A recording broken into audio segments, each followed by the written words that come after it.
Unremarkable. Private Eye Story by Stephen J. Koenig. Copyright 2022 by Stephen J. Koenig. All rights reserved. This is a work of fiction. No part of this book may be reproduced without express written permission of the publisher. Published by Sawtown Books. For Carolyn. 1. Louise Gilbert fell into the country music dance craze in the 1980s after moving to Denver. While selling used cars, he also started working part-time as a dance instructor at the Dusty Rose Bar. Louise found this a great way to meet women, of all ages and types. He attracted many new dance students to the bar and became a semi-celebrity in the Denver metro area. The bar paid him well, and his female students left him big tips. The owners of the Dusty Rose in Denver also owned the Cactus Rose in the ski town of Breckenridge. They asked Louise to lead dance lessons at the bar on Valentine's Day night and offered him a ski pass for a day of skiing in Breckenridge. That is how Louise met Sasha Antonov. During a day of skiing in Breckenridge, Sasha Antonov shared a ski lift with a man who introduced himself as Louise Gilbert. Louise caught Sasha's eye as he wore a cowboy hat with a string tied to his neck while he skied. Sasha asked to share a ski lift ride with him. The wind blew hard, and the stampede string kept the cowboy hat on Louise's head.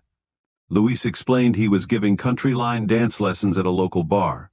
In her thick Russian accent, Sasha said, "You look like Bud in the Urban Cowboy movie. Do you know this Urban Cowboy movie?" Louise noted the accent and asked Sasha where she was from, but Sasha avoided the question. "I'm staying in a little cabin near the village." Louise invited Sasha to the line dance lessons that evening. The cowboy also asked her if she was married. Sasha hid the large diamond ring on her left hand with fur mittens and avoided that question as well. That night, Sasha stole off in her baby blue Porsche. Since her husband Yevgeny wasn't to return until the following evening, Sasha decided it was time for a dance lesson. She left her diamond wedding ring at home. The cowboy had 20 dance students scooting their boots across the floor of the Cactus Rose. Sasha arrived at the bar and ordered herself an extra-large margarita.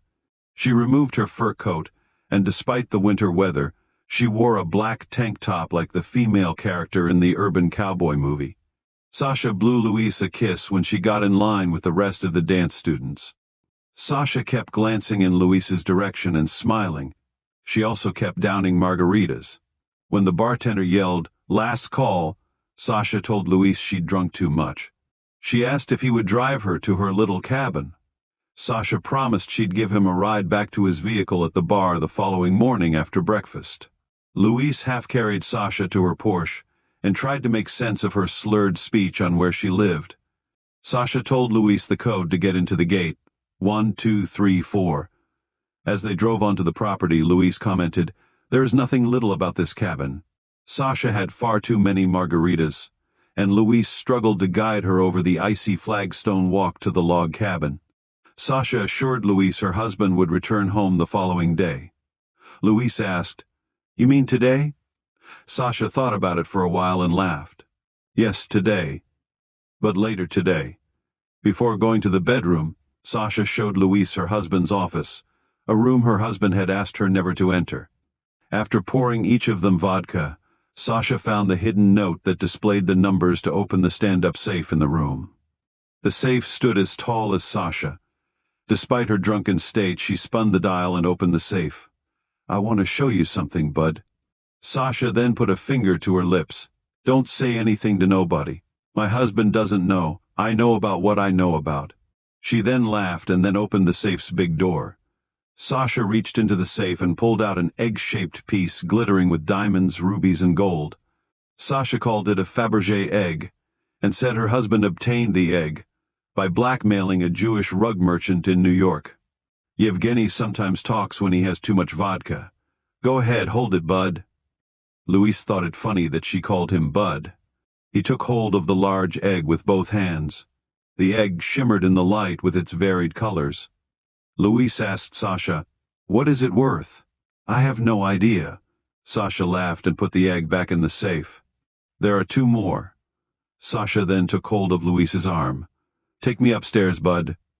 Luis closed the safe's door but did not shut it completely. Sasha was unaware the safe's door remained ajar as she swayed her way back out of the room. It all seemed to be going fine until Sasha's husband returned home a few hours later. Yevgeny walked into the bedroom carrying a heart-shaped box of Russian chocolates, hoping to surprise his young wife by coming home early. Yevgeny found Sasha passed out. Despite Yevgeny shouting at the stranger lying in bed with his wife, she did not wake up. After yelling at Luis in a dialect he didn't understand, Yevgeny grabbed his chest and collapsed onto the bed. The box of chocolates spilled out onto the floor. Luis rolled the man over and felt his neck for a pulse. Nothing. Luis looked at Sasha, who still lay motionless on the bed. She missed her husband's theatrical entrance and his final dramatic scene. Luis quickly decided what to do next. He pulled on his clothes and wiped the room down for any fingerprints. He boxed up the chocolates and set them at the side of the bed. Sasha, still out cold, breathed heavily, but her husband lay lifeless as a stone. Luis backed out of the room. Before he left the house, Luis stopped back in the office with the safe. He reopened the unlocked safe and then took a deep breath. After gritting his teeth, he removed the Fabergé egg and slid it into his coat pocket. Luis then found 2 more Fabergé eggs and slid them into his other pocket. Yevgeny Antonov, part businessman and part spy, hid from the Americans in plain sight. No one expected that the older man was an actual spy for the Russian government. Nor did they know his brother, Vladimir Antonov, managed Russia's Central Intelligence Bureau. Most thought Yevgeny was an enterprising entrepreneur who represented the new Russia, a country that was now less communistic and more focused on modern business and capitalism. Luis found that the large safe also contained American cash, bundles of $100 bills. He placed the money in a trash container near the large walnut desk. While scooping up the money, he accidentally grabbed a leather logbook. The book had a handwritten list of Russian agents with whom Sasha's husband met while in the U.S. Luis then shut the safe's door and spun the dial, as they did in the movies. He wiped everything off with a rag and left the cabin carrying the eggs in his coat, the contact book, and the cash container. Luis returned to Sasha's Porsche and left the residence via the gate. Alexander Gorkin, Yevgeny's head of security, readied for bed in the servant's cabin behind the main house. He had accompanied Yevgeny on his trip to Dallas, and was glad they came home early, and poured himself a Courvoisier. Alexander looked outside his cabin window, in time to see Sasha's Porsche leave the compound. He knew something was wrong. Alexander downed the drink, grabbed his pistol, and crept to the main house. Luis drove the Porsche back to the cactus rows to retrieve his car. He wiped down the Porsche's steering wheel and the outside door handle with a rag. Luis left the keys inside the vehicle. He then sped back to his apartment in Denver. Alexander found Yevgeny lying on top of his bed. He first thought Sasha was also dead, but she was only passed out. Alexander smelled the alcohol on her breath. Alexander grabbed his coat and .45 caliber pistol and raced after Sasha's Porsche. He finally found the Porsche in the Cactus Rose parking lot. The keys were in the car's ignition. Alexander locked the car, trying not to touch anything inside. He had the Porsche towed back to the residence, and then called Yevgeny's brother in Moscow. Sasha woke up and found herself handcuffed to the bed and her dead husband lying at her feet. Alexander wore leather gloves and was eating one of the Russian chocolates Yevgeny had bought for his wife. He looked tired and upset, but he talked calmly. "Good morning, Sasha. We came home early." Sasha looked at Alexander and her eyes filled with dread. "We are going to have a discussion, Sasha." Alexander tugged his leather gloves on tighter. "And you are going to answer my questions. Do you understand?" A call to the Russian embassy in Washington, D.C., set the wheels in motion. Sasha later saw an unknown male whom she believed to be a Russian agent enter the room and examine her dead husband. He took blood samples from Yevgeny and then from her. He did not say one word. The local medical examiner confirmed Yevgeny died of a heart attack. Sasha told the sheriff she greeted her husband upon his return home. She explained she woke later that morning and found Yevgeny had passed away sometime in the night. As Sasha's husband died of natural causes, the local sheriff's office didn't question her further. Sasha acted upset, as Alexander instructed her to. Yevgeny's body and Sasha were accompanied back to Moscow by Alexander. 6 Russian agents from the Russian embassy in Washington, D.C. set up guard at the Breckenridge cabin. 2. Herb allowed Joe Bauer to set in on the initial meeting with his new client, Larry Bennett. Herb told Joe, "Just sit there in the corner and take good notes. You'll likely be working on this case." Herb added, "And please don't say anything." Joe was sitting in on his first meeting as a private investigator. It seemed surreal. His heart pounded, and his hand shook as he held a pen ready to take notes. Larry Bennett arrived at the Compton & Associates private investigative office the Friday before Valentine's Day. Herb kept an office on the second floor of a building on The Bricks. The Bricks were the red brick-laden street of Central Avenue, which ran through the old downtown section of Fort Kearny. Although Herb worked full-time as a field investigator for the National Insurance Company, he had started a side business. Herb liked the private investigator work, but the insurance job provided a steady paycheck and good medical benefits. The company also supplied him with a new pickup every 2 years. Herb's private investigative business brought in enough cash to keep him in good scotch and pay for the repairs to remodel his Willys Jeep. The part-time revenue also covered the tuition for his 3 kids at the local Catholic high school. The new client, Larry Bennett, felt his wife, Irene, wasn't being faithful and wanted her watched. Herb recommended they watch Irene on Valentine's Day night. Experience taught Herb that someone like Irene might take advantage of such a night, especially if her husband was tied up elsewhere. Larry said he would switch his work schedule to be busy on Valentine's night.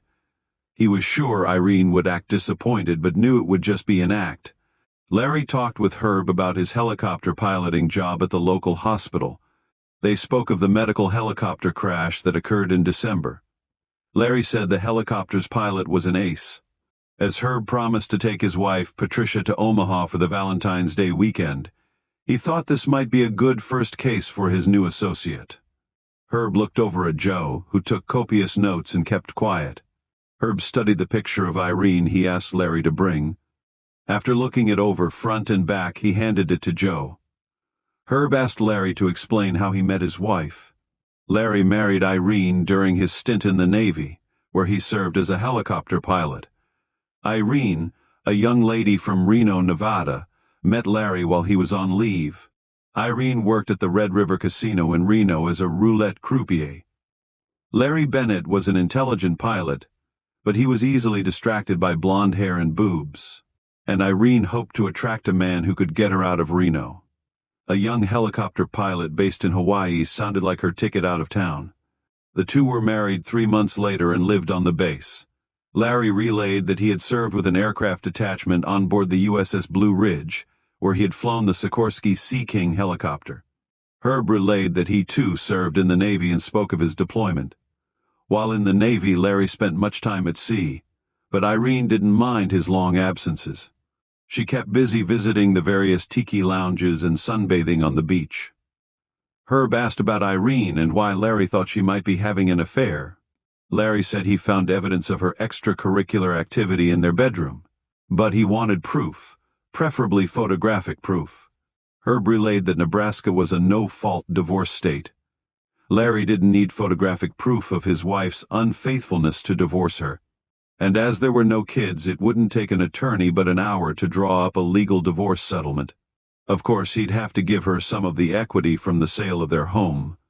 Even though Herb asked him not to say anything, Joe interrupted, "Excuse me, Mr. Bennett, what is the specific address where your wife works?" Herb and Larry looked at each other. They both seemed to have forgotten about Joe. Larry relayed the address and the name of the law office where Irene worked as a secretary. Joe learned the office was 4 blocks from Herb's office, and it too faced the bricks, and was on the second floor of a building along Central Avenue. Herb and Larry resumed talking, And Joe interrupted them again with another question. I'm sorry, but what kind of car does your wife drive? And do you have the license plate number? Larry told Joe his wife drove a new black Trans Am. He added that he wrote the car's make and license plate number on the back of the picture. Herb asked me to bring that information in as well. Joe looked at Larry and Herb. Sorry, I just wanted to make sure. Larry Bennett left the office after shaking Herb's hand and nodding to Joe. Herb sat back down at his desk and put his notes in the case file. Joe had pestered Herb to hire him, and that day had arrived. He laid the job out for Joe, half hoping he'd change his mind and pick a more suitable career for a recent college graduate. Herb stared at Joe across his desk. As I explained before, you know nothing about being an investigator, have no official training, and haven't done any work like this. Your resume says you worked at a cattle feedlot and ranches in Holt County, and are now part-time lineman at the airport, where you mostly wash and fuel planes. You have a degree in business with a minor in biology from Kearney State, and your GPA was a lackluster 2.3. But your academic advisor says you scored 140 on an IQ test despite your low GPA. You took one criminal justice class, but that won't help you with this job. And you're working on your pilot's license. But you must still take your big cross-country flight and pass your check ride. Herb put his feet up on his desk. He leaned back in his oversized office chair that barely fit his 6'4" frame. I don't know what to say, kid. This work is not like the Hardy Boys or Sherlock Holmes books you read as a kid. You say you would prefer not to do police work, but... Oh yeah, you don't want me to tell your father, my friend, about hiring you to do this job. Hell, your dad is an investigator for the state of Nebraska. Don't you think he'd be a good guy to talk to about this as a career? Joe looked down. I know this makes no sense, but I've wanted to do this work since I was 12 years old. Herb added, Oh, and by the way, many in the investigative profession have marital and alcohol abuse problems. Not to mention sitting on your ass all day on surveillance and typing reports isn't very healthy. And then there's the fact private investigative work can be feast or famine. You probably won't hear anybody in this profession talk about any of that. Herb sat up, took Joe's newly printed Nebraska private investigator license, and slid it across the desk. Well, here you go. When I got my pilot's license from Elton West, Elton told me it was a license to learn. Well, I guess I'm telling you the same thing. Most of this investigative stuff is common sense. This job requires a stick-to-it attitude and attention to detail. You don't get a badge or a gun with this job. And you shouldn't carry a gun. You just shoot yourself in the foot. And if you think that's funny, I know a PI who did shoot himself in the foot. You aren't a cop. Besides, you told me you don't want to be in law enforcement. Some of the skills required are the same, but it's two different jobs. I know. I've done both.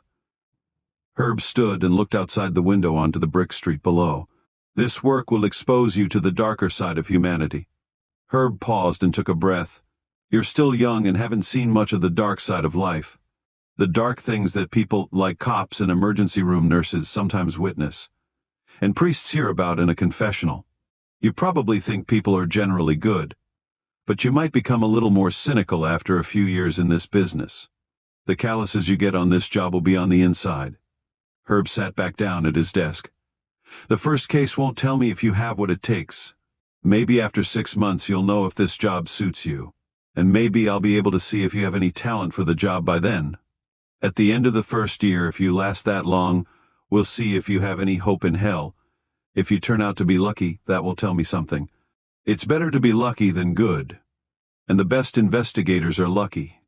Herb handed Joe the Irene Bennett case file for the Valentine's Day night surveillance. He reviewed with Joe what he taught him during their brief surveillance training runs. Herb finally added, If this work gets in your blood, you're screwed. You won't want to do anything else. Joe rose from his chair and said, A pilot told me the same thing about aviation. Joe put on his coat.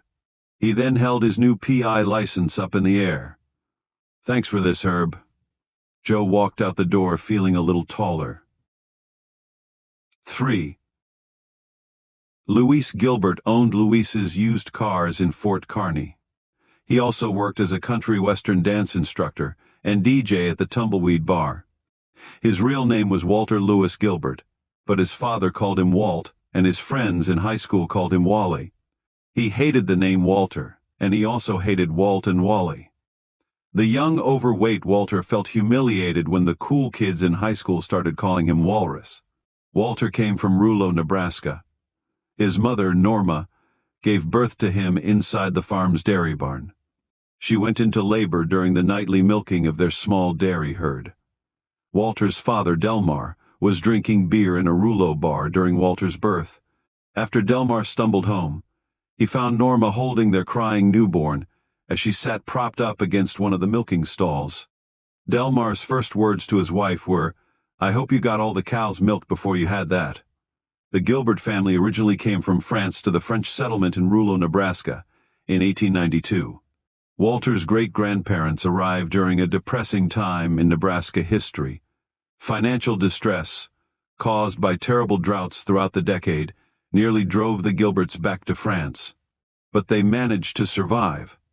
Walter met other outcasts like himself during his first week in college at the University of Nebraska at Omaha. At his first college party, he learned how to smoke marijuana while the group played the Ouija board game. One male in the group spoke about how he left his Christian upbringing and is now a devout atheist. A young girl said her older sister, a senior at the college, belonged to a satanic group that met off campus every Sunday. While playing the Ouija board, a female talked about writing a paper on the notorious French philanderer and gambler Casanova. Walter told the girl his family too came from France. The girl smiled at Walter and kissed him hard on the lips before she passed out. The next day, Walter went to the school library and read all he could find on Casanova. Those stories started a thought in Walter's mind. Perhaps he could be a modern-day Casanova. Walter started going by the name Luis. His middle name was Louis, and he felt Luis made him sound more French. Over the next 2 years, Luis began jogging and lifting weights and lost 75 pounds. His acne cleared up and his muscles began to bulge. The girl he met at his first party introduced him to her sister's satanic group. After his second year, Luis quit college and moved from Omaha to Denver, Colorado. There, he continued perfecting his new persona. In Colorado, Luis landed a job as a used car salesman in Denver. He moved from one car sales job to the next. He studied the art of communication and would practice his people skills nightly in front of a mirror. Luis practiced facial expressions, body posturing, and using his hands and arms while conversing. He lived in the right place and time for the country and Western music craze. By 1986, a new, more traditional style of country music arrived on the scene. Like the country music of the 1940s and 1950s, the sound made everything old, new again. Luis owned a used car lot in Fort Kearny, Nebraska. Automobiles were among the best ways to make and launder money in America. He came into some cash while living in Colorado, needing a new start. Luis chose Fort Kearny. He found it an excellent place to keep on the down low, make some money, and have a little fun. Those looking for him would never think to look for him in this sleepy town. Luis dreamed of moving to Las Vegas. He also worked as a bookie, taking gambling bets on sporting events from the local yokels, a job he inherited from the previous owner of the used car lot in Fort Kearny. He received a commission for taking bets and reporting the winnings and losings to those above him. Luis knew those above him were a rough Italian family out of Kansas City. And you didn't play games with the Valentino family. On this Valentine's Day, Luis arrived at the Tumbleweed Bar around 6 p.m. Luis couldn't help but remember what happened a year ago in Colorado. On that Valentine's Day, Luis came into cash and other treasures. He knew he could be sitting on a fortune but had no idea how to cash it in. Luis told himself, "You still need to lay low." He had made it a year, and no one seemed to be looking for him. A dozen women and 2 men attended the night's country western dance lesson. The women were all decked out in tight jeans and cowboy hats. For a fee, you received a line dance lesson and a drink ticket for the Valentine's Day drink special, the Scorpion Bowl. They served the drink in a porcelain vessel with red hearts on the side. The bar patrons referred to the cocktail as quicksand because you felt yourself slowly sliding into the earth after drinking only one. The drink included 151 rum and was lit on fire when served. Luis would dance with the bar crowd while also being the DJ. He would often go up to a woman and throw his arm above his head like tossing a rope. After tossing the imaginary loop over the woman, she'd act like she was lassoed and let Luis drag her onto the dance floor. There was a good crowd at the Tumbleweed, even though Valentine's Day fell on a Sunday. The winter weather made for icy roads, but the bar patrons were feeling warm and romantic. One of Luis's gambling clients, a wealthy farm kid, told Luis he was planning a surprise marriage proposal to his sweetheart that night. The kid asked Luis to play Islands in the Stream, the Dolly Parton and Kenny Rogers version. The kid gave Luis, the bookie, the $200 he owed him for the loss on the Duke basketball game. Luis thought, who the hell would bet against Duke? Besides his DJ and line dance work, Luis also closed a car sale. Luis confirmed a newly divorced secretary would buy the 1984 Cutlass he had let her test drive for a few days. Leaving a vehicle overnight with a potential customer was a car salesman's trick he learned in Denver. The woman patted Luis on the butt and told him he should stop by her apartment after the bar closed and that she'd have a check for him. 4. Joe Bauer's first case as a private investigator involved surveilling Irene Bennett. Irene, a married lady, was spending Valentine's Day night out with her single female friends at the Tumbleweed bar. Her husband Larry, a helicopter pilot for the local hospital, would be on duty all night. He wouldn't be attending the Valentine's Day festivities. Joe Bauer arrived at the Tumbleweed bar in his new work vehicle, a 1980 Dodge Caravan. The surveillance van was white with dark blue trim. It lacked control on the night's icy roads. His boss, Herb Compton, had bought the van from a bank after he repossessed it from the owner. Joe found Irene's new black Trans Am car parked in the bar's parking lot. The image of a red-winged bird was emblazoned on the hood. Joe opened the case file, remembering his boss Herb saying, "You can't have a case without a file." Joe checked the case notes stapled into the manila file and carefully read the license plate number. Joe worked his dyslexic mind to ensure he had the right car and the correct license plate. He took a photo of the vehicle with a 35mm camera Herb had loaned him. Joe doubted the picture would come out due to the lack of light. Bracing his arms on the steering wheel helped stabilize the adrenaline shakes. And Joe had the shakes. Working his first case as a private investigator made his adrenaline spike. He now worked for Compton and Associates, a private investigative firm in Fort Kearny, an occupation Joe first considered when as a kid he read a newspaper article on a real-life private eye.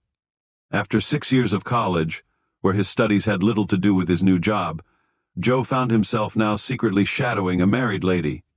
Joe spoke to himself, "What the hell was I thinking?" Joe pestered Herb for a private investigator job for over a year. Herb finally licensed him under the Compton and Associates agency license. Joe asked Herb not to tell his father, Jim, about the job. Herb previously worked cases with Jim Bauer, an investigator with the Nebraska Cattle Commission. Herb, a former sheriff of Cherry County, Nebraska, first met Joe's dad while working on a stolen cattle case. Joe's request for the little secret bothered Herb. But the 24-year-old Joe convinced him, saying he considered this a secret between men. Joe didn't like keeping the secret from his parents. He guessed his father wouldn't mind, but his mother, Susan, wanted Joe to find a real career. Before Joe entered the Tumbleweed bar, he glanced again at the picture of Irene Bennett. He placed it into his coat pocket and then walked into the bar. A Ricky Skaggs song greeted Joe as multicolored lights bounced around the bar. Joe bought a beer and adjusted his eyes until he spotted his subject, Irene. She was with her clan of single female friends. He watched as the waitress lit Irene's drink on fire. After Irene blew out the flame, she downed the entire cocktail. Her group all cheered. Joe's hand shook as he held his beer. He took a deep breath and tried to calm down. Herb told Joe it was okay to use an alcoholic drink as cover on the job. Herb added, "You don't want to drink too much. You may have to chase your subject later in your surveillance van." Joe told himself to calm down. He considered where to sit to watch Irene when he felt a tap on the shoulder. "What are you doing here, cousin?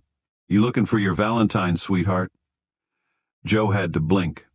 The rotating strobe lights bounced red, blue, and green colors around the ceiling and people's faces, making it difficult to see. It was Joe's shirt-tail cousin, Mary Soika. "No, Mary, just doing some." Joe didn't think he should relay what he was working on. He hadn't told anyone about working as a private investigator. And Herb gave him the talk about keeping their casework confidential. What are you doing here, Mary? Isn't it a work night?" Mary was a social worker for the Department of Health and Human Services. "Well, you see, I'm here to be a witness." "A witness to what?" "A witness to a proposal." "Propose? Propose what?" "A marriage proposal, you dummy." Mary pointed to a table where others were also drinking. "Don't say anything, but Caroline Sheev's boyfriend, Garner, is going to propose to Caroline tonight. I told you she'd marry a Lutheran farmer." Mary followed Joe's gaze as he looked at a group of females, including Caroline. "You know, Joe, Saint Valentine is the patron saint of engaged couples, epilepsy, fainting, happy marriages, lovers' plague, travelers, and beekeepers. Are you listening to me, cousin?" Joe had returned to watching Irene Bennett. Cotton-eyed Joe played as Irene, and her group ran onto the dance floor. They and several other bar patrons started doing a line dance led by the DJ, dressed in tight jeans and a fancy cowboy hat. Joe saw the dance leader was also wearing ostrich skin boots. Joe guessed the cowboy boots cost $500. Irene and her friends also wore tight western-cut blue jeans and cowboy hats. Irene held a long-neck beer bottle in her fingers as her hips swayed while she danced. Mary told Joe to come by their table as he continued to watch Irene scoot about on the dance floor. Still new to surveillance, Joe guessed he shouldn't be staring directly at his subject. Joe looked back over at the table with his cousin, Mary. Joe's lackluster grades led to him getting dismissed from the University of Nebraska at Lincoln. A year later, with the help of his mother, an associate professor, he resumed his college education at Kearney State College. Joe moved in with his cousin Mary, a student at the school. Joe remembered Caroline visiting his cousin at the little house they rented near campus. Joe knew Caroline from their first meeting at the July 4th celebration in his hometown of Ewing in 1976. Mary and Caroline were then pen pals, back when that was in fashion. Joe asked Mary if he could also write her Caroline friend a pen pal letter. The first note led to a tradition of sending a letter to Caroline each July 4th for the next 11 years. Joe's letters included the general details of his life. Caroline politely wrote back. Every year Joe told himself to quit sending a letter, but it became a tradition, and Joe and Caroline never told Mary about their correspondence. Joe kept Caroline's letters in an old cowboy boot shoebox. Irene and her group were sitting back at their table. An older man in a suit sat by Irene and held her hand. Joe thought, that's her guy. It would make a good shot for his camera, but pointing a camera out in the open would be too obvious. Given the bar's darkness, he doubted he'd get a good picture. Irene and the man were smiling and whispering in each other's ears. The two then headed for the dance floor. Joe watched Irene drape her arms around the man's neck and rest her head on his shoulder during a slow dance. Joe walked over to Mary's table.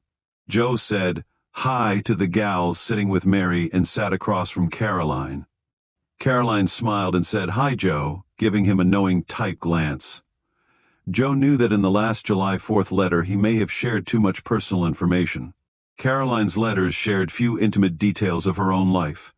Joe liked Caroline, but he never said anything to her or anyone about those feelings. Joe had started his life over again in Fort Kearney, and Caroline wasn't likely interested in a guy on the 6-year college plan. After 4 years of college at Kearney State, Caroline graduated with honors. She never missed a college class or a weekend service at the local Lutheran church. On occasion, Caroline would visit Mary at the house where she lived with her cousin Joe. Joe considered asking Caroline out, but she seemed serious with her boyfriend Garner. Caroline now worked at a company that marketed computer software programs to colleges and universities. Joe moved out of the house after Mary graduated from college. He found a cheap garden-level apartment he could barely afford. All his buddies had moved on to post-college careers, so his options to share rent were limited. Joe's mother offered a room in her and his father's ranch-style house up the hill from the college campus. But Joe wasn't comfortable living at home, and he didn't think his parents minded that he chose to live alone. Joe thought Garner Schott seemed like an okay guy. Garner was a country boy who found Kearney State a comfortable school to get a college degree. The youngest son of a successful Platte Valley corn farmer, Garner had devout Lutheran parents. Joe thought again about how Caroline wouldn't be interested in a guy like himself, a guy who couldn't decide what his college major should be, let alone what he'd do with the rest of his life. He thought of the letter he received each year from Caroline. Joe kept mailing the July 4th letters, because Caroline always sent him a letter back. Given her upcoming proposal, he guessed the letters would stop. Garner Schott walked up behind Caroline and put his hands over her eyes. Garner, a big guy, wore a cap with a John Deere logo and a sweatshirt with a seed corn company's name. Garner and his friends had been at a shaker bar in Fort Kearney. Everyone at the table was in on Garner's surprise for Caroline. Garner then bowed to the group, who all stood and stepped back. Garner, who appeared to be a little drunk, leaned toward Caroline and grabbed her hand. The multicolored strobe lights bounced off Caroline's deer-in-the-headlights look on her face. Garner then removed a felt-covered black box from his sweatshirt pocket and presented it to Caroline. Caroline stood and looked back and forth at the group. Garner had a cheesy, gap-toothed smile, and his farm cap sat crooked on his head. Caroline smiled nervously and said, "What's this?" Garner spoke, "So just don't stand there, open the box up." Caroline stood with her mouth open and slowly opened the box.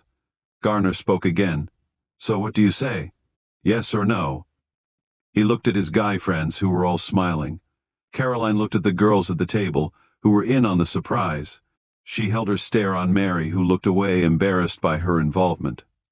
Caroline stuttered, turned to Garner and said, "Well, I guess." "Well, okay then." Garner had the answer to his question. He stood and hugged Caroline and kissed her hard on the cheek. Garner then pointed to the DJ, another person in on the surprise. A country song began to play. Garner grabbed Caroline's hand and led her onto the empty dance floor. The crowd cheered. Joe looked over at Irene's table. The line dance leader was pretending to rope one of the ladies in the group. Joe then noticed Irene sliding on her coat as she and the older male walked toward the bar's door. Joe let out an audible shit and ran to the door. Mary heard Joe make the shit statement and saw him run out of the bar. She guessed Joe was upset about Garner and Caroline's engagement. Mary always thought he had a thing for Caroline. She spoke to herself, "I guess Joe's probably not attending the wedding." 5. Joe walked quickly through the tumbleweed and out the bar's door. He ran toward his van, his cowboy boots skating on the icy parking lot. While getting into his van, the lights on the Trans Am came on as Irene left the area. It took the caravan 3 attempts, but it finally started. Joe could see the Trans Am following a black Cadillac. The 2 cars pulled out onto the street. Joe ran his first red traffic light as a private investigator and caught up with the vehicles. The roads were icy, and Joe turned on the defroster, but the windshield kept fogging up from his nervous breathing. His hands were shaking as his white knuckles gripped the steering wheel. Joe spoke to himself, "Just relax, you idiot. You got this." When the 3 cars came to a traffic light, they all stopped. They were the only cars at the intersection. Joe followed right behind the Trans Am. He worried Irene knew someone was following her. Herb warned Joe about the paranoid feeling a novice surveillance investigator will get when first learning to surveil their subjects. Herb taught Joe about keeping a blocker vehicle between your surveillance van and the subject's vehicle if possible. After the light turned green, the Cadillac and Irene's Trans Am took off. Joe's van chugged and then died halfway through the intersection. He kept turning the key, but the van didn't turn over. The Trans Am roared out of sight. The once empty streets soon flooded with cars, and everyone honked at the stalled-out van. The fuel gauge's red needle verified an empty gas tank. Herb had told him to top off his fuel after they made their last surveillance training run. A couple of college-aged boys stopped. and helped Joe push the van into the Lutheran church parking lot. The boys gave him a ride to a convenience store, where he borrowed a gas can with fuel. The boys took Joe back to his van, which he got going again. Of course, he needed to return the gas can and top off his fuel tank. Joe took off in the direction of where the Trans Am last headed. He had no idea where they would be going. He didn't even note the Cadillac's license plate when they were all parked at the intersection. Another mistake. He guessed the Cadillac belonged to the older gentleman Irene danced with at the tumbleweed. Joe recalled Herb's suggestions for what to do after losing a subject while on surveillance. He rechecked the area again, including other bars and restaurants, but he still found no sign of the Trans Am. Joe pulled into a church parking lot near where his van stalled. He looked through the case file, thinking he should go to Irene's place to see if they were there. But he doubted Irene would take the guy to her house, even though her husband said she likely had taken him there before. Joe looked over at the Lutheran church sign. He thought of Caroline and the odd look on her face when Garner proposed. Joe looked back at his case notes and remembered asking the client for his wife's work address. He doubted she'd go there, but it wasn't too far away. Joe drove by the front of the building that sat on the bricks in Fort Kearny. There were no cars. He checked the alley behind the building. Joe let out a silent scream when he saw the Trans Am and black Cadillac parked side by side. Two bright lights lit the stairs leading up to the second-floor entrance to Irene's office. There was no one sitting in either car. He drove past the cars again, noting the license plate on the Cadillac and confirming the vehicles were empty. Joe decided to watch the two cars from a bank's parking lot on the other side of the alley. He moved his van 3 times before settling on a surveillance spot, thinking, "Good Lord, I hope no one is watching. They'll think I'm getting ready to rob this bank." Joe's camera skills were marginal, but he did know the bright lights that lit the rear stairs leading up to the second floor would help the photo. As the van's front window fogged up from his heavy breathing, he moved his van a 4th time. Joe balanced the camera lens on the open driver's side window. His hands shook as he tried to control his breathing. Joe managed to half-focus the camera and squeeze off a couple of pictures. He assumed the two went inside to the office where Irene worked. Joe thought it rather bold of her to take her boyfriend to her workplace. He didn't know at the time that the older man was Irene's boss. Joe somehow kept awake through the night. He stepped out of the vehicle one time and peed behind his van. Joe knew he needed to keep an empty bottle in his surveillance van to do such things. Herb told Joe 3 times to find himself something to use as a pee bottle in his vehicle. But like filling his gas tank, Joe forgot that as well. In the night sky, Joe saw an airplane's wingtip lights blinking. A green light flashed on the end of the right wing, and a red light blinked on the end of the left wing. His dyslexic head always wanted to turn that around. Joe knew the airplane carried mail and overnight packages. The single-engine Aero Commander would stop at the Fort Kearny airport, pick up a load of packages, and deliver them to Omaha. The plane would then pick up packages in Omaha and drop them off at various airports on its way back the following day. Joe worked as a part-time dispatcher and lineman at the Fort Kearny Airport, otherwise known as the EAR-FBO. Elton West and his wife Beverly ran the Fort Kearny flight-based operation. Joe worked part-time for Elton, who also gave Joe flying lessons. Joe gave serious thought to being a professional pilot one day. However, an aviation accident in December gave Joe pause in considering flying as a career. While Elton West was giving Joe a night flying lesson one winter night, the alternator on the Cessna 152 they were flying went out. Elton said he smelled something burning and told Joe to bank the plane back to the airport. Elton took the minor emergency as a teachable moment for Joe. Elton aided Joe in landing the plane without its landing lights. After returning to the airport, Elton went inside, leaving Joe alone on the tarmac. Joe watched a local medical helicopter taking off near the airport's office. He took in the scene of the powerful helicopter ascending straight upward as it sent snowflakes swirling around him. The agile flying of the big chopper was impressive. He watched as it pivoted and flew to the north. Joe had considered flying helicopters and spoke to an Army recruiter about enlisting with that in mind. Joe didn't relay his dyslexia to the recruiter but guessed it would be an issue. The following morning, Joe woke to the news the medical helicopter crashed in a remote area 20 miles south of Long Pine, Nebraska.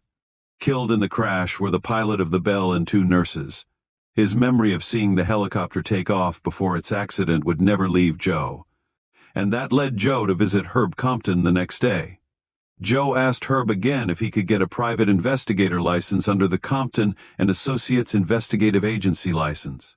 He had asked before, but this time, he was more serious. The Trans Am and black 4-door were still parked behind the building as the sun broke over the horizon. Joe had told himself all night to be ready, and he prayed for the money shot. 6.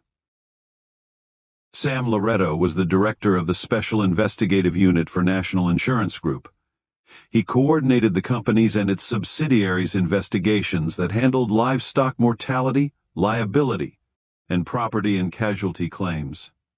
The company recently merged with a workers' compensation carrier that insured meatpacking plants in Nebraska and several surrounding states. Much of Sam's work now required sitting behind a desk, but he took any opportunity to get back out in the field.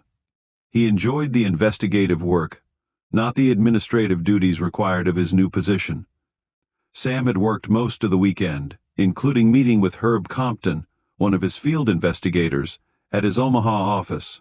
They reviewed Herb's active livestock insurance cases, including a claim of stolen cattle near Yuma, Colorado, and another cattle theft near Muleshoe, Texas. Sam knew of Herb's side business as a private investigator. He told Herb about their company's recent merger with a workers' compensation carrier. The company's main line of business insured beef meatpacking plants in several states, the biggest of which was in Fort Kearny. The previous company had a problem monitoring their work comp claims. They have several claimants with malingering injuries who are taking advantage of the company's lax fraud oversight. Sam explained the company would need to have claimants surveilled and asked for recommendations. Herb relayed he had a new part-time investigator. He also mentioned that he knew of a former FBI agent who had hung out his shingle. Tom Grogan, a surveillance guru with the FBI, retired early. He'd be good at these cases if he wanted the work. Not every PI wants to do surveillance work. My part-timer is just now learning, but Tom would be a good lead investigator on these cases. And he'd be good at training my new associate. Tom lives here in Omaha. I'll give him a call while I'm in town. Sam thanked Herb for meeting with him. He handed him a gift certificate to his in-laws' Italian restaurant. This is for all the thankless hours required for this job. And don't just order spaghetti, order the pasta carbonara. My in-laws use actual pig cheeks in the recipe. The cheap places use bacon. Sam also asked about Herb's wife, Pat, and how her bakery business was going. Herb said it was fine. Pat's sister is covering the Valentine's Day weekend for her. The two men stood and talked for a while. Sam told Herb he hoped they enjoyed their stay in Omaha. 7. Joe stayed awake all night, waiting for Irene and her male companion to leave the office. He let the van run for portions of the night to keep the windows from frosting over. He wished he'd remembered to put a blanket in the van. Another thing Herb had suggested.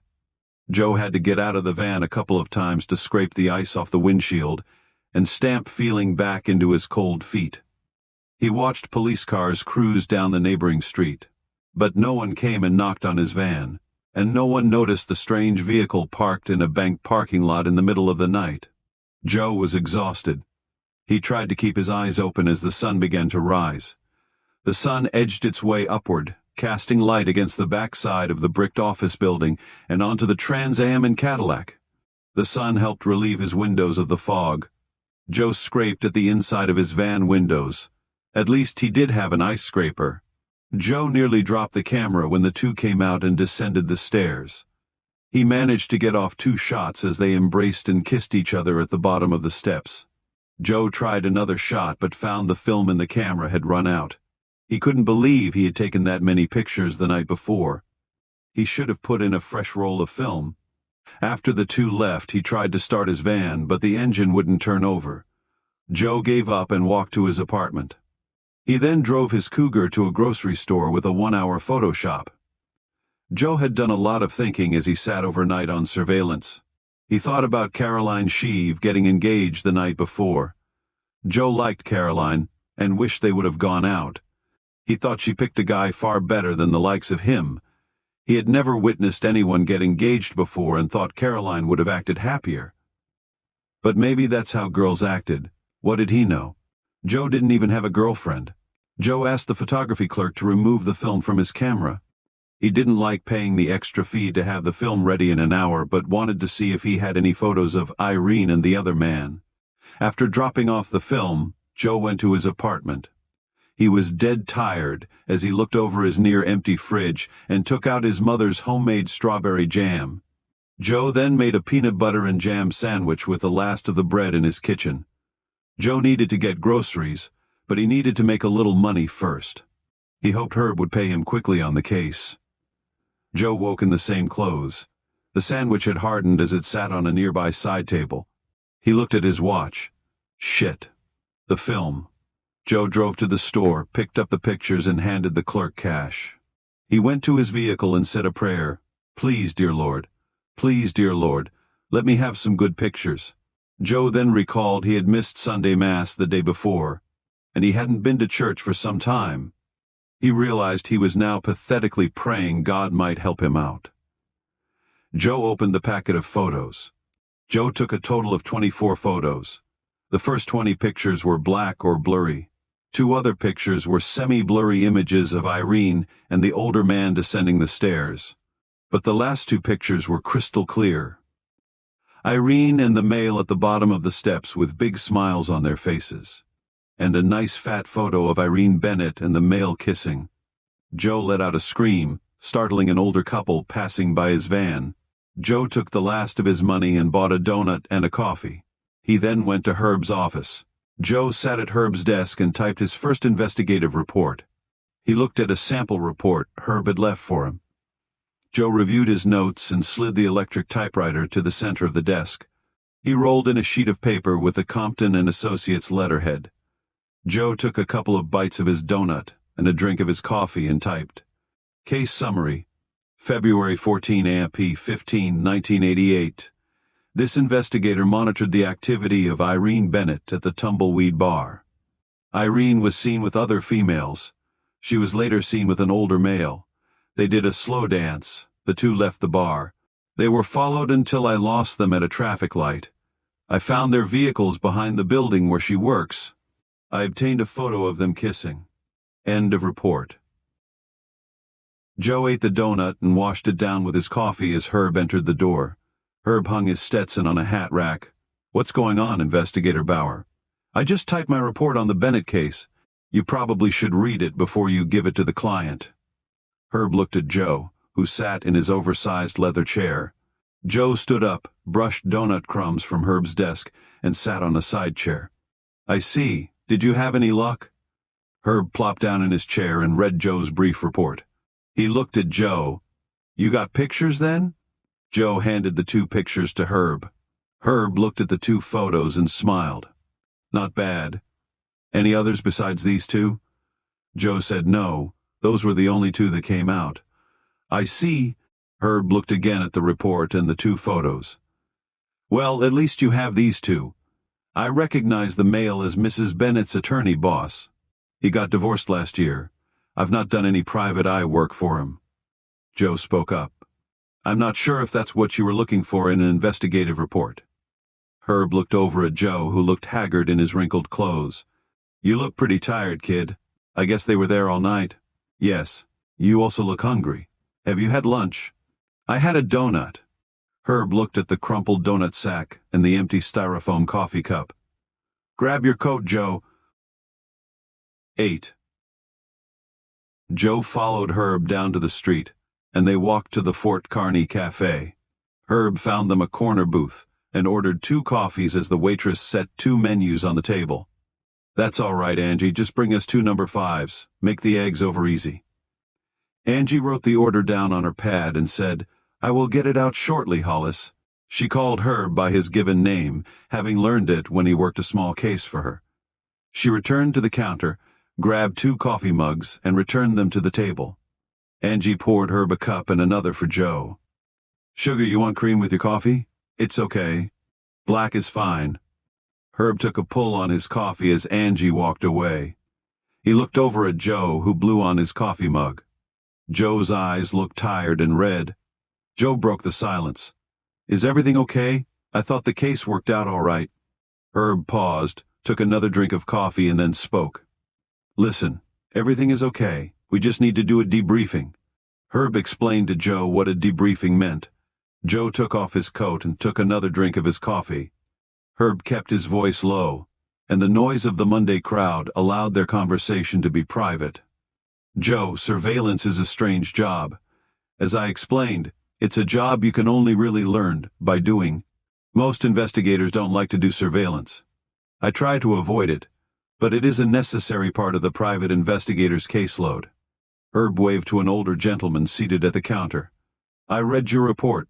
It was an okay summary, but it isn't a professional report. I know it's your first one, but report writing is as important as the pictures you take. You're going to need to improve on that skill. The report you wrote, I would never show a client, but I didn't expect too much from you at this point in your apprenticeship." Herb took a drink of his coffee. He looked at Joe's white face, which looked somewhere between exhausted and sick. "As I told you when I hired you, I have little in the way of expectations from you for the first 6 months on this job. You'll be screwing up more than you'll be successful. And even though you were able to get a couple of photos, I'm guessing the job you did was sort of like watching a fat, one-legged goose land on ice." Joe smiled at the thought. "Despite your lack of experience, as I said, you were able to get a couple of pictures. And that's good. But be careful not to pat yourself on the back too much in this business. You see, the surveillance gods don't like that, and they'll punish you for boasting about the job you thought you did. As soon as you brag about your work, something will go wrong. That's just how it goes." Herb paused again to drink his coffee. Joe felt the need to speak. "Yes, I didn't have a good game plan. I was nervous, and I thought everyone was staring at me. I thought everyone in the bar knew I was following that lady, and that the lady knew I was following her." Herb wiped his mustache with a napkin. "As I told you during our brief training sessions, that paranoid feeling is normal for a novice surveillance investigator, and it will take a lot of surveillance to get hardened to that feeling. I should have been there with you, but you would have never learned with me riding along telling you how to do it. I can teach you some tricks, but surveillance tradecraft is a skill you have to largely learn on your own." Herb and Joe drank the rest of their coffee. Angie refilled their mugs and brought over their lunch. She handed them each a plate of chicken fried steak covered with white gravy, fried eggs, hash browns, bacon, and toast. Angie spoke to Joe. "Hollis likes his breakfast at lunchtime." Joe ran through the surveillance, saying how he seemed to make every mistake in the book. He told Herb he spotted Irene with her female friends, but he was distracted by friends having an event at the bar. He thought it might be best to blend in with the crowd by sitting with the group. Joe didn't relay that Caroline distracted him from his subject, or how he just caught the two leaving the bar and got out to his vehicle just in time. Otherwise, he'd have lost them for sure. Joe also didn't relay that he had forgotten a pee jug and an extra blanket, and had failed to put gas in his van before starting the surveillance. Herb did say they should have taken night surveillance practice runs, adding it's good to note the design of the vehicle's taillights when surveilling someone at night. The two finished their lunch. Herb pulled out his checkbook and wrote Joe a check for his work, gas for the van, and the cost of the photos. Herb wrote a note to himself on a napkin to remember the payment. Herb thanked Joe for his work and said he'd put together the report for the client.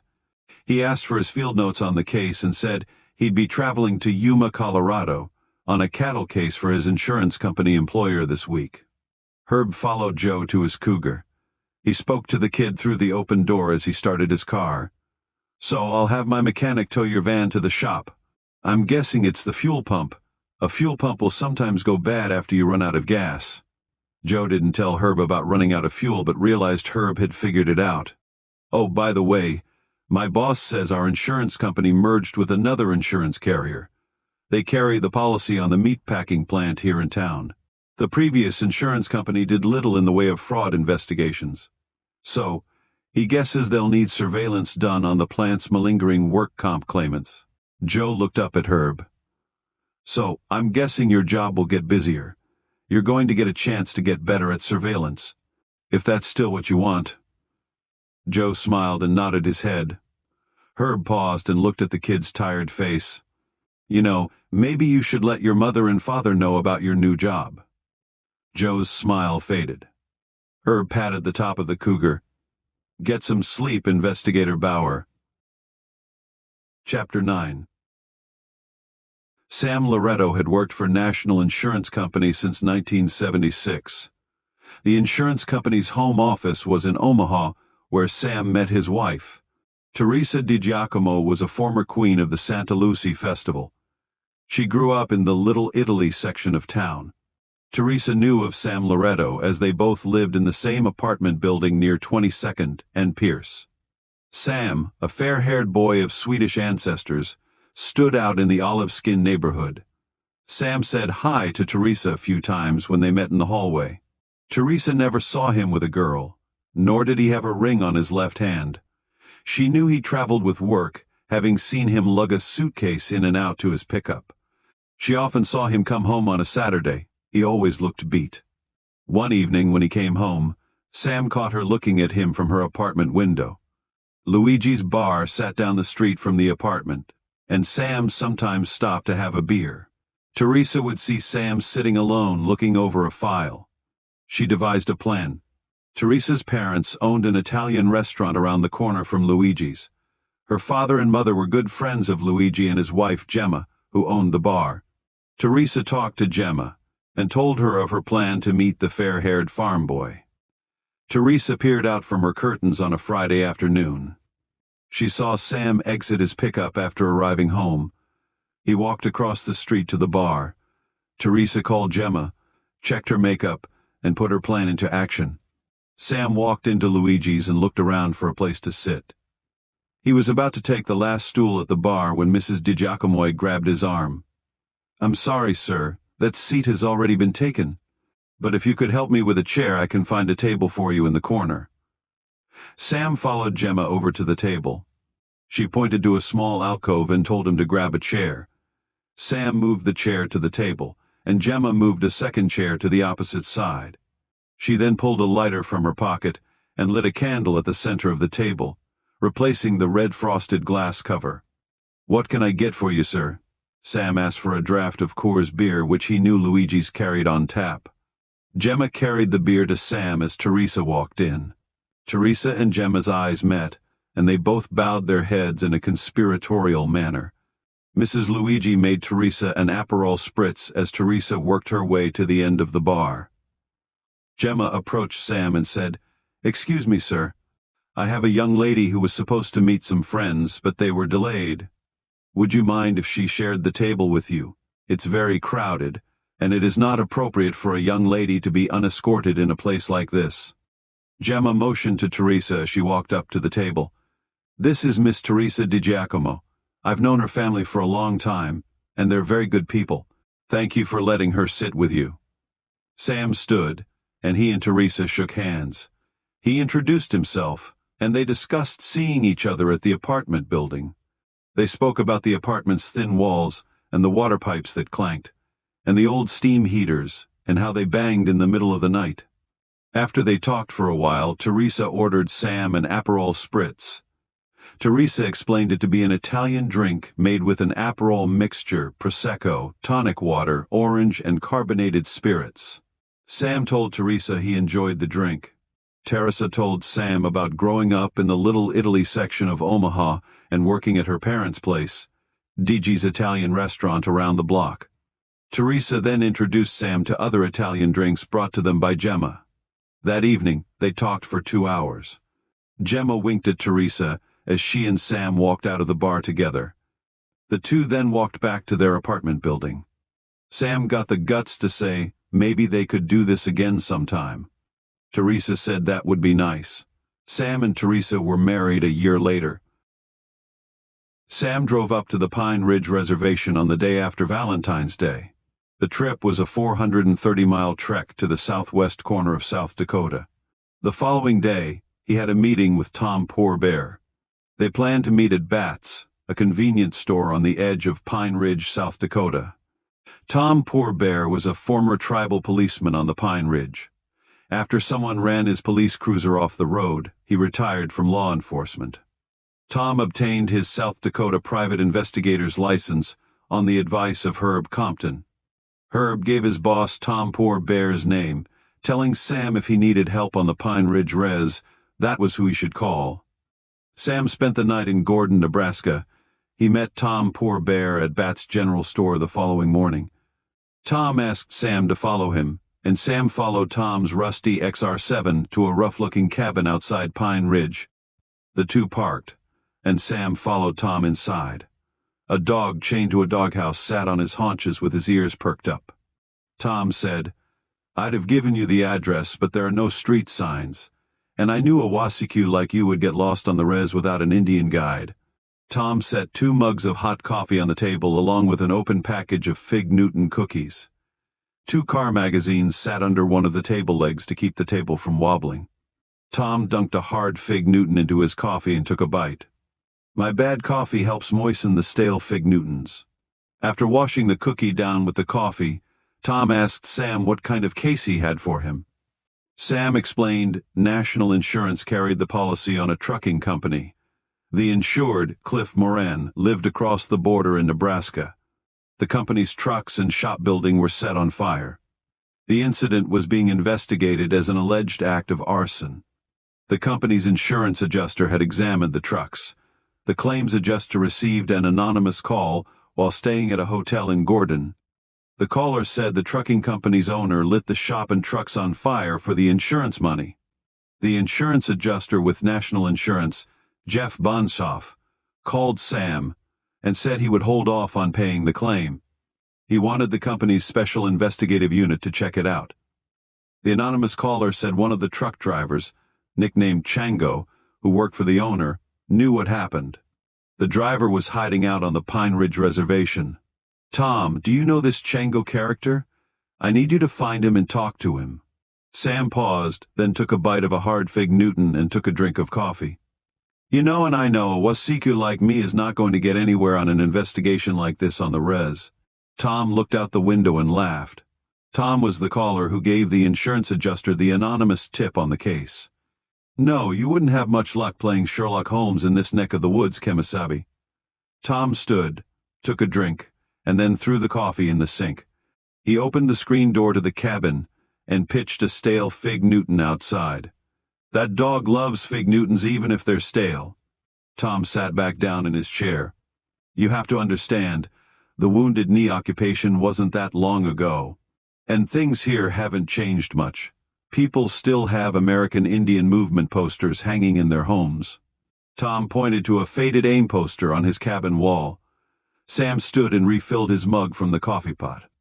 "This Chango character is supposedly hiding out in the town of Wounded Knee or somewhere in that area." Tom let out a puff of air. "Why would this Chango guy help you? What's in it for him? There's a reason he's hiding out. You're going to have to give him a reason to talk, or at least a few hundred reasons." Sam spoke about how insurance fraud was becoming more of a topic of conversation in legal circles. "There's talk the state of Nebraska is going to pass a new law, making insurance fraud an official crime. I talked my company into setting up a reward program for people who tip us off to fraudulent insurance claims. I think I can get Chango at least $500 for his statement on what happened." Sam followed Tom out onto the porch of the cabin. The wind blew the prairie grass, and a chicken hawk circled overhead. Sam threw the dog another half-eaten Fig Newton, which the dog gulped down immediately. Tom Poor Bear said he'd take the case and wrote a few notes down as Sam ready to leave. They agreed on Tom's fee for the investigation. Sam shook Tom's hand.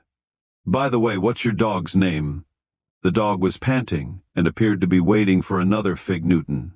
"He's not my dog. He just showed up here one morning. Animals seem to find me. If you want him, he's yours. He's a nice dog, but I'm not a pet-type person. Such a serious responsibility doesn't go well with my spirited lifestyle." Tom watched Sam pet the dog. "I guess he's what they call a Jack Russell Terrier. I call him Dog with no name." Tom Poor Bear paused and said, "Say, do you have kids?" Sam left Tom Poor Bear's place with Dog with no name seated on the passenger side of his pickup. He and the dog left Pine Ridge and traveled to his next case in eastern Wyoming. 10. Joe sat in his apartment eating a Braunschweiger sandwich and drinking a beer when he heard a knock on his door. His parents, Jim and Susan Bauer, walked in with ashes on their foreheads. They had come from Ash Wednesday services and expected to see their son there, so they thought they should check up on him. Joe's mother looked over the unkempt residence. "Hello, Joseph. I thought we might have caught you at church.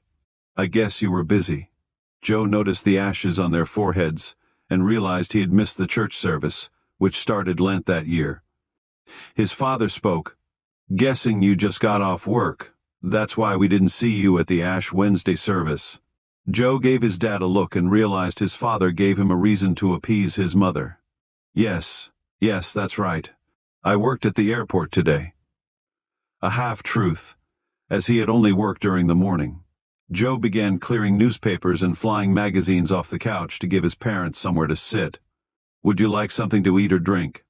Susan looked at Jim and crossed her arms. "It's Ash Wednesday, Joseph. You're supposed to fast from food and alcohol on Ash Wednesday." Susan looked at the sandwich and the beer on the side table. "Yes, I know that. Sorry." Joe picked up the plate and the beer, carried them to the kitchenette, and put them in the sink. Joe turned down the music from Kearney State's radio station. Joe then took a seat on his well-worn recliner. "How was church tonight?" Joe didn't know what else to ask. Susan took a deep breath and sat on the couch with her husband. "We have a new priest. His name is Father Jim Homolka. He is a couple of years older than you. He's very nice. He gave an excellent sermon tonight about the importance of Lent, and how it is a great time for reflection and confessing your sins." Joe looked at his father, who raised his eyebrows. His dad rifled through one of the flying magazines. "How are your flying lessons going?" Joe, thankful for the change of subject, answered his father. "Not bad. Elton is working with me regarding payment for the lessons. You know about my first 2 cross-country flights. I have the big cross-country flight left. I plan to fly to Norfolk, then to Beatrice, then back to Fort Kearney. I'm going to do it in a month or so." "Maybe." Jim nodded and set the flying magazine aside. He then mentioned the helicopter crash from the prior December. Joe said it was still a topic of discussion amongst the pilots at the airport. He never mentioned watching the helicopter take off the night it crashed. His mother worried about his flying, and he didn't want to worsen it. "Everyone says the pilot was an ace."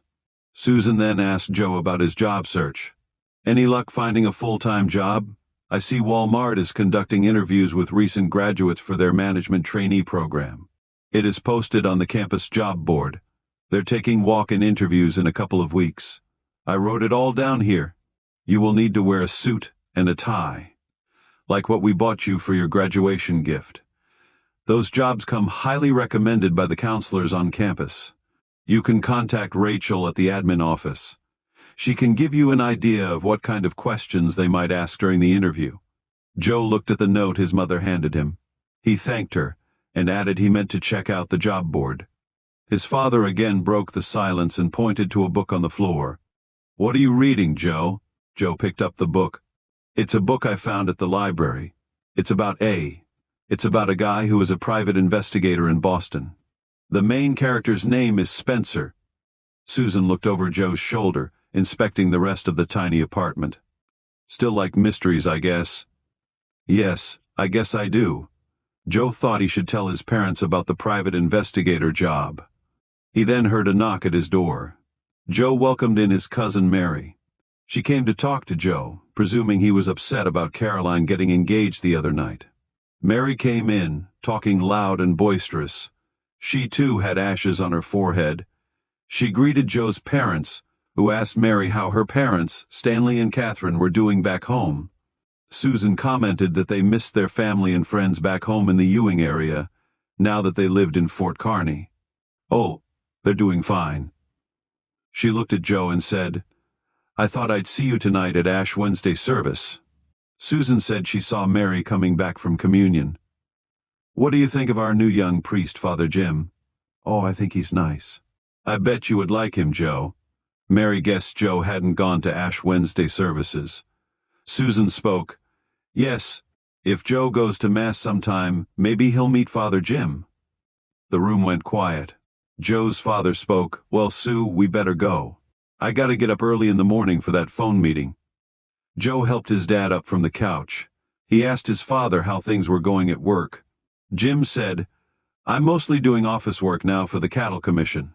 My days bouncing over cow trails are over." Jim's fall from a horse left him handicapped, making things more challenging as he got older. Susan hugged Mary and told her to say hi to her parents. Susan then took Jim's arm as they walked out the door and up the steps from Joe's garden-level apartment. Mary looked at Joe and took a seat on the couch. "Sorry about that, Joe. I hope I didn't interrupt anything." "No, cousin. I think it was good you showed up. I forgot about Ash Wednesday. My mother wasn't pleased with me." "Your mother is just being a good mother." Mary looked around the apartment. "How you been doing, Joe?" "What do you mean? I mean, are you doing okay? What are you getting at, Mary? The other night, after Caroline got engaged to Garner, you seemed upset, and then you left in a huff." "The other night at the tumbleweed." Joe thought for a bit. "Oh, that. Yes, I'm fine." Mary unzipped her coat. "Well, I thought you were disappointed Caroline got engaged." "I'm sorry I didn't tell you about it. I just learned that afternoon Garner planned the surprise. I've tried to call Caroline, but she hasn't returned my calls. I'm guessing she's a little miffed with me." Joe didn't quite know how to respond. "Well, I was sort of working that night, and I took off. I'm sure Caroline is happy. You always said she wanted to marry a Lutheran farmer." Mary paused and looked at Joe, who wiped at a grease stain on the back of his hand. "You don't know much about women, do you, Joe?" Mary looked at the empty beer cans on the kitchen counter.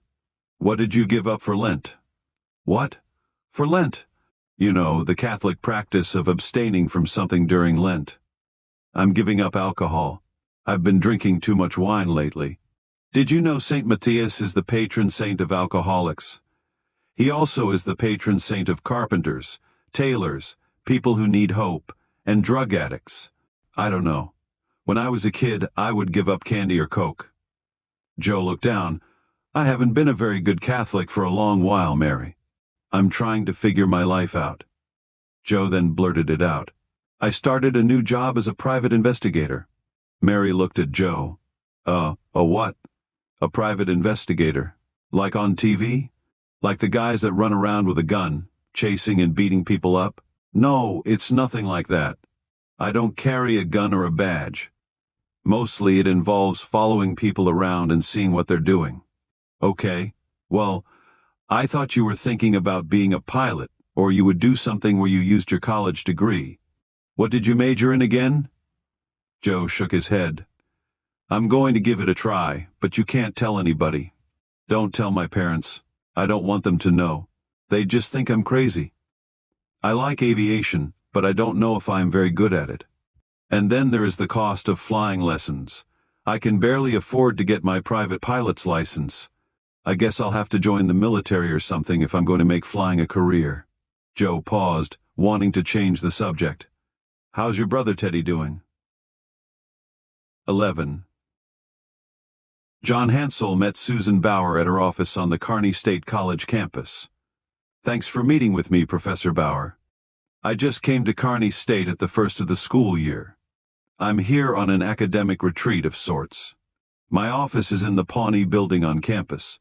I'm doing academic research for a group. It's difficult to explain. I'm really not supposed to talk about it." "I see. What was your last position?" "I last worked for the State Department in the Philippines." Susan Bauer looked her visitor over. He was thin, and she could smell cigarette smoke. She took him for a 3-pack-a-day smoker. "That's interesting. What can I do for you, Mr. Hansel?" "Call me John, please. You see, my daughter is having some issues at school. I too had such problems growing up. I understand you have studied this dyslexia issue. I thought you could advise me and my wife on how we might help our daughter." The two talked about recent studies on the subject of dyslexia. Susan pointed to a picture of her son, Joe, on her desk. She explained her son's struggles with double-deficit dyslexia, which means he has two types of dyslexia. Susan relayed that her son recently graduated from Kearney State. Although he seemed to have an above-average IQ, his academic career was unremarkable. She added her son's dyslexic challenges made him easily frustrated in his studies. Susan then asked John about his family. John explained he and his wife Marie have 3 kids. He added he met his wife while working in the Philippines. Susan shared more about dyslexia, talked about her research, and said she needed to get to her next class. John thanked Professor Bauer for her help. Susan suggested that John's daughter be given a test to evaluate the level of her dyslexia. They agreed to talk again. John Hensel grew up in central Nebraska, but for the last 15 years he lived in various international locations where he gathered intelligence and conducted information-gathering assignments. How John landed the job was an accident, but he found himself employed by a relatively unknown U.S. government agency. It wasn't the CIA or the FBI, but the work took him on various intelligence-gathering missions throughout the Middle East, Africa, and Asia. He met many who were also engaged in intelligence gathering from those well-known agencies. John's employer went by the simple acronym, Oz. John now enjoyed a sabbatical from Oz. His last assignment in the Middle East took its toll on him physically and personally. After discovering John was working in their country, Palestinian rebels held him prisoner. John spent time recovering at a naval hospital. Given his status, his employer felt he should take some time off. They suggested he write about his 15 years of experience in the intelligence-gathering field, claiming it to be a way to help train their future agents. They also asked him to do research and analysis for the company. They called Oz a company to make it sound less governmental. The psychologist at Oz recommended that John not do fieldwork for at least 1 year. The intelligence gathered by John put him in good stead with his bosses. They understood he needed time away from field operations. John thought a return to his birth state of Nebraska would benefit him and his family. His bosses landed him a research professor position at Kearney State College through their contacts. John was there to conduct academic research for a foundation that funded his work. Kearney State was far from the demons that haunted John Hansel's dreams. John and his family found a place in the country near Fort Kearney, 15 minutes from the college campus. Their quiet acreage allowed John peace in the evenings. He liked to smoke his Asian cigarettes, drink wine, and ponder his last 15 years. He enjoyed spending time with his wife Marie, watching their 3 kids chase their corgi dogs around the yard. John earned this paid vacation, given the work he had accomplished. But it wasn't all vacation as he wrote papers on his prior work in the Middle East and Asia. That work and conducting case analysis for Oz kept John busy as he recovered from the physical and emotional torture he received from Palestinian rebels. Like the CIA, Oz could not do clandestine work involving Americans inside the United States. However, as John's current position was considered research, it fit within the agency's charter. John's paperwork, which he received from Oz, came via a special courier. The courier would fly in a monthly delivery from the Air Force Base in Omaha, Nebraska, the location of the Strategic Air Command. John would meet the courier who personally handed him the intelligence pouch. John, in turn, would hand over a pouch with his writing and operational analysis for the month. The two never spoke during the exchange. John kept the Oz documents in a large safe in his office at the college campus. None of John's fellow employees at Kearney State knew of his past. The administrative office relayed that a think tank paid John Hansel's salary for specialized academic research. John's office was in the Pawnee Building, an older building on campus with leafy vines growing up its side. Because he smoked, John asked for an office with plenty of ventilation. No one, including the college's cleaning staff, was allowed to enter his office. 3 locks secured his door. John kept all documents in a large upright safe. He never took any work papers home. Trained in counter-surveillance, John noted anything out of the ordinary. He continued this professional habit, even though he now worked in a small college town. 12. March was going out like a lamb as winter drifted to spring. Snow and ice hiding in the shadows clung to life. Joe got off his overnight shift at the airport. His work that night included washing the jet that Sundowner Air kept in the airport's giant hangar. Sundowner Air's fleet included 6 Aero Commander airplanes that hauled packages for UPS, FedEx, and U.S. Mail across Nebraska. The planes were based at various airports throughout the state. Sundowner kept the jet, nicknamed Rambo, for emergency transport requests to places around the country. Joe had just finished washing the plane early that morning when he caught a call to prepare Rambo for a run to a car plant in Ohio. Joe pulled Rambo from the hangar with an aircraft tug. After its last run, he had topped off its fuel tanks. The 2 pilots arrived, and Joe hooked the ground power unit, also known as a GPU, to the jet. After the jet roared to life, he unhooked the GPU from the plane. Joe then signaled the pilots with a thumbs up and snapped a salute to show they were clear to go. While waiting for the pilots to arrive, Joe looked through a pile of resumes on Elton's desk. Elton West, his boss, had advertised that Sundowner Air was looking for a transport pilot for their mail and package runs. Experienced pilots with hundreds to thousands of flight hours were looking for work. Joe still didn't even have his private pilot's license. The number of qualified candidates gave Joe an insight into the industry's current state, in that there were plenty of experienced pilots looking for jobs. Joe finished his shift. Running late, he grabbed a breakfast sandwich and a Coke from McDonald's and went straight to Herb's office. He found Herb and Tom Grogan going over their active cases. Tom had arrived in Fort Kearny from Omaha that morning. Herb introduced Joe to Tom, explaining Tom would be giving Joe his introductory training in conducting surveillance. Although much of the knowledge and feel for conducting surveillance would come with experience, Herb relayed that Joe needed to understand the basics better. Joe's pants had oil stains from cleaning the jet's underside the night before, and dark circles under his eyes confirmed little sleep. Herb greeted Joe. "Glad you could make it, Investigator Bauer. I thought you might have forgotten about your training day. Did you get any sleep last night?" "Sorry. The Rambo jet needed to be prepped for an emergency run to Ohio." Herb rolled in a chalkboard that he borrowed from a neighboring office. "I'm going to turn the surveillance training over to Tom. He is the most experienced surveillance operative I know, and his work with the FBI was much more serious than watching some guy committing insurance fraud. That being said, the skills required are also very challenging." Herb talked to Tom for a while, then turned back to Joe. "We have clear weather this week, good for surveillance and flying. I'm flying the Skywagon down to McCook and am meeting one of our brand inspectors there. Then, I'm off to Rapid City and Belle Fourche, South Dakota. I'll be home in a few days. Whatever Tom tells you to do, you do it. Have you told Elton about your new job?" "Not yet. I didn't know what you would need from me at the start. So, I am doing both jobs if that is okay. If I see Elton at the airport when I pick up my plane, I won't say anything." Herb then said goodbye to Tom, grabbed his leather case and left the office. Tom explained he started with the Omaha Police Department and then worked for the FBI. He retired early and decided to take his skills to the private sector and avoid a transfer to Dallas. Tom had pissed off a supervisor who threatened to move him out of the Omaha field office. He also explained he had managed extensive surveillance operations on motorcycle gangs in the Midwest while with the FBI.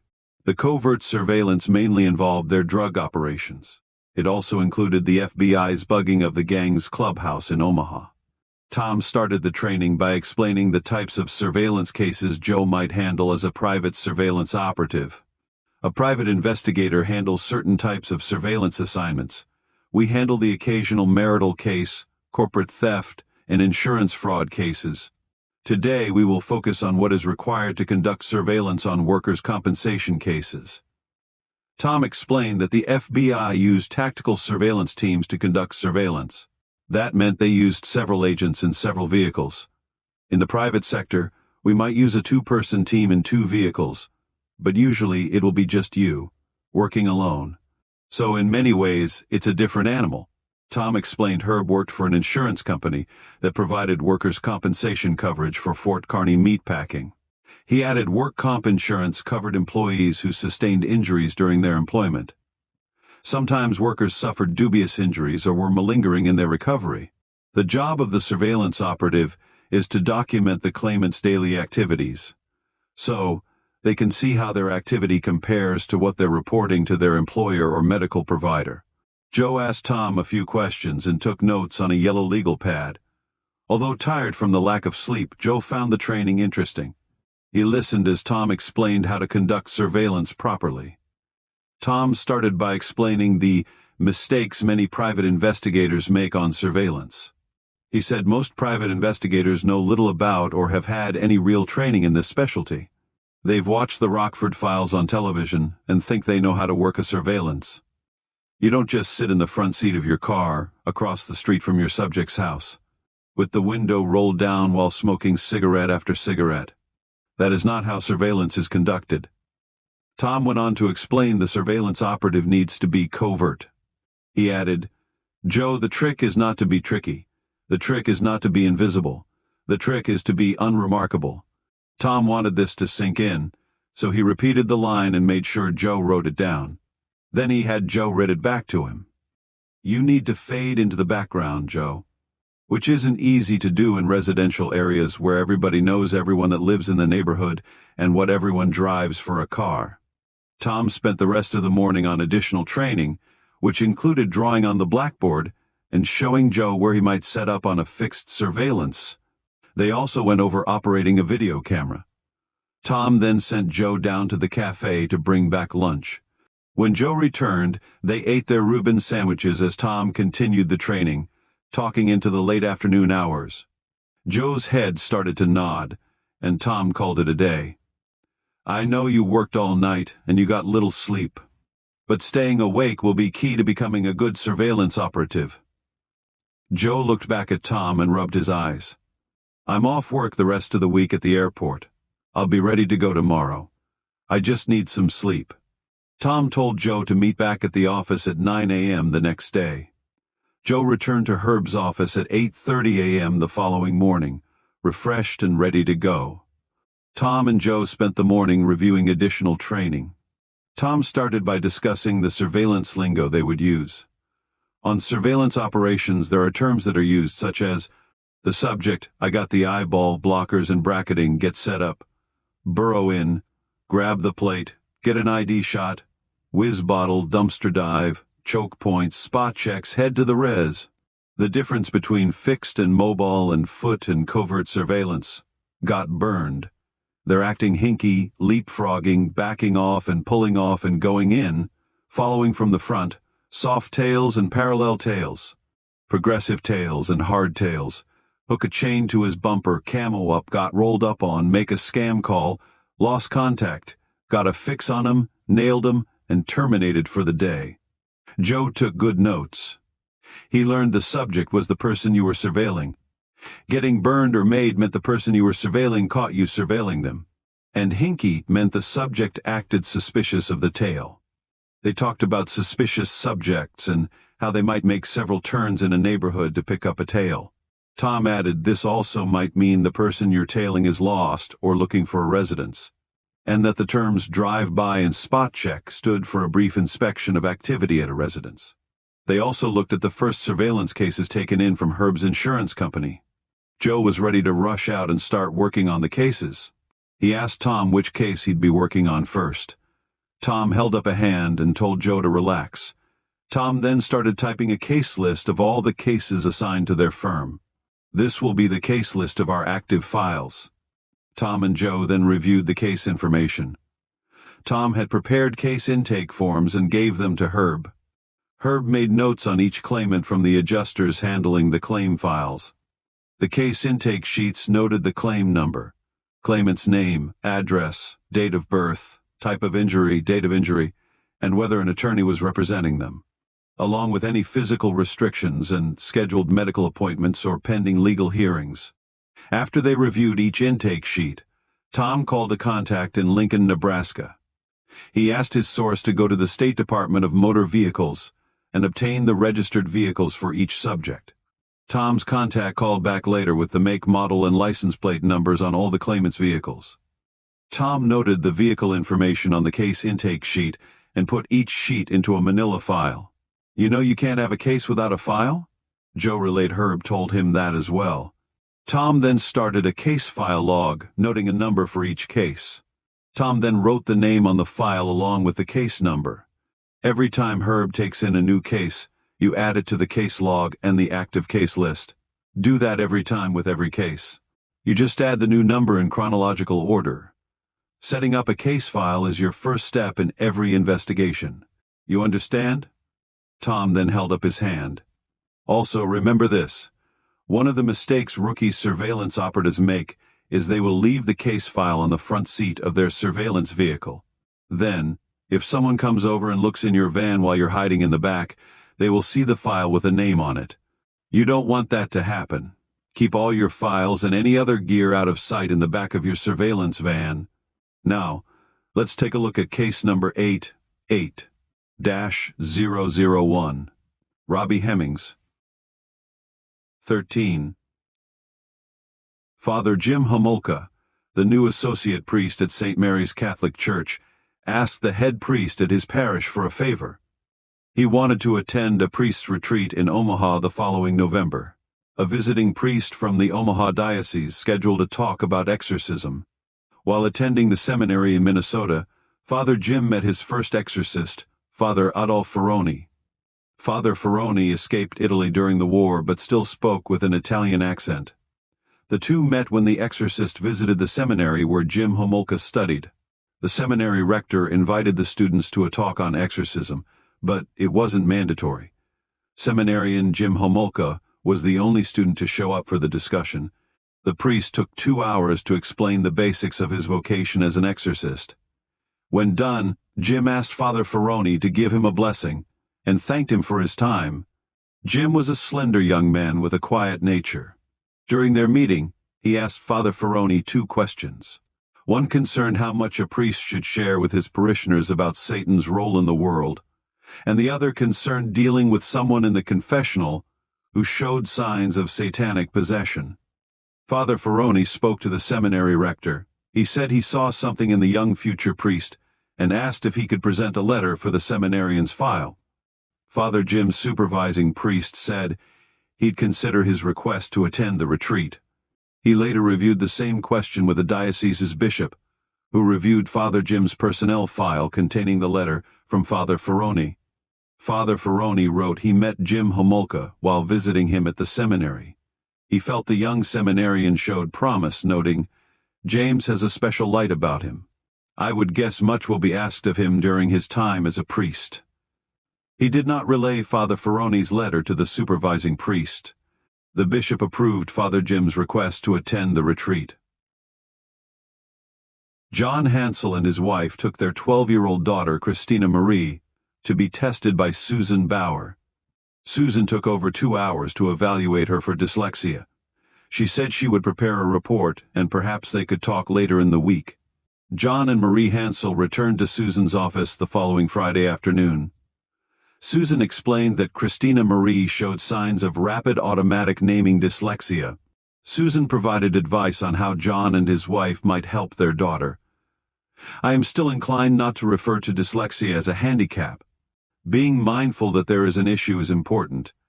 You don't want her to use it as an excuse for failure." Susan gave John and Marie a report outlining a plan for their daughter. John wrote Susan a check for her evaluation. Susan said she didn't want to be paid, but John insisted. After they stood, Marie asked Susan about her son, who Susan noted also had dyslexia. Susan pointed to a picture on her desk. "That's my son, Joe. He's standing near an airplane, shaking the hand of his flight instructor. They took the picture after his first solo flight. He's still working on his pilot's license." Susan added that her son also worked at the airport. John and Marie thanked Susan for her help. After returning home, they reviewed Susan's evaluation and her ideas for Christina Marie. The two felt better for being proactive regarding their daughter's issue. The following morning, John Hansel went to the Fort Kearny airport to meet the courier and pick up his monthly intelligence pouch. While waiting for the courier to arrive from the Strategic Air Command, John watched the activity at the small airport. A cargo plane taxied toward the main office area. A young male gave the plane directions on where to park.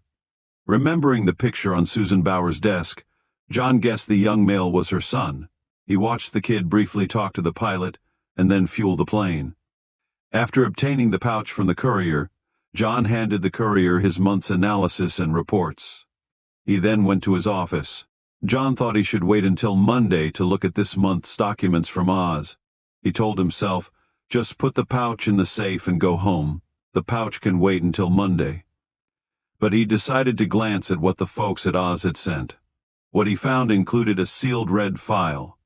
John hadn't seen a red operation file since returning to American soil. He broke the seal and opened the file. In large bold print, on the front page were the words, Operation Yaitso. Garner Schott kept a private bank account in Fort Kearny. He also carried an account at Farmers Bank and Trust in Shelton. Schott Farms, Inc., the family farming corporation, also kept their business account there. Garner and his brothers were considered employees of the farming corporation and received a weekly check from their father. The corporation also supplied them with a pickup. Garner's two older brothers owned a house on one of the farm's properties. The Schott men were meeting in the farm shop at the end of the day. Floyd Schott said he thought about buying a farm at an estate sale set for the first week in April. The property included 134 acres of irrigated farm ground. The balance of the 1 60-acre quarter section also had a house and grain bins on the property. Floyd said he might buy the property if Garner and his future wife, Caroline, would be interested. He added that the house needed work. Garner said, "Sure, Caroline would be interested. Let's get it if it's a good piece of ground." Floyd looked at Garner's two older brothers. The oldest brother, Clive, said, "It might be nice if you talk to Caroline first and see what she thinks of the house." Garner waved his hands at his father and brothers. "She'll like it. Let's get it. I got to go to town. I plan on hauling corn to the elevator in Gibbon tomorrow morning. I'll see you all later." Garner stopped at a Fort Kearny bank just before closing. Garner's father and brothers knew nothing of his private bank account. He deposited a check made out to him personally from a grain elevator in Fort Kearny. When Garner fell short of cash, he would take a 300-bushel load of corn from one of his father's many grain bins and sell the grain at an elevator under his name. He knew he had to be careful and not get caught. After Garner deposited the check in the bank, he withdrew 5 $100 bills. He took the money to his bookie and paid off his $200 debt. Luis Gilbert, the bookie, explained he didn't like extending credit to late-paying customers to make their bets. "I need your money in advance in the future. You understand, kid?" Garner told the used car salesman he was a good client and always paid his debts. Luis wanted the kid to know his bosses would disapprove of taking bets from slow payers. Luis told Garner, "If I give you credit and make a bet in your name and you lose, it's up to me to cover the bet. And if you don't pay me, what do? Take you to court? No, kid, I will get my money. Do you understand?" Garner said he understood. Garner told Luis that the racehorses would start running in Grand Island, adding, "So until football starts next fall, my focus will be on the ponies." Luis wished the kid well and stuck the $200 bills in his shirt pocket. The kid left in a nice pickup, and Luis spoke to himself. "Watch your ass, Luis. That kid is going to be a problem." 14. Joe's first work comp surveillance involved Robbie Hemmings. Robbie had worked as a Rod Wiesand at the Fort Kearny meatpacking plant. Tom Grogan wasn't sure what the Rod Wiesand job required, and he didn't think he and Joe wanted to know the particulars. Robbie sustained injuries to his right forearm and chest while on the job. His surgery was over a year ago, but Robbie complained he still had pain radiating up his arm and chest. Robbie claimed he could not use his right arm to do any lifting. He obtained an attorney to represent him on his case. Tom Grogan drove a 19 Chevrolet G20 conversion van. The van was light blue with a faint silver stripe at the bottom.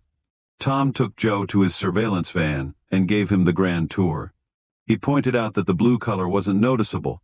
You don't want to use a red-colored vehicle for surveillance. Magnum P.I. might use a red Ferrari, but that's television. Tom told Joe to always conduct surveillance from the back of the van. Tom had removed the console between the front seats, which allowed him to move quickly from the driver's seat to the rear. Black curtains covered the slightly tinted side and rear windows, and hung behind the front seats. Tom had removed the back seats and mounted a captain's chair in the rear of the van. The chair pivoted and reclined so Tom could comfortably shoot video out each van's window. A tripod is another important tool for shooting video in the back of a van. Did Herb give you a tripod to use? Joe said he hadn't. Tom gave Joe an extra one, which he brought with him. Always use a tripod when shooting tape from your surveillance vehicle. Shooting steady video separates the professional surveillance operative from the novice. Tom sat in the back of the van and asked Joe to shut the van doors. He then asked him to look inside from the outside of the van. Joe could not see Tom with his face up to the slightly tinted window. It was a simple trick, but Tom wanted Joe to gain confidence. Knowing the van gave him plenty of privacy. He also noted to Joe that the front door windows were not heavily tinted. Tom explained, "People will look at the strange van parked in the neighborhood. But since they can see no one is sitting in the front of the vehicle, they'll give it little attention." It was a trick of the brain, but those little tricks helped a surveillance operative to be unremarkable. Tom said, "We have our file, so let's take a look at this first case. I don't want to sound like your mommy, but do you need to hit the head? I do have a couple of whiz bottles if we need them." Joe said he was okay. Tom handed Joe the keys to the van, and they took off. Tom explained the first thing they needed to do was fuel the van and wash the windows. Again, Tom knew he was acting trite, but good habits laid the groundwork for Joe to be a successful surveillance operative. All the windows. Tom made a point and said, "If I see video taken from behind dirty windows, there will be hell to pay. And no more running out of gas when you're on surveillance. You fill the tank every day. Don't assume you'll just be driving only a few miles. Are we clear?" Joe said he understood. Joe stopped at a gas station to top off the van's fuel and wash all the van's windows. Then Joe and Tom headed to their case. Robbie Hemmings lived in a house on a corner lot in the older part of Fort Kearny. Joe did a drive-by of the residence and saw no outside activity. He saw a pickup parked in the driveway. The pickup's license plate matched the vehicle research in the case file. Tom then told Joe to park at a Methodist church parking lot a few blocks away. "I know where we should probably set up to start this case. What are you thinking?" Joe relayed a possible surveillance position that was too close and too obvious. Tom advised Joe why that wouldn't be an appropriate fixed surveillance location to start the case. "I saw an abandoned house down the street from the residence. I think we could set up near there." Tom crawled to the back of the van while Joe drove toward the subject's residence. Tom guided Joe, telling him to park between the abandoned house and the neighboring house. They noted no activity in the neighborhood. After Joe parked, he crawled into the van's rear and sat in the captain's chair. Tom sat on a pillow in the corner of the van. Tom spoke. "What did you forget to do, Joe?" Joe thought briefly, crawled back to the front and locked the driver's side door. He looked over and saw Tom had already locked the passenger door. Joe then crawled to the back. "You don't want somebody crawling into your van when you're burrowed in on surveillance, Joe." "I know. I'm sorry. I need to follow my checklist." Tom asked Joe to set up the camera on the tripod and take the initial shot of the house. Tom made sure Joe had set the right time and date on the camera. Tom then said, "And now we wait." Around noon, Robbie Hemmings came out of the house. Joe started the video camera as the subject walked to his mailbox. He had trouble getting the camera mount to rotate. Tom said nothing. Joe remembered his training and adjusted the tripod so the head would move smoothly. They observed Robbie reading his mail while walking back to the house. He dropped a letter, bent over and picked it up. Robbie then entered his house. Joe felt excited about getting the shot of their subject bending. His hands were shaking a little. Tom waited a minute, then reminded Joe he forgot to stop recording the video when their subject went inside. Joe hit the video camera's off button. Joe said, "Sorry, I got excited about getting the shot of the guy bending over." "Joe, you're going to get a lot of those kinds of shots if you stay in this business. Something you might try when shooting video is to control your breathing." Tom showed him breathing techniques to help him relax. "That will also help with the adrenaline shakes." Tom then relayed another trick. "I talk to myself when shooting tape on surveillance. I'll say things like camera on and camera off while I'm doing the activity." Joe nodded. "Like when you're in an airplane and getting ready to take off or getting ready to land. And you need to adjust your flaps or other instrument settings. I talk to myself when I do that." "Yes. And by the way, the claimant has an arm and chest injury. I am not sure his bending over to pick up an envelope will greatly help. That being said, it shows a range of movement, which is what we want to show the client." That afternoon, Joe obtained more video of Robbie walking around outside his house. Joe and Tom each used their whiz bottles. Tom used the bottle a couple of times, saying to Joe, "Wait until you get older." Joe shot video of the claimant sliding a picnic table to the side of the house and raking his yard for a short time. During the activity, the subject showed no sign of discomfort. Around 3:30 p.m., Robbie left the residence. Tom remained at the rear of the van, and Joe followed the vehicle. Tom gently instructed Joe how to follow their subject. They followed Robbie to an elementary school. Joe hopped into the back of the van and shot video of Robbie as he walked to the school's entrance. He then escorted two kids back to his vehicle. Joe then followed them back to the residence. Tom told Joe to stay clear until the family entered the house. "Not bad, Joe. At the early point in a case, you don't want to take any unnecessary chances to avoid getting burned." "Do you know the term burned?" Joe said he did. Later that afternoon, a female arrived at the residence. Tom said she was likely their subject's wife. Joe obtained video of Robbie putting his trash out by the street curb and another shot of Robbie bending. Robbie then broke down several cardboard boxes using both arms. He stuffed the boxes in the trash dumpster. Their subject moved vigorously and without any sign of hesitation or reservation in his movements.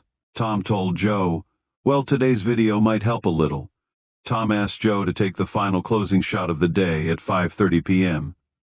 They left the area and returned to the office. Tom did a quick debrief with Joe and headed to his motel room. Tom and Joe returned to the residence at 6:30 a.m. the following morning. The two again watched Robbie all day. The female left home with the kids a little before 8 a.m. Joe later shot video of the claimant checking the oil on his car, getting the mail, and briefly looking over an old lawnmower he pushed out from the garage. Robbie again picked the kids up from school, driving the same route. Tom commented on how people are creatures of habit. Joe also obtained video of Robbie carrying groceries from his wife's car after she returned home. Tom and Joe continued to work together on their other cases for the remainder of the week. They obtained good video of one claimant loading firewood into the back of his pickup. Joe followed the claimant but lost him at a stoplight. Tom suggested tailing techniques for that situation. The subject returned home later with an empty pickup. Tom commented it would have been nice to get video of him unloading that firewood. Joe knew he had a lot to learn. When Tom and Joe finished at the end of the week, they had another debriefing. Tom said he'd give Joe a C for a grade, telling Joe, "That's not a bad grade for a novice surveillance operative on his first week." Tom informed Joe he would be on his own next week. "You have serious report writing to do. Doing your reports on the same day you work on the case is best. You have the video and your notes. I left a tape recorder in Herb's office. I want you to dictate your reports into the recorder. Spend the weekend getting caught up. I left sample surveillance reports as a template for you to follow. Call me if you have any questions. Herb will do the final draft."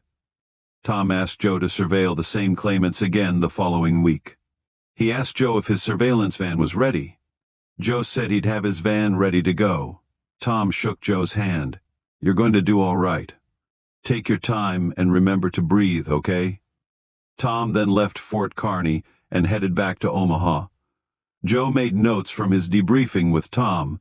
He then spoke to himself. "I need to get my van ready. Joe told Elton he had picked up another part-time job and asked for the next week off. Elton had seen many airport linemen come and go, and he usually had a student pilot who could fill in. Joe agreed, however, to work the shift at the airport on Saturday night. 15. Alexander Gorkin escorted the body of Yevgeny Antonov and his wife Sasha back to Russia after Yevgeny's death.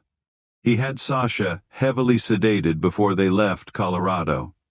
Alexander learned that Sasha contacted the Denver office of the FBI, relaying her desire to leave Russia and defect to the United States.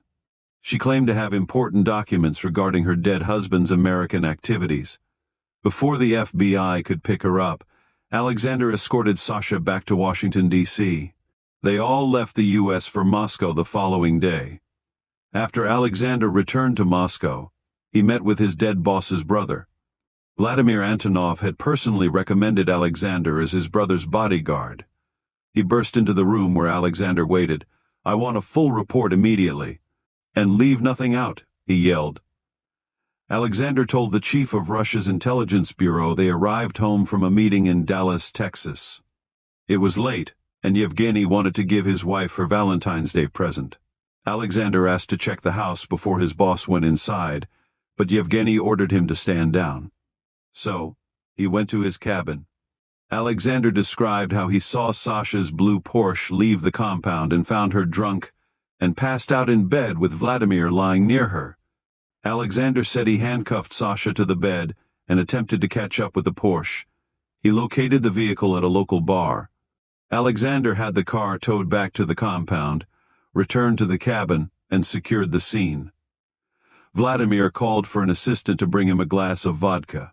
He asked Alexander more questions, who continued his detailed report. Alexander said he called a source, a medical doctor, who drove to Breckenridge and did a preliminary exam of Yevgeny. The doctor could find no evidence to indicate Yevgeny was murdered. The doctor took blood samples and sent them to a lab in Moscow. Prescription drugs were found in Yevgeny's suitcase, revealing a heart condition. Alexander and Vladimir knew nothing of his heart problem. The doctor guessed Yevgeny died of a heart attack. The medical examiner who did the scene exam of Yevgeny also thought that a heart attack was the cause of death. Vladimir wanted to know about Sasha's interrogation. Alexander said he did a preliminary interrogation in Colorado, but gained little information.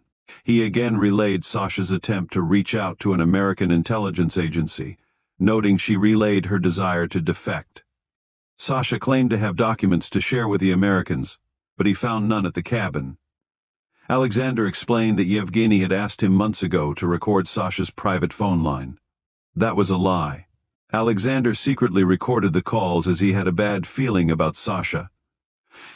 "You will continue your interrogation of Sasha here in Moscow, Alexander?" "Yes. Yes, I will. We have been preparing Sasha for additional questioning." Vladimir stood and drank the rest of his vodka. "Keep me apprised, Alexander." Alexander stood, indicating he had another issue. Yevgeny's master book.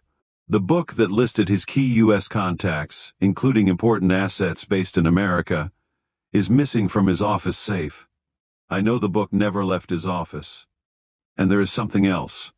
Vladimir shook his head and expelled air. "What?" The eggs are gone." John Hansel reviewed Operation Yaitso with his supervisor, Robert Cambridge. Now based in Washington, D.C., Robert had lived in London for several years. He adopted a British accent for his cover. Although originally from Arkansas, Alexander kept the British accent when he returned to D.C. "Sorry to bother you with this, John. I know you're on a sabbatical, but something came up. It appears you're sitting on top of a situation. Are you sure this line is secure?" "Yes, we are secure." "What kind of situation, Bob? I haven't been cleared for fieldwork." John called Robert Bob when he wanted to tweak him a little. "Well, you've read the briefing. The Russians have their knickers in a twist since the death of this Yevgeny fellow. Based on our audio surveillance, Yevgeny used a cover as a businessman to travel around the United States." "Yes, Bob, I know I read the brief." "Well, what the brief doesn't tell you is Yevgeny's brother Vladimir is the chief of Russian intelligence. Yevgeny has been their pigeon, acting like he was promoting business interests between our two countries. He has homes in Colorado and California, where he based his U.S. business operations. And Yevgeny has lined his own pockets quite nicely doing that business. We believe he's also been conveying intelligence, American secret intelligence back home to Mother Russia. Then he's been a messenger pigeon. Yes. Right, sorry, I was trying to remember what a messenger pigeon was. Well, the traffic we have picked up has enlightened us as to why our Soviet comrades got their Russian panties in a twizzle over this man's death. You have read the bloody brief, correct? Twizzle? Yes. The Russians are concerned about Yevgeny's contact book. The book appears to have been stolen at the time of his death in Colorado. The book included the names of his sources and other Russian agents based here in America. Stolen by who? Stolen by an American cowboy. Our research verified this cowboy lives right under your nose in Fort Kearny, Nebraska. The good thing is that the bloody Russians haven't figured out who or where he is as of yet. John lit a cigarette while trying to think of an appropriate reply for Robert. Blimey, Bob, that is a twizzle. 16. Joe conducted surveillance out of Tom's van during his training week. He now needed to get his caravan ready for surveillance. The Dodge didn't have as much room as Tom's conversion van, and it required various upgrades to get it surveillance-worthy. After leaving Tom's final debriefing on Friday night, Joe stopped to see his cousin Mary. Caroline Sheave was visiting Mary at the time. We're not even drinking alcohol, cousin. We're having hot tea like old ladies. Mary further explained they were waiting for Garner to show. He claimed a cow had trouble having a calf, and he was waiting for a vet to arrive. I warned Caroline that if she's going to marry a farmer, she'll need to get used to this type of stuff. Joe commented that a farm girl like Caroline knew the routine. Joe then whispered to Mary, asking her if she could sew some curtains for his surveillance van. Mary then spoke loudly. Caroline knows how to sew. She was in 4-H. And her parents even bought her a new Kenmore sewing machine for her college graduation present. Mary turned to Caroline. You could sew something for Joe, couldn't you? Joe whispered to Mary, explaining the curtains were for his new job, the job he wanted to keep a secret. Cousin, I already told Caroline about you being a private eye, right, Caroline? Caroline sipped her hot tea. That's right. Mary told me about your new job. It sounds exciting. Joe gave Mary a look. Mary held her hands out. You know I can't keep a secret, cousin. I promise we won't tell your mommy and daddy. Caroline spoke up, covering for Mary. Sure, Joe, I can sew something up for you. Have you bought any material yet? What are you thinking about using? Joe took Caroline to his caravan. Caroline always kept a roll of rolled-up sewing tape in her purse. She carefully measured the windows and the area behind the front seats and took notes. Caroline said they could pick out the material the following morning. Caroline met Joe at the sewing shop store on the Bricks in Kearny. The store sat down the street from Herb's office. Caroline looked through bolts of cloth in the store. She found some black felt that might work for the curtains. Joe held them up. You could barely see anything save for a little light and moving shadows. Tom had told Joe it was okay to slightly see through the curtain to help detect movement outside the surveillance van. Caroline added the measurements for the windows and the van's divider curtain to determine how much fabric she would need. Just in case, she added extra, something she learned from her mother, who taught her how to sew. Joe paid for the material and they left the store. He bought them a coffee and a cinnamon roll at the Fort Kearny Cafe. Joe then took her up to Herb's office. Caroline asked for a piece of paper and a pencil, and while they were talking she sketched out the curtains and noted the size of each window. I bought extra fabric to make sure there was enough. Thanks, Caroline. I want to pay you. Sewing these curtains for me is a big help. I don't want you to pay me, Joe. I'm glad to help you out. Garner still has his mother do his sewing. I guess he doesn't think my seamstress abilities are up to par. Joe ate his cinnamon roll and talked with his mouth full. These are kind of dry, sorry. Caroline drank from her coffee cup. Not to brag, but I did get a purple ribbon at the county fair for my cinnamon rolls when I was in 4-H, but that was a long time ago. I can't remember when I made them last. There was more silence. I bet Garner likes your cinnamon rolls. Caroline looked at her hands. "I've never made Garner my cinnamon rolls." She paused and took a breath. She spoke abruptly. "I was surprised by his proposal on Valentine's Day. I just thought." Caroline's words trailed off. Joe spoke up. "He's a nice guy." "So," Caroline changed the subject. "So, your new job sounds exciting. Can I ask why you don't want to tell your parents?" Joe stood and looked out the window down at the brick-lined street. "I don't know, Caroline. By our age, you're supposed to know what you want to do when you grow up. I limped through college. I thought about getting a job at one of the big stores like Walmart. I'm also taking flying lessons. Now I've started this crazy-ass job. I wish I were like normal people." Caroline stood, picked up the empty plates and coffee cups, and put them in a trash can. Joe added, "I'm feeling kind of like a tumbleweed blowing in the wind, but I do want to give this job a try." Joe walked Caroline back to her car. "Take your time on the curtains. I can tape black trash bags on the windows until you finish them." Joe spent the rest of the weekend working on the previous week's surveillance reports. Herb was around to give Joe advice on preparing the reports.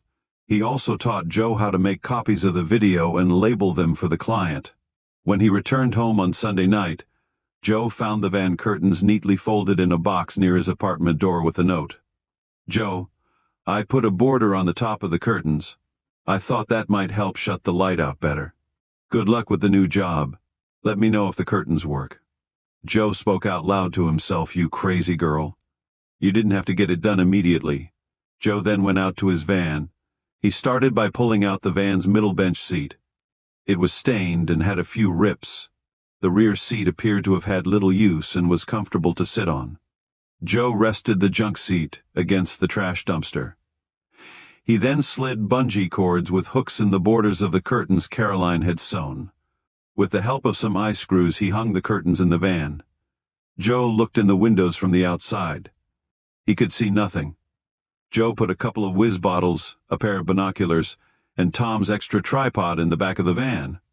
He then drove to a gas station, filled the van with fuel, and squeegeed the windows.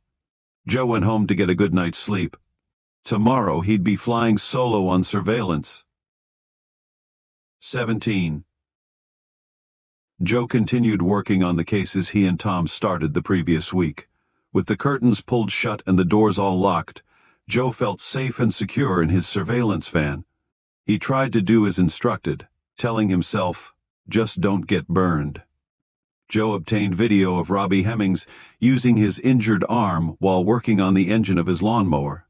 The video also included Robbie pulling the pull cord to start the mower with his alleged bad arm.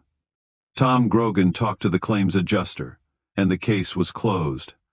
Joe obtained more video of the claimant with the firewood. One morning, he arrived at the subject's house after the man had finished loading wood in the pickup. Joe followed the subject to another residence without losing him. He obtained video of the claimant unloading the wood.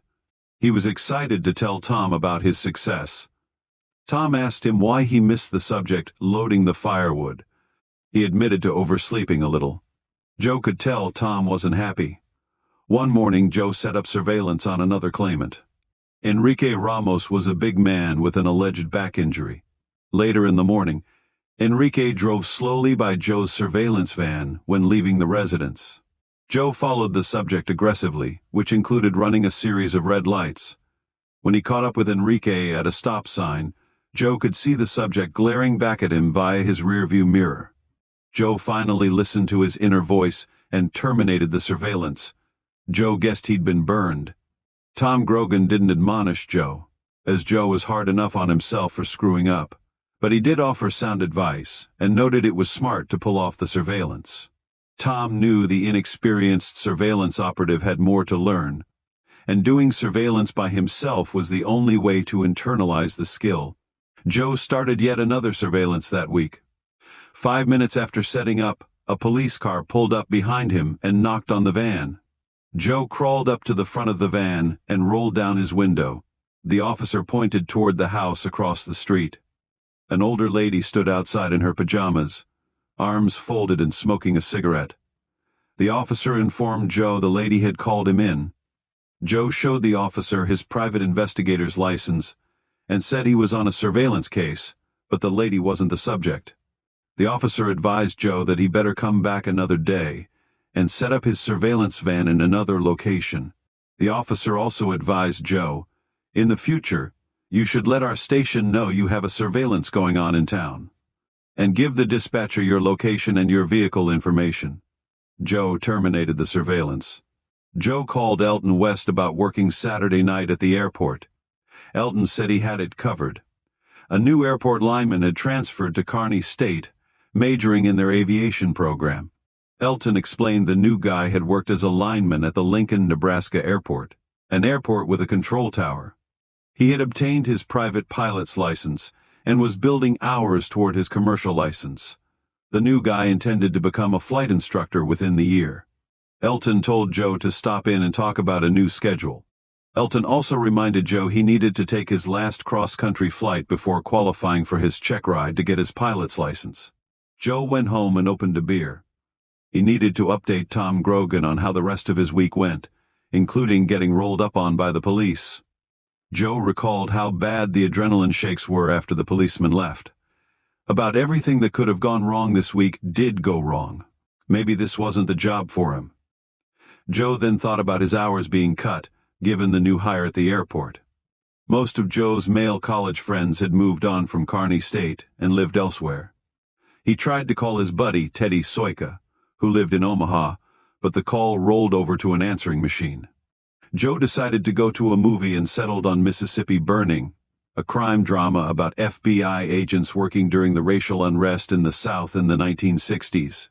When coming out of the theater, Joe met Caroline and Garner. Caroline asked what movie Joe had seen. After Joe responded, Caroline commented, "Garner wanted to see Gator Bait 2, so we saw that." Garner piped up saying he loved Gator Bait 1. Caroline shook her head. "I wanted to see A Fish Called Wanda. Darlene at work said the movie is hilarious." Caroline told Joe she hoped his job was going well.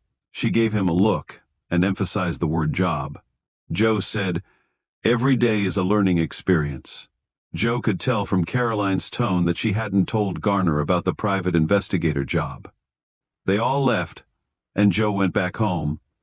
Before he fell asleep, Joe thought he should go to church the following day.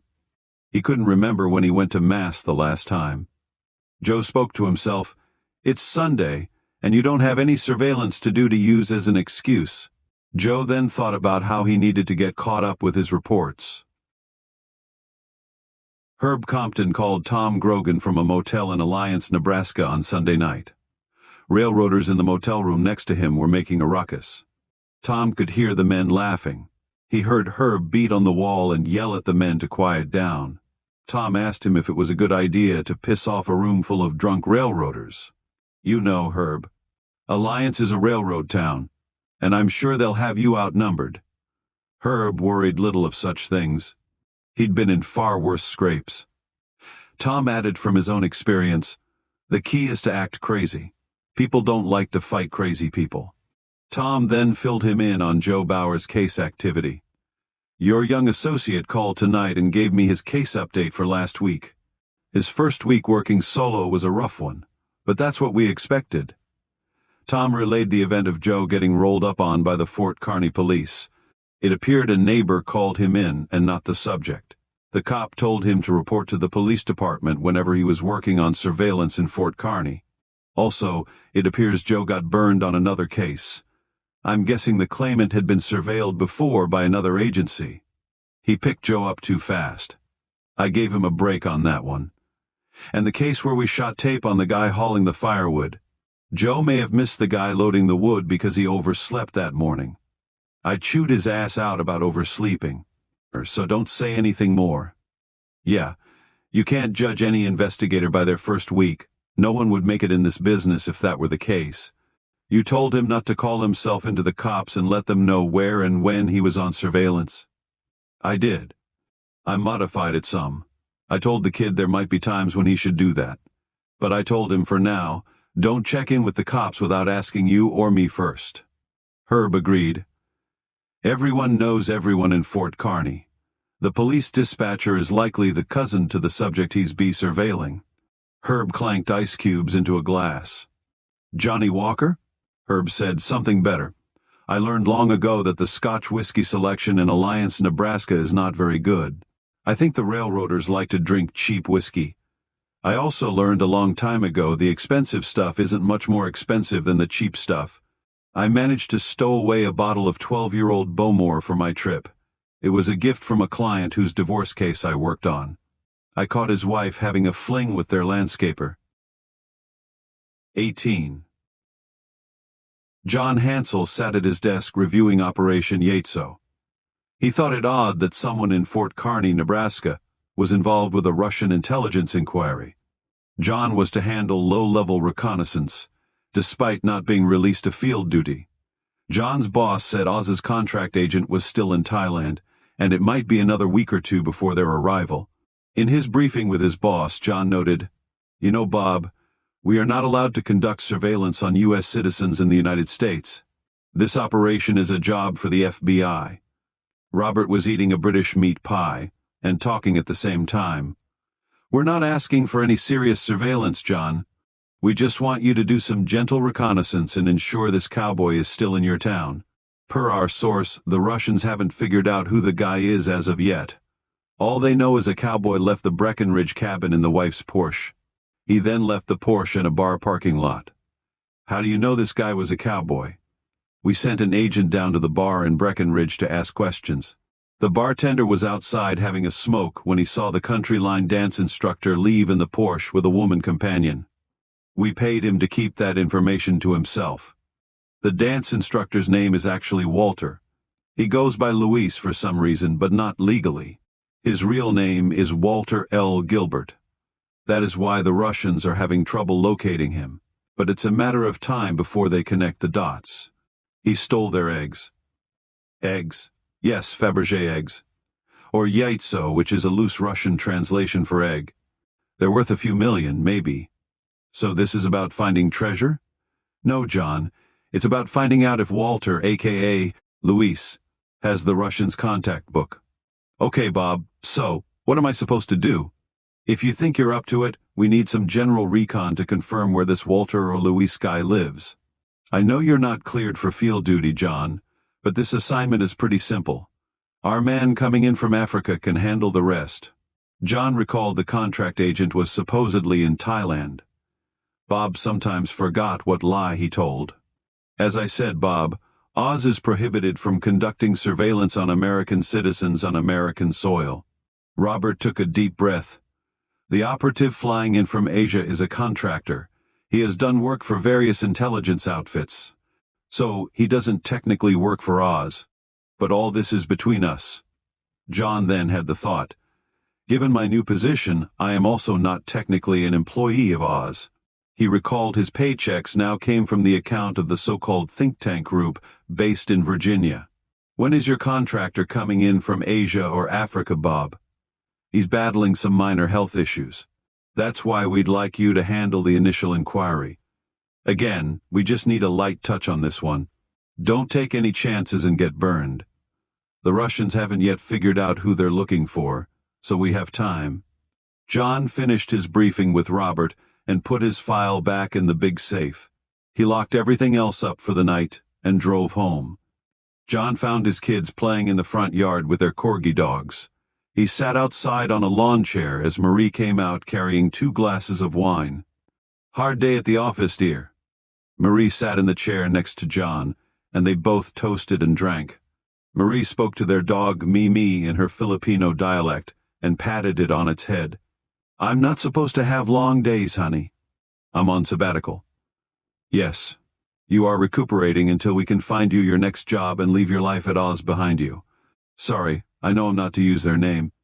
John decided not to tell Marie about his boss's request. He guessed he could find out where this Luis guy lives, take some pictures, and let their contractor handle the rough stuff.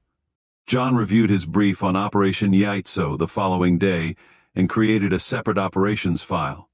He called the Aussie office in D.C. and asked an operations clerk to confirm the information on Walter L. Gilbert. The operations clerk relayed that Walter L. Gilbert was a licensed automobile dealer in Nebraska and owned a car dealership in Fort Kearney. The clerk confirmed that Luis's used cars had an operating line of credit at a bank in Fort Kearney, and that the auto dealership was a Delaware corporation.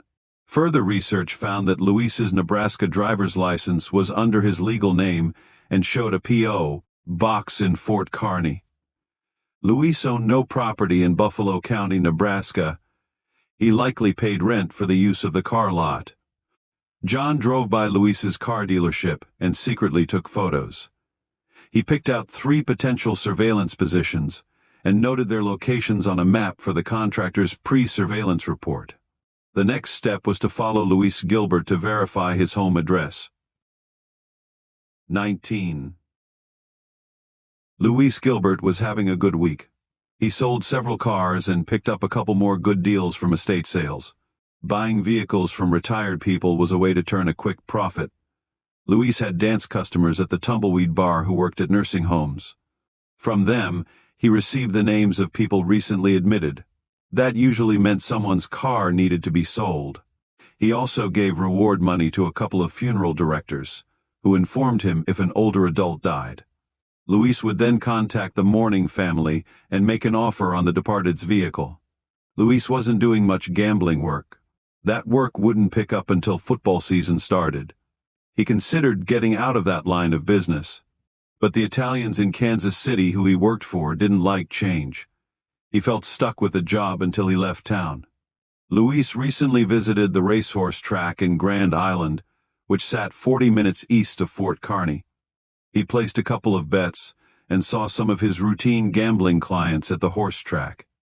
The Garner shot kid yelled at a group of horses closing in on the finish line. He then heard Garner yell "shit," and the kid then tore up his betting slip. On occasion, Luis met with a group of friends on Sunday nights. The group included young, irreligious adults. He left his cowboy hat and boots at home during these meetings. Luis sold cars to several of their members. Some in the group were hippies who mostly liked to smoke dope. Other members of the group called themselves nihilists. He didn't know what nihilism represented until a girl with pasty white makeup said nihilism was about the meaninglessness of life. She then took a drag on a marijuana joint, broke into a high-pitched chant, and waved her skinny arms like a snake. Luis, who was first introduced to Satanism in college, also hung out with that group. They were talking about painting satanic graffiti on churches in town. He said it sounded like a good idea but knew he would never get involved in such an activity. Luis didn't like spending time at his apartment, which was on the 3rd floor of an older building. College kids and divorced singles rented most of the building's apartments. He paid his landlord in cash each month. He spent little time there, save to sleep. Otherwise, he was at his car lot or the Tumbleweed Bar. Luis went to the Kearney State College Library to read about Fabergé eggs. He tried to find out what the eggs he stole from the cabin in Colorado might be worth. He had no idea of how to sell the jeweled treasures discreetly. He guessed somebody might be looking for them, given what they were worth. Luis made a bold decision and called his gambling contacts in Kansas City. He claimed he might have an opportunity to come into some unique art pieces and described them as jeweled encrusted eggs. His Kansas City contact, little Al Valentino, said he would make inquiries and get back to him. Alexander Gorkin had stayed in Moscow since returning home after his boss's death. While home, he was asked to assist with the security detail for the Moscow summit. U.S. President Ronald Reagan and General Secretary of the Communist Party, Mikhail Gorbachev, planned to meet in Moscow between May 29th and June 3rd. The investigation surrounding his old boss's death was on hold again, pending the completion of the summit. After the summit, Alexander made plans to return to Colorado. Before he left on his trip to the United States, Alexander again attempted to interrogate Sasha.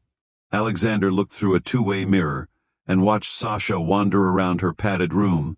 She wore a hospital smock, and a kind nurse had put socks on her feet. After a myriad of medications, Alexander guessed Sasha was ready for further interrogation. During her first week of incarceration, the Russian doctor in charge of medicating Sasha made a mistake. After too much vodka one afternoon, The doctor misread the measurements on the pre-interrogation cocktail he gave to Sasha. Sasha went into a coma for a month. It had taken all this time for her to regain her cognition and begin remembering her life in Colorado. Alexander went into the room. A burly female nurse sat in the corner reading a book. He ordered the nurse from the room and then guided Sasha to sit on the edge of the bed. Alexander pulled up a chair in front of her while she looked at her folded hands. "Sasha, do you remember me?" "My name is Alexander." Sasha continued to look at her hands. "I worked for your husband Yevgeny in Colorado. Do you remember your husband?" Alexander showed her a picture of Yevgeny. He then showed her a picture of their Breckenridge, Colorado cabin. Sasha held the pictures, then looked up at Alexander. Alexander continued, "Did you kill Yevgeny, Sasha?" She pursed her lips and shook her head no. "I know, Sasha, that you did not kill your husband. But Sasha, who was at the cabin? Who took your Porsche to the bar in Breckenridge?" Sasha shook her head and looked into her hands. After a long pause, she looked up at Alexander with her bloodshot, teary eyes, and finally spoke. "Bud. Bud the urban cowboy." Alexander spent the next 2 weeks in Colorado, and then returned to Moscow. He immediately met Vladimir Antonov, who asked Alexander if he had gained any new leads on the American cowboy during his visit to the U.S. Alexander informed Vladimir he had identified the cowboy, who Sasha called Bud.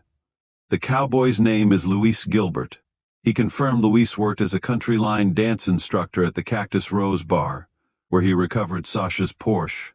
He also learned that the cowboy worked as a car salesman in Denver.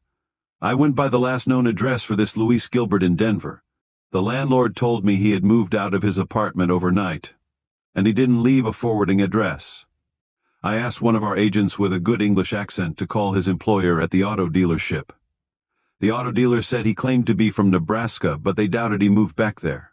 Our database searches can find no recent data regarding a Luis Gilbert in Nebraska." Vladimir met Alexander again a couple of weeks later. Alexander laid out his plan to find the cowboy. "I need to return to the United States to further this investigation." Alexander could see Vladimir getting agitated. "I know this is taking way too long. Send me your proposed schedule for returning to the U.S. The American intelligence community has made no moves to indicate they recovered Yevgeny's contact book. Had the book been found, I am guessing we would have heard whispers. Or they'd have conducted actions against our American assets. No such moves have been made as of yet. If this damned book is floating around out there, I want to know. And the only one who can tell us is that American cowboy." Alexander said he'd send Vladimir his proposed schedule. Vladimir held up his hand. "And Alexander, I would like to get our family's eggs back." Alexander said that he understood and left the room. 20. Joe found that learning the art of surveillance required taking the proverbial 2 steps forward and 1 step back. Sometimes he overthought his case, and sometimes he didn't think enough. Joe knew it came down to a lack of experience. One day his surveillance may go fine. He would follow his subject without any problem. The next day he'd lose them right out of the blocks. When a subject left their residence or any other location, that was the pivotal time on a surveillance. So many things could go wrong. They might catch you following if you pulled out too fast, especially if you were right on their bumper. If you waited too long, and they made a couple of turns, they were gone. One time Joe crawled up front in his van to follow his subject leaving home early one morning. He spooked a neighbor picking up their morning newspaper on the driveway. The neighbor caught Joe starting his van and then leaving the area. Joe knew he couldn't return to that spot. Surveillance work was an exasperating experience at times. Herb left all the surveillance work to Joe while he handled the casework for his insurance company employer. A lot of that casework took him on the road. He sometimes traveled from Nebraska down to Texas. Cattle rustling was alive and well. Joe would watch his boss come home with dark circles under his eyes from driving or flying hundreds of miles every month. Herb had Tom come to Fort Kearny to continue assisting with the active surveillance cases. Tom was also good at coaching Joe on his report writing, which was slowly improving. Tom would come in and work a case for a day or two, then spend a big day helping Joe get caught up on his reports, copying video evidence, and doing the billing that went along with it. Joe could tell Tom was getting weary of the Fort Kearny casework. He had his own cases, which required traveling to other towns throughout the Midwest. Much of that work was on the corporate side of the PI business, where he handled security audits, polygraphed employees, and conducted in-depth background investigations. Joe was thankful for Herb's work and Tom's patient training. He was now working 7 days a week. Joe finally sat down with Elton West and explained that his part-time job was now full-time. He asked Elton to keep the private investigator job a secret from the rest of the workers at the Kearny airport. Elton laughed when he found out the job was with Herb, as he had helped him on a couple of cases. Once, Elton said they flew up to Pierre, South Dakota, where Herb found the child of a parent whose divorced husband failed to return the child after Christmas vacation. Herb came speeding up to the airport with the child in tow. Then, he and Elton flew out of town as the father rolled up to the airport. As Memorial Day weekend approached, they received a call for a rush surveillance. Tom explained to Joe that this was the business. Surveillance operatives had to be ready to go anywhere, anytime, even on a holiday weekend. Joe surveilled the claimant on Memorial Day weekend. For 3 days, Joe sat in his van and shot video of the claimant, taking his dog outside to poop and pee in the front yard. Joe hoped his subject would at least come out with a pooper scooper and clean up after the dog. But that didn't even happen. It was a brutally long and hot 3 days in his van. He had little video evidence to show his subject's range of movement. On July 1st, Compton and Associates caught another case. The claims adjuster called in asking for surveillance over the July 4th weekend. Joe thought he would have the weekend off but learned he'd need to change his plans. The work comp manager at Fort Kearny Meatpacking received a tip on one of their injured employees. Joe thought of the bogus Memorial Day weekend tip that got him nothing but video of a dog crapping in the subject's front yard. 21. Luis Gilbert was in his busy season at the car lot. His work required finding new used cars to sell and selling all the cars he could. He hired a part-time person to help him transport cars and handle the cleanup work to get the cars ready. Luis was still handling his line dance duties at the Tumbleweed Bar. The college kids were gone during summer, so the crowds were down. However, given the increased workload at the car lot, he had to cancel several line dance instruction events. One of Luis's car deals involved trading a Cutlass Supreme with a T-top for a mechanical bull. The owner won the bull in a poker game. The mechanical bull was sitting in the customer's garage, and Luis discovered it when dropping the Cutlass off for a free 2-day test drive. Luis traded the car for the bull, then sold the bull to the owners of the Tumbleweed Bar. Local farm boys were excited for the chance to test their bull riding prowess and show off for their girlfriends. The bar scheduled bull riding tournaments on Memorial Day and the July 4th holidays. Luis didn't like storing the Fabergé eggs in his apartment. He was rarely there, and keeping them in a locked file cabinet in his bedroom wasn't adequate security for something so valuable. He had been considering another place to secure the jeweled eggs.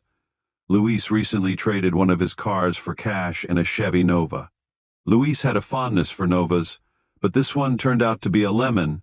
The Nova died when his part-timer was driving the car to the lot. His part-time man was a shade tree mechanic but couldn't get the engine running, and the transmission was slipping badly.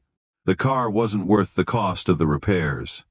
Luis thought the car looked nice, so he made it a decorative piece at the front of his lot.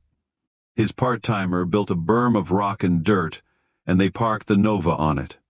Luis painted Luis's used cars on the side and put lights around the display's base. When no one was looking, Luis hid the 3 Fabergé eggs and the leather-bound book in the trunk of the Nova. He covered them all with an Indian blanket he found in one of his trades. Often, Luis would peek inside the trunk and take a quick look at the jeweled treasures. He knew they were his ticket out of town. John Hansel had been doing case analysis and working on a white paper regarding his last operation for Oz. In his last operation, he was brutally handled at a Palestinian prison camp. John had long prepared himself for something like that to happen. He even rehearsed in advance what he might tell anyone holding him. John knew you had to give those holding you some information. At least just enough so that it looked like you were cooperating. Then there was the other information. Information John buried deep inside his soul. His captives told him his wife Marie was also in custody. And they named off the names of their children. John prayed to God they were using it to get to him. He was confident those holding him did not have his wife and kids. But after having cold water dumped over your face and shivering naked in the middle of the night, your mind played tricks on you. Fortunately, they traded John for another prisoner. He learned Marie and his children had been safe the whole time. John always ensured their safety was secure, or he would never have conducted such assignments. His 3 weeks in hell gave John time to reflect on his prior 15 years at Oz. He was thankful to be home and wondered if he could ever return to field operations. John enjoyed the time off. He had heard of the phrase burned out, a saying now often used in corporate circles. He recalled his father's phrase, "A change is as good as a break," and he was right. Sometimes, John would go to the campus library and read the New York Times or the Washington Post to keep up with the national news. He also had a weekly phone briefing with his boss, Robert Cambridge, at Oz. Robert shared scant information but often asked John for advice on specific operations. Asia was heating up, and they were looking for more assets in China. John had lived in Hong Kong for a time before he was married. He was thinking about future assignments, and thought it would be nice to return there. John had long talks with his wife Marie when he was home in the evenings. They often sat on their screened-in porch during the hot summer months. The 2 big ceiling fans on the porch reminded them of when they were in the Philippines. John wouldn't talk specifics about Oz operations or relay the Palestinian torture he received, but they often spoke about their future. Marie wanted John to move on to something different, but she had to be careful as she knew her husband wasn't quite ready to do so. 22. Joe woke early on Saturday, July 2nd. The client asked that the claimant, Eric Cochran, be watched the 3 days over the July 4th holiday weekend. Joe had prepared his surveillance van the night before. He filled the van with fuel, even though it was already 3/4 full. Joe washed its windows. He also made sure he had extra videotapes and that his camera batteries were all charged. Joe also reviewed the file and verified he had the subject's vehicle information. He also did a pre-surveillance drive-by of the subject's residence. Eric Cochran was a line supervisor at the Fort Kearny meatpacking plant. Eric said he couldn't work the July 4th weekend as his back was in intense pain. The adjuster doubted Eric would do nothing over the July 4th weekend. Another supervisor knew all about Eric's new boat. He passed that information on to the work comp manager, who called their surveillance vendor. Joe arrived at the Cochran residence early. The Cochran family lived on an acreage north of Fort Kearny. Joe located a surveillance position at a choke point down the road from the residence. He would try to catch his subject leaving the area via the only exit to the subdivision. Joe also did distant spot checks during the morning hours and noticed activity. The Cochrans had a large shed on their property. Joe observed the shed's doors open early that morning.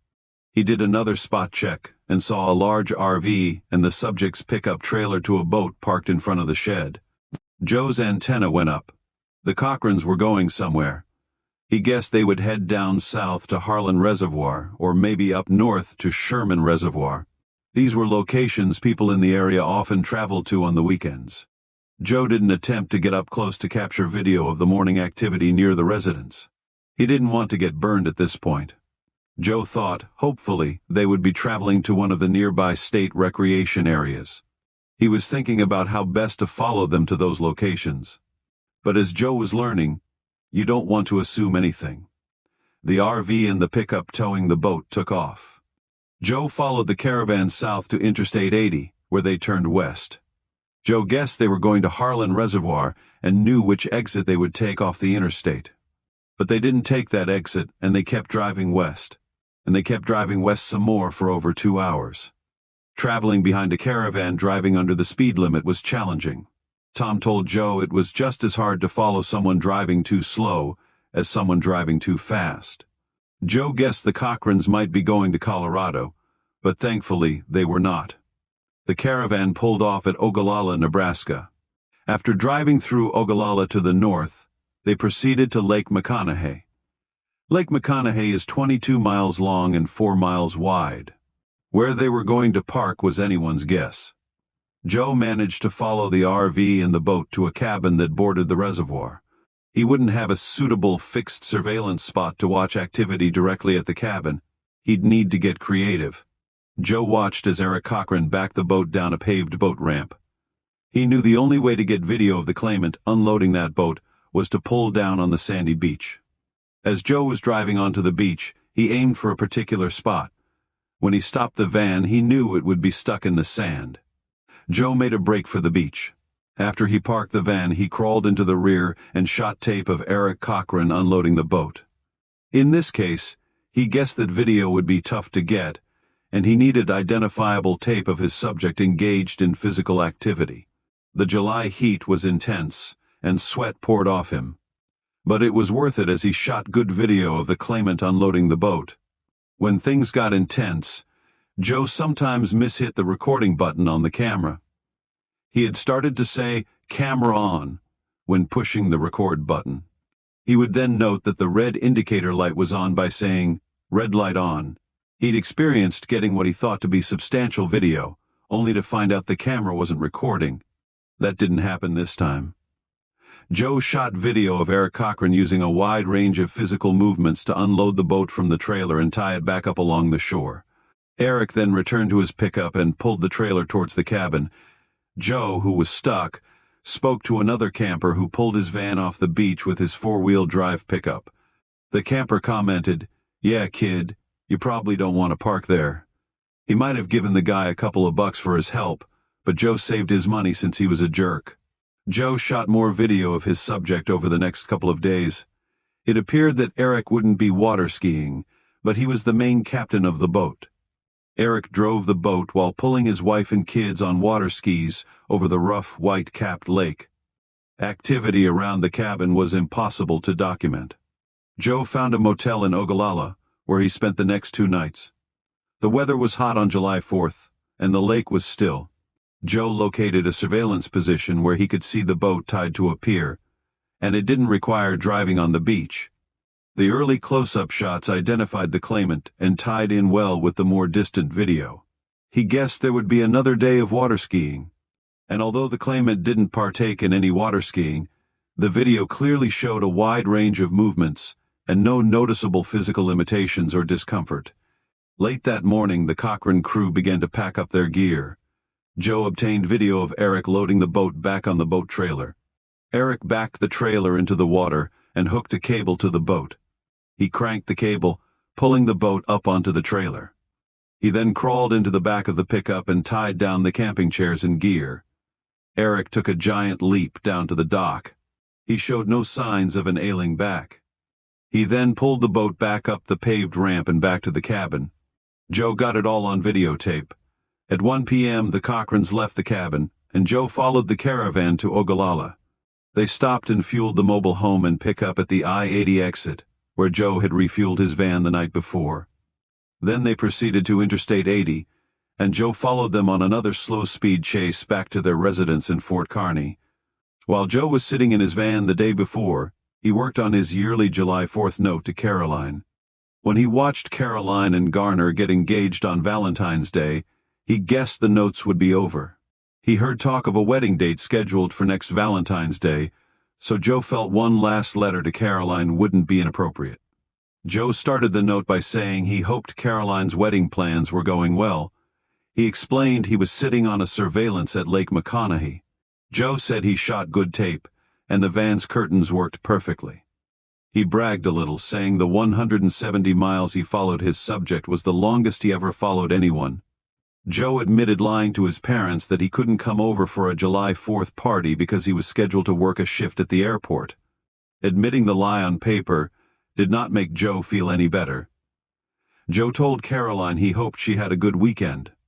He almost wrote that this would probably be his last July 4th letter, but he guessed she already knew.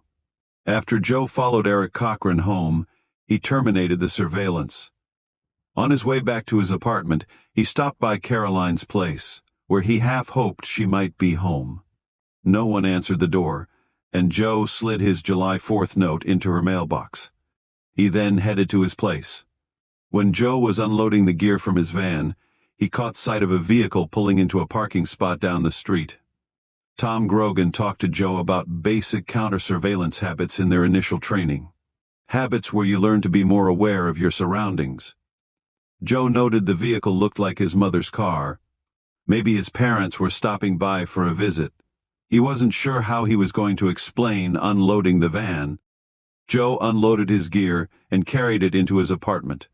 He then peeked out the corner of a window as the car drove by. It was his mother's car, all right, but his father was driving.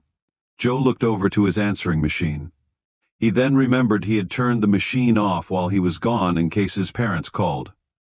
Joe didn't want to lie about not getting a message. Joe hadn't had a beer all weekend, so he opened a can of Coors. He could tell he smelled bad and needed a shower. Joe wondered if his father would shortly knock on his door. He could say the van was an airport vehicle, and that he had to borrow it as he had trouble getting his car started. Joe was getting good at telling lies to his parents. He thought it was another reason he needed to start attending Mass. 23. Tom Poor Bear looked at the case he received from Sam Loretto. Sam forwarded more information from the case file, as he said he would. He also met with claims adjuster Jeff Bonshoff, who was traveling through the area on another claim. The two reviewed the arson claim again. Tom still held back that he was the one who gave the claims adjuster the anonymous tip on the case. Tom Poor Bear's job was to interview Chango, who was supposedly a witness to the arson. He'd heard about Chango being a witness from a tribal elder who spoke to Chango after the event occurred. The elder knew Tom was a former tribal policeman, and he knew he was someone he could trust. Tom Poor Bear learned Chango left the reservation and went to Texas to live with a relative. He then began working as a truck driver for the wheat harvest. Chango would follow the wheat harvest crew until he returned to his grandmother's house on the Pine Ridge. He planned to return after wheat harvest finished in Montana. Tom Poor Bear was taking in other cases as the spirit moved him. Many of the assignments involved casework on federal criminal defense cases on the reservation. Herb Compton told Tom that such cases often required a private investigator to work with a defense attorney. Most attorneys assigned to such cases were white and lived in Rapid City. The attorneys depended on Tom Poor Bear to be their moccasins on the ground on the res. He knew many on the Pine Ridge and could quickly locate and interview witnesses. The witnesses trusted Tom Poor Bear as he too was an Oglala Lakota. Tom headed to White Clay, Nebraska town on the Nebraska-South Dakota border. The town had a population of 11 people, 4 liquor stores, and 1 grocery store. Many of the Native Americans on the Pine Ridge bought their alcohol there, as they couldn't buy it on the reservation. Highway 407 ran for 2 miles between White Clay, Nebraska, and Pine Ridge, South Dakota. Many car accidents happened on that stretch of highway. One such accident involved Tom Poor Bear, who was run off the road while in his police cruiser. Tom didn't think it was a native who was driving drunk. The car came out of nowhere and pushed Tom's cruiser off the road. The cruiser came to a stop after it rolled 3 times. Before the accident, Tom was in White Clay questioning a bar owner about a local Nebraska sheriff's deputy. Tom heard of the deputy's rough treatment of the Pine Ridge residents when they visited White Clay. The deputy sheriff caught wind of Tom Poor Bear's inquiry and thought he'd let the Pine Ridge policeman know he should stay on his side of the border. Tom knew his inquiry led to his accident. Tom Poor Bear had been married a few times but was single again. He preferred the single way of life, and was surprised it took him so long to figure that out. He hadn't been an attentive husband, and as he preferred not to have children, his wives gave up trying to convince him otherwise and moved on. He did have a slight weakness for gambling, and would sometimes like to make a bet. Tom heard that the claimant in the truck arson case was also a big gambler. Tom went to White Clay, Nebraska, where he visited a liquor store and bought a can of Hurricane malt liquor. Tom took the liquor store owner aside to ask him a question. Tom wanted to know the name of the local bookie in the area, who took big bets from the Wasikues. The owner knew Tom from his tribal police days and gave him the name of a man who ran a bar in Chadron, Nebraska. Big Charlie Thompson also owned bars in Rushville, Nebraska, and one of the other liquor stores in White Clay. Tom Poor Bear drove to the town, which was also the home of Chadron State College. Big Charlie Thompson was formerly Professor Thompson when he taught history and anthropology. He had decided to take a small inheritance, retire from teaching, and enter the bar business. Tom walked into Big Charlie's tavern. It was late afternoon and college kids and cowboys were enjoying the happy hour special. He ordered himself a wild turkey on ice. And as luck would have it, Big Charlie himself poured and brought Tom Poor Bear the drink. Tom asked Big Charlie what type of football team the University of Wyoming would have this year. He noticed that the big fella was wearing a University of Wyoming t-shirt, with Cowboys spelled across the chest. On the back of the t-shirt was a picture of a cowboy riding a bucking bronc. Big Charlie spoke loudly about how this would be a good year and said you should put your bets down on the Cowboys. He added, "Don't worry about covering the spread. The Wyoming Cowboys are going to be dynamite." The 1988 Cowboys would win 10 games in a row by an average margin of 30 points. The gambling tip made Tom Poor Bear a tidy sum that fall.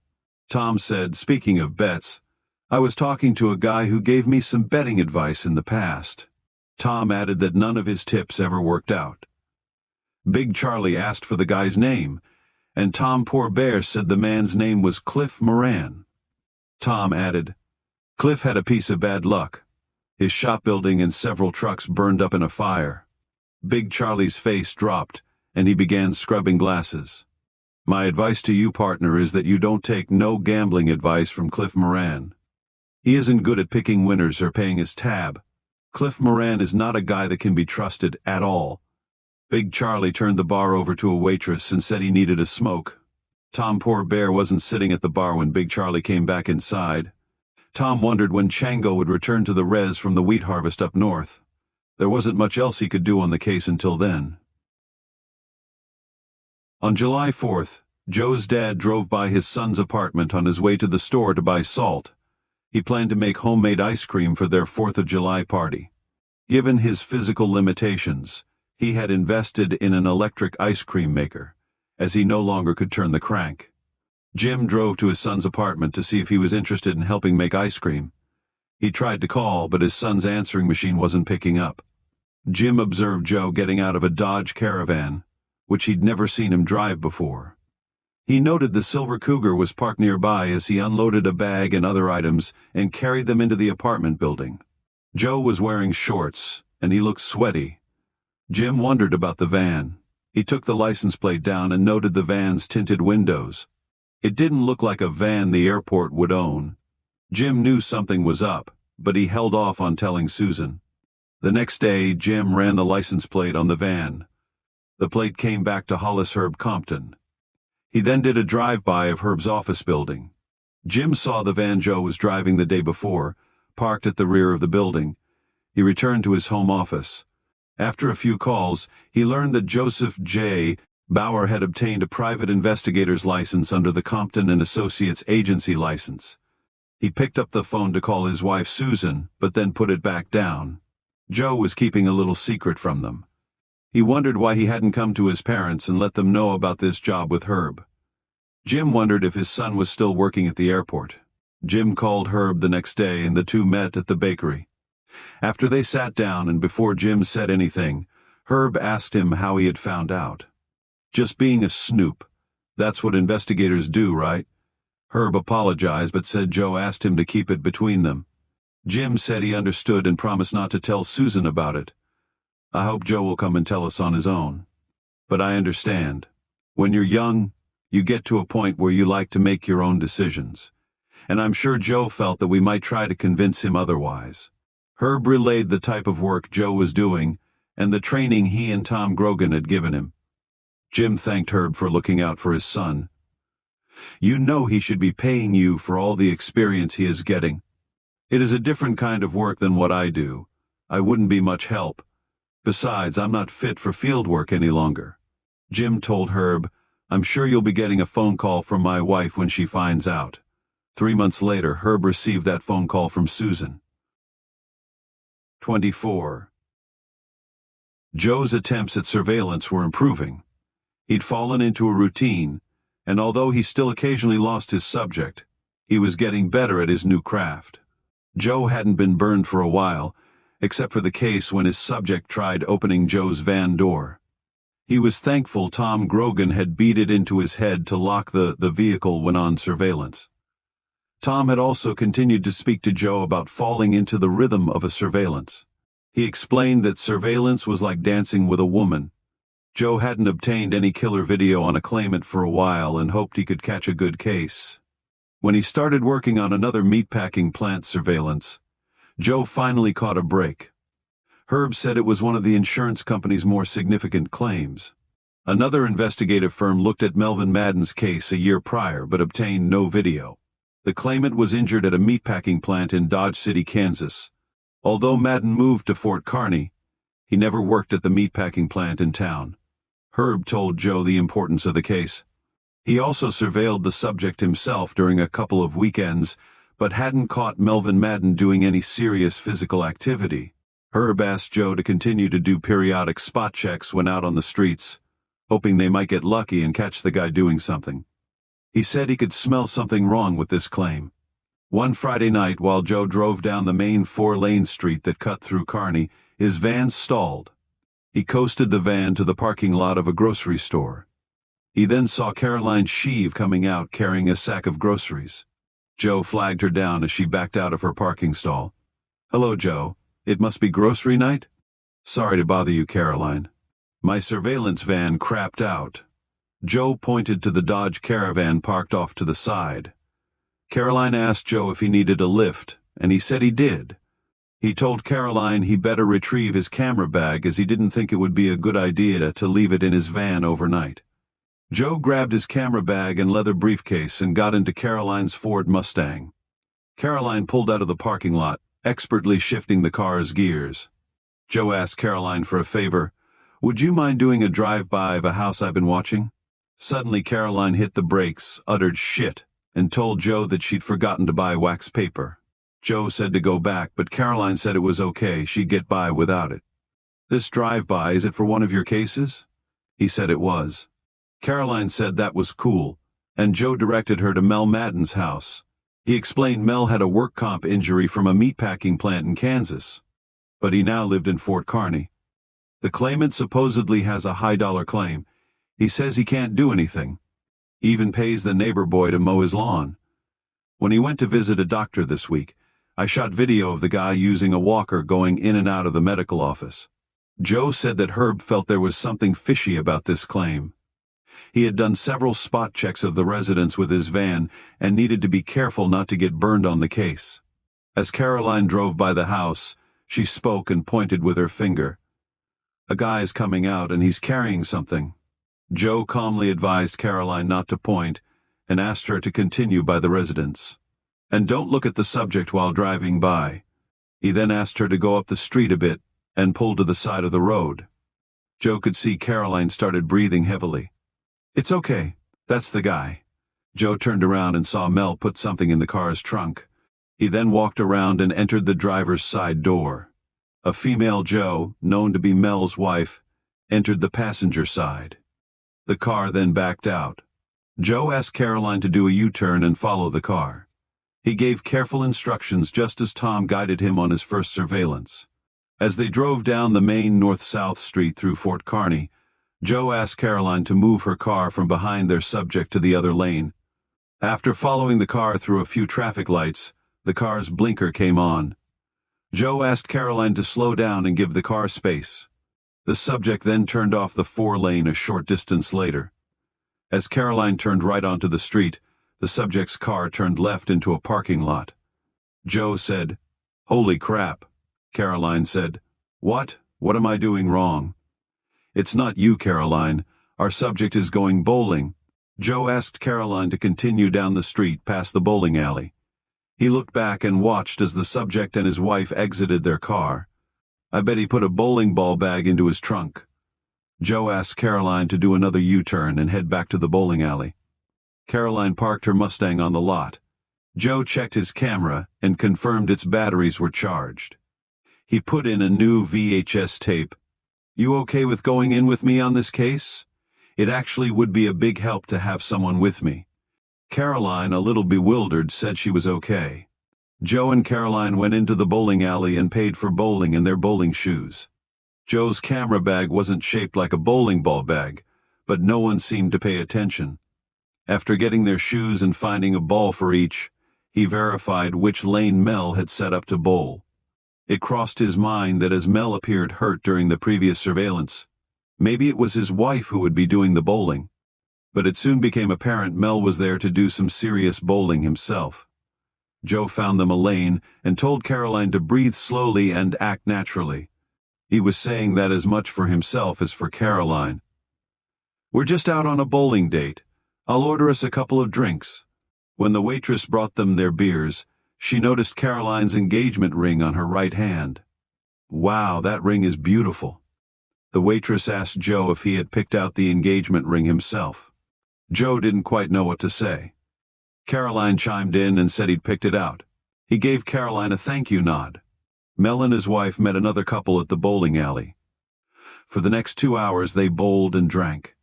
Joe later could tell Mel was drinking from a can of Pepsi, but he overheard his wife ordering a white Russian cocktail. She drank several of them. Joe pretended to take video of Caroline while she bowled. He then carefully shot video of his subject bowling. Mel had a pronounced arm swing. His bowling ball would arc from the side of the lane and curl to the center of the pins. When the others in Mel's group took turns bowling, Joe would bowl himself. Caroline would pretend to video Joe as well. Joe and Caroline's activity did attract some attention. Their waitress asked what the video was for, and Joe claimed it to be for a summer class at Kearney State. At one point, Caroline said she needed to make a phone call. When she returned, Joe asked if everything was okay. He apologized for taking her time, and said she could take his van if she needed to leave. He'd finish the surveillance and call for a ride. Caroline said she was all right. "I just needed to make a call." Caroline had called Garner, telling him she wouldn't make it to his place tonight. She lied to her fiancé, saying her friend Mary needed a shoulder to cry on.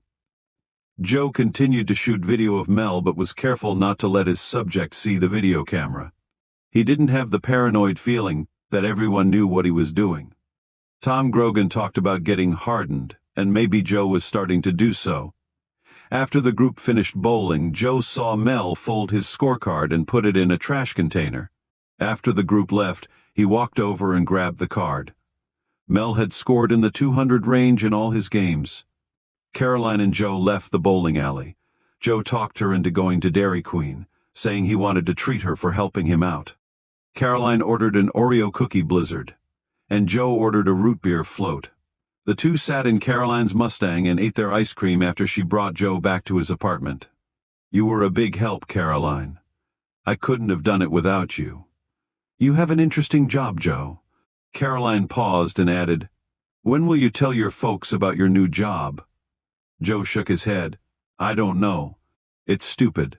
I didn't tell them in case the job didn't work out. I didn't want them to see me have another failure." Caroline took a breath and touched Joe on his shoulder. "This is the time in our lives when we can make mistakes, Joe. We should try things now while we still can. And I can tell you are good at this job." Caroline took her hand back and told Joe she better go. Joe then asked Caroline if she called Garner when they were at the bowling alley. "I'm guessing you were supposed to meet up with him tonight." "It's no big deal, Joe. I was supposed to go to his place." "Well, I guess it's our place. His dad bought this farm with a house, and I guess that's where we will live when we are." Caroline's words trailed off. "It's not that it's a bad place, and I mean, his dad bought it, so I don't want to sound ungrateful. I just wish that. You just wished he would have included you in the decision." "Yes, I wonder if this is how it's going to be." Joe didn't know what to say. "Have you talked to Mary about it?" "I'm going to be all right, Joe. I better go. Thanks for the ice cream." Joe then remembered he was in Caroline's car. "Yes, sorry. I mean, Thank you for your help. I couldn't have done it without you, Caroline. And I mean that. I owe you one. And I'll get you paid back. I promise. The next day, Joe woke early, still wired from last night's success on the case. He took his Cougar and went into Herb's office. On his way there, he drove by his surveillance van. Joe found the van still at the grocery store's parking lot. He thought he better move it before it was towed. Herb walked into the office about mid-morning. Joe was copying the video he obtained of Mel, the bowler. Holy hell. Is that our subject, Mel heaving a bowling ball? That's our guy, he's busted. Good work, Bauer, we needed that case. Mel's attorney is not going to be happy. The plaintiff's attorney gets a percentage of the insurance settlement. I know. That's good videotape, Joseph. I got kind of lucky. How do you mean? Well, my van crapped out, and before you ask, I didn't run it out of fuel. But it just so happened that a friend of mine picked me up, and I asked her to drive by Mel's place, and he came out carrying his bowling ball bag. Joe poured him and Herb a coffee from the coffee maker sitting on a side credenza. We followed Mel to the bowling alley, the big bowling alley on the south side of town, and the rest is history. Joe pointed to the video of Mel bowling a strike. And that's not all. Herb took a pull on his coffee and then turned away from watching the video. What else? I got this. Joe held up the scorecard with Mel's name on it and his list of scores that night. Herb returned to watching the screen and sipping his coffee. He then turned back and looked at Joe. Did you say your friend is a her? 25. The confidence Joe gained from his recent cases carried over to the rest of his life. One day, while on surveillance, he watched a small plane circle over Fort Kearny. Joe caught the flying fever and decided to get his pilot's license. Joe rarely worked at the airport as his private investigator job took most of his time. Elton West confirmed he had enough credit on his account to take his last cross-country solo flight. Joe began to prepare for the flight. Elton recommended a cross-country trip to Norfolk, then to the Beatrice Airport, and then back to Fort Kearny. If the weather cooperated, Joe planned to do the cross-country flight on a Saturday. Joe reviewed the flight carefully with Elton. He also practiced touch-and-goes in the Cessna 152. The day finally came, but overcast weather moved into the eastern half of Nebraska. When Joe arrived at the airport, he met with a flight instructor he had never met before. The instructor said Elton needed to ferry a plane to Yankton, South Dakota. Given the weather, Elton told the instructor to help Joe select a new flight plan. The instructor suggested a new cross-country flight plan from Fort Kearny to Goodland, Kansas to Ogallala, Nebraska, and then back to Fort Kearny. The skies were cloudy in eastern Nebraska, but clear and sunny in the western part of the state. Joe almost pulled the plug on the cross-country. He had prepared himself mentally for this one flight, and as he'd never flown into the Goodland airport, he worried about finding the town. Joe's navigational skills were marginal at best, and he guessed his dyslexia might be somewhat of a hindrance. He called in his flight plan and took off. Joe prayed and begged God to forgive all his sins and spiritual laziness. He promised he'd get to confession and mass when he returned home. Just please, good Lord, let me get back safely. Joe took off from Fort Kearny Airport. His hands were shaking like his first weeks on surveillance. On his previous cross-country flight, Joe flew to McCook, North Platte, and then back to Fort Kearny. But he'd be flying over even more open prairie as he tried to find his way to Goodland, Kansas. Not long after he was in the air, he knew he would have some issues. Joe wanted to fly using his instruments to help guide him, but it wasn't working. Joe almost turned around, but thanks to the rivers and streams noted on his sectional map, Joe made the 200 air miles to Goodland, Kansas, without incident. Joe circled the Goodland airport pattern and landed. He asked the lineman to top off his fuel. He then found a bathroom and threw up. When he returned to his airplane, the lineman asked him if he was okay. Joe had looked at himself in the mirror in the bathroom. He saw that his face was white as a sheet. I'm okay, I just need something to eat. He ate a couple of the cookies he'd bought in the pilot's lounge, and drank a Coke he'd brought along. Joe thanked the lineman and headed back to his plane. He took off out of Goodland Airport. intending to find Ogallala, Nebraska with the help of his instruments. He recalled that on his previous cross-country flights, he followed highways to get to the towns he needed to go to. But again, he got off course. Joe flew for a while, debating what to do. Finally, in the distance, he spotted a town. As Joe approached, he found its name emblazoned on the water tower. Holyoke. Shit. That's in Colorado. Joe followed the highway northeast out of Holyoke to Grant, Nebraska. He then followed another highway north to Ogallala. After landing at the Ogallala airport, Joe again used the restroom. He didn't throw up this time. He washed his face in cold water and looked at it in the mirror. Joe's face wasn't as white as before. He again said, "Thank you, Lord." Joe ate a Snickers from a vending machine and drank water. He used the bathroom again and then headed out to his plane. The young lineman at the airport washed the plane's windshield. Joe did a pre-flight on the Cessna, and the kid continued to hang around. The kid spoke to Joe as he was about to get back in his plane. "Where are you headed, sir, if you don't mind me asking?" Joe couldn't recall anyone ever calling him sir. "I'm headed back to Fort Kearny. It's the last leg of a cross-country for my pilot's license. I just came in from Goodland, Kansas." "Wow, that's cool. Have a good flight, sir." Joe said he would. The kid continued to watch Joe as he taxied to the runway and took off. Joe thought the kid wouldn't be impressed if he'd witnessed his lackluster navigational skills. Joe departed Ogallala and flew west toward North Platte. He'd flown to Lee Bird Field in North Platte on a previous cross-country. On that trip, he followed Interstate 80 back to Fort Kearny. No navigational skills via his plane's instruments were required. Elton referred to highways as the asphalt compass. The leg on the cross-country was uneventful. There were no close calls or odd gauge readings. Joe did spot a couple of crop dusters spraying corn in the distance. When Joe radioed his approach back to Fort Kearny, Elton responded with the wind and traffic activity information. He added, "Glad you made it home, Joe. See me in my office after you land." Joe greased a nice landing and taxied back to the office. He exited the plane and noted his flight time in his logbook. He then went inside and met with Elton. "Well, how was it, Joseph? I understand you changed your cross-country route?" "Yes, I thought about calling it off, but I went for it. My navigational skills need work. You've been kind of hit and miss on your aviating activity this year. And now that you're working for Herb, I'm guessing aviation will probably not be your chosen career." "Yes. I love flying and aviation in general. Just not sure if it is right for me as a profession. Listen, Joe. You've come this far. You only need to pass your check ride to get your private pilot's license. You'll need to do some studying. And probably take more practice time. I'm going to have that flight instructor you met get you ready.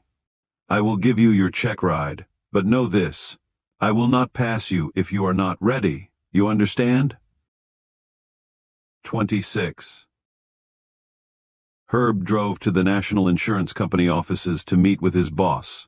Sam Loretto and the other field investigators were having a special meeting. Given all the company's growth issues, changes were coming. Their insurance company had expanded, and they were no longer just handling livestock claims. Their insurance lines now included workers' compensation and liability coverage for various agribusinesses. Sam needed to get his staff on the same page, which included reviewing new company procedures. Sam stood at the front of the room and addressed the Special Investigative Unit and selected staff. He assured them the company was financially sound, but changes were coming. He warned that some might be asked to relocate to other claims offices. "All I can say is there are going to be changes, and I just don't yet know what all those changes are." Sam met with the staff members who drove or flew into the Omaha office. He set Herb as his last meeting of the day. Sam stood and shook Herb's hand when he stepped into his office. "Hello, Hollis. The day's about over. How about we take this meeting to a place that serves food and alcohol?" Herb said that sounded like a good idea.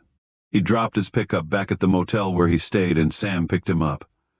"You've been to my in-laws' restaurant, right?" "Yes. Pat and I ate there a while back. It's a great place." "Good. I think my in-laws can fit us in." Sam and Herb arrived at Digi's Italian Cafe in the Little Italy section of Omaha.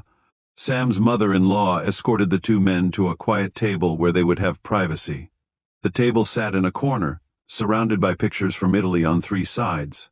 Sam kissed his mother-in-law on the cheek and asked if she'd bring Herb a glass of good scotch. She said that they didn't have any other kind of scotch. Sam said he'd take a beer. After his mother-in-law left, Sam said they call this the Cone of Silence table. Drinks were delivered to the table, and the two men toasted. "We have to talk about business, Herb, so I can write this off on my expenses." "Well, you know me, Sam. I'm a team player." Sam laughed. He paused and looked around at the Italian pictures on the wall. "How's your side PI business going? I heard about the video your man shot on the claimant out of the Dodge City packing plant. I understand that helped modify the claim settlement greatly." "Yes, the kid did a good job." Herb didn't relay that Joe's surveillance van broke down, and how lucky it was he caught the guy going to a bowling alley. "I understand your PI agency is doing pretty well. I know you've been working more weekends on that business." Herb took a pull on his scotch and smiled. "You have something to tell me, don't you, Sam?" Herb then opened one of the menus and looked through the meal selections. Sam drank the rest of his beer and signaled his mother-in-law they would like another round. Sam reached over, took the menu from Herb's hand, and sat it back on the table. "I was called into our VP of Claims office a week ago. He asked if you're working for us as an employee and a vendor. He heard from a contact that you were also working for other insurance companies." Sam paused and nervously drank from his water glass. "And your boss doesn't think working for you and your competitors is good policy?" "No, I guess he doesn't." Sam's mother-in-law brought Herb another drink, claiming it was Lagavulin 16-year-old scotch. She then said that she ordered their meals herself, adding, "I will bring you your food, and you will like it." She then removed the menus from the table. Herb held up his glass of scotch. Mother knows best. The two men sat in silence for a while, each slowly sipping their drinks. Herb then spoke.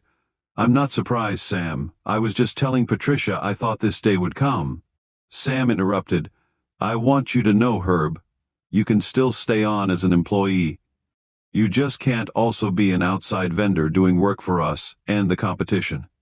It's a new day here at this company." The two men looked at each other across the table.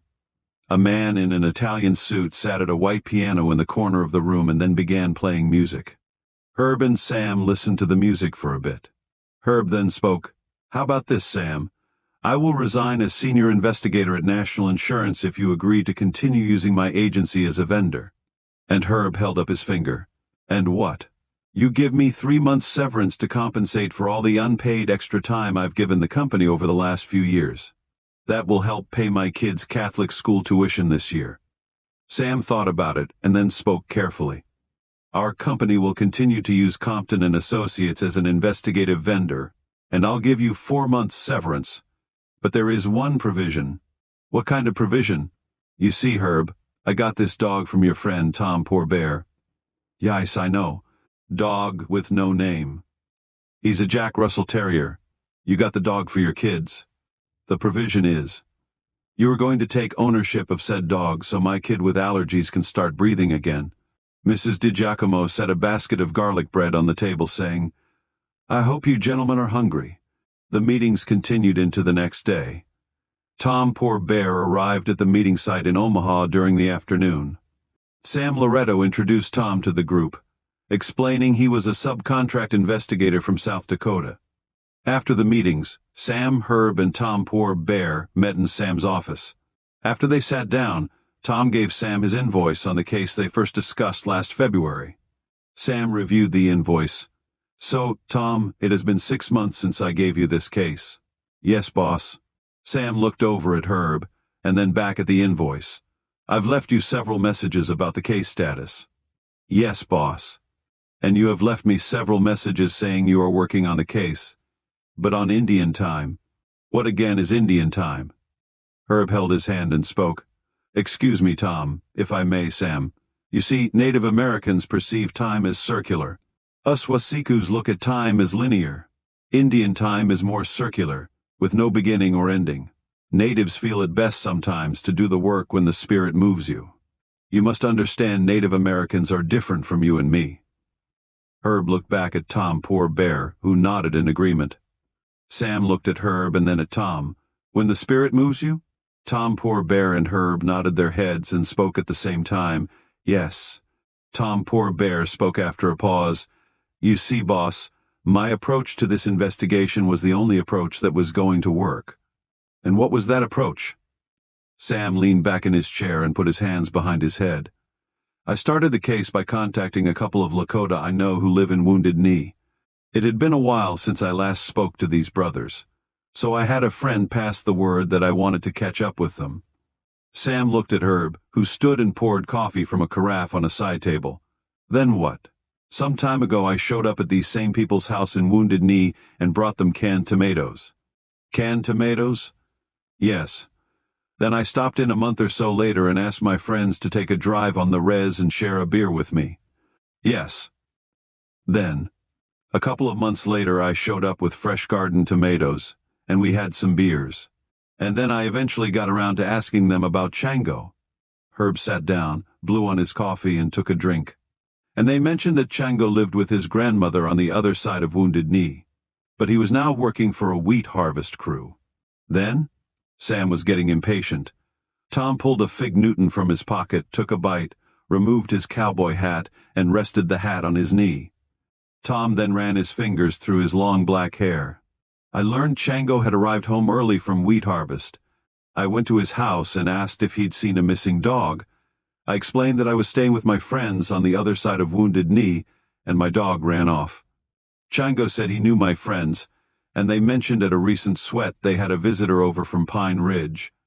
"Are we getting close, Tom?" Herb smiled and drank more of his coffee. "I told Chango I needed a good sweat, so he invited me to their sweat lodge a week later. And I went and had a sweat with Chango and his friends. And then we drank a little whiskey. A couple of days later, Chango signed a statement stating that he had witnessed his old boss burn his shop and all the trucks for the insurance money. I guess the boss man owed money to his gambling bookie, and he needed the cash. So, his boss came up with this insurance fraud scheme. Chango said the trucks were crap as Cliff Moran hadn't kept up on the repairs." Sam went to speak but was interrupted by Tom Poor Bear, who pulled a yellow-lined tablet from a leather pouch. "Chango gave me a written statement on all he witnessed, including details with precise dates and times and other witnesses. I told him you would pay him $500. But he may have to testify in court. He signed the statement, and I witnessed the statement as well. You can see my name on the bottom there. It is also dated accordingly." Sam read the statement and leaned back again in his chair. He then looked at the invoice again, which included Tom's expenses for tomatoes and whiskey. It appeared to be in accordance with the original estimate. Tom Poor Bear put his cowboy hat back on his head and turned toward Herb. "I heard you're taking dog with no name from Sam. You know he likes Fig Newton cookies. I just found out last night about the dog. How do you already know about that?" Tom straightened his cowboy hat. "A spirit told me." After they finished their meeting, Sam told Herb to head back to Fort Kearny. Given Herb's new employment status with the company, he didn't need to stick around for the last 2 days of meetings and training. Sam wanted Tom Poor Bear to meet with the insurance company's attorneys the next day about his recent casework. While in town, Tom said he planned to check out the Greyhound racetrack in Council Bluffs, Iowa, across the Missouri River from Omaha. 27. Joe returned home from his cross-country flight and met Herb, dropping off the caravan. As Joe was busy, Herb had borrowed the van to conduct surveillance on a case. "I see you survived your trip. We better have a drink and celebrate." Herb had never been in Joe's apartment before but felt he should comment anyway. Herb looked around at the used furniture and trash piled up in the corner of the kitchenette. "I love what you're doing with the place." Joe shook his head and handed Herb a beer from the refrigerator. "It's nothing fancy, but I guess it's home." Joe and Herb took a seat. "Well, where did you fly to?" Joe relayed his trip to Goodland, Kansas, and then to Ogallala. He confessed his lack of navigating skills. "Thanks to rivers, highways, and water towers showing the town's name, I made it home." Herb relayed he was strictly a fair-weather flyer. I navigate by those same observable waypoints as well. It can get dicey when flying over the sandhills. There is little to see but windmills and cattle. It can be easy to get turned around if you're not careful. When's your check ride? I'm going to try to get it done in the next couple of weeks. I've come this far. Elton figures I just as well try to finish. Not sure how much flying I'll do if I get my license. Yeah, I said the same thing. Next thing you know, I bought an airplane. Now I'm on my second plane. Herb took a pull on his beer. Thanks for covering for me today. Glad I finished that last cross-country. You've been handling all the weekends along with the Memorial Day and July 4th holiday weekends. It's about time I took a turn. But you're planning to come back to work on Monday? Didn't know if you were going to take up aviating full-time. Joe drank from his beer. No. I think I've learned I don't have the right stuff, as they call it in aviation. I do like flying, but flying is probably not the right fit for me as far as a profession goes. Well, you don't know until you try.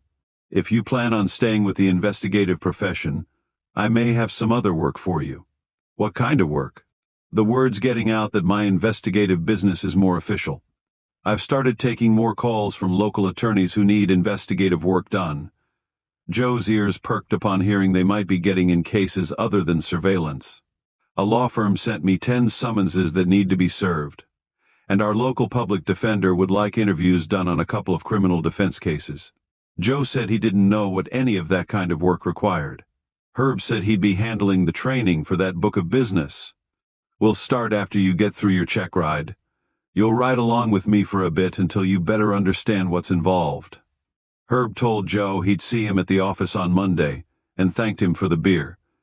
Herb held off on telling Joe about his plan to focus on his PI business full-time. He and his wife Pat were still coming to terms with life without a weekly paycheck. Joe continued monitoring their active cases during the day for the next couple of weeks. Herb told Joe he'd give him textbooks on conducting witness interviews after he completed his private pilot's check ride. In the evenings, Joe would go to the airport and shoot touch-and-goes. The flight instructor worked hard to get Joe ready. He was wiped out after a long day of surveillance and an evening of flying practice and studies. Joe finally told his parents he was getting ready to take his check ride. His parents asked him if he needed a little money to finish his flight lessons. Elton said, I still have enough on my account to cover the check ride, but I know he's giving me a break. Since he was a good employee at the airport, Joe's mother said it only made sense that Elton gave him a break on the cost. Joe didn't tell his parents he hardly worked at the airport anymore, nor that he wouldn't be making aviation his chosen profession. The day of the check ride came, and the wind was howling. Joe talked to his flight instructor, who advised against it. The winds are blowing out of the west at 20 to 30 knots. Come back on a calmer day. It's bloody windy, and Elton isn't going to give you a break. He's failed many a student on their check rides. Joe looked outside at the windsock blowing straight out from the main hangar. I just want to get it done. Today's the day. Elton carefully watched Joe conduct the airplane walk around. Joe's instructor also warned him that Elton failed students for poor pre-flight management. Joe took his time and used Tom Grogan's breathing techniques. He moved slowly and followed his checklist.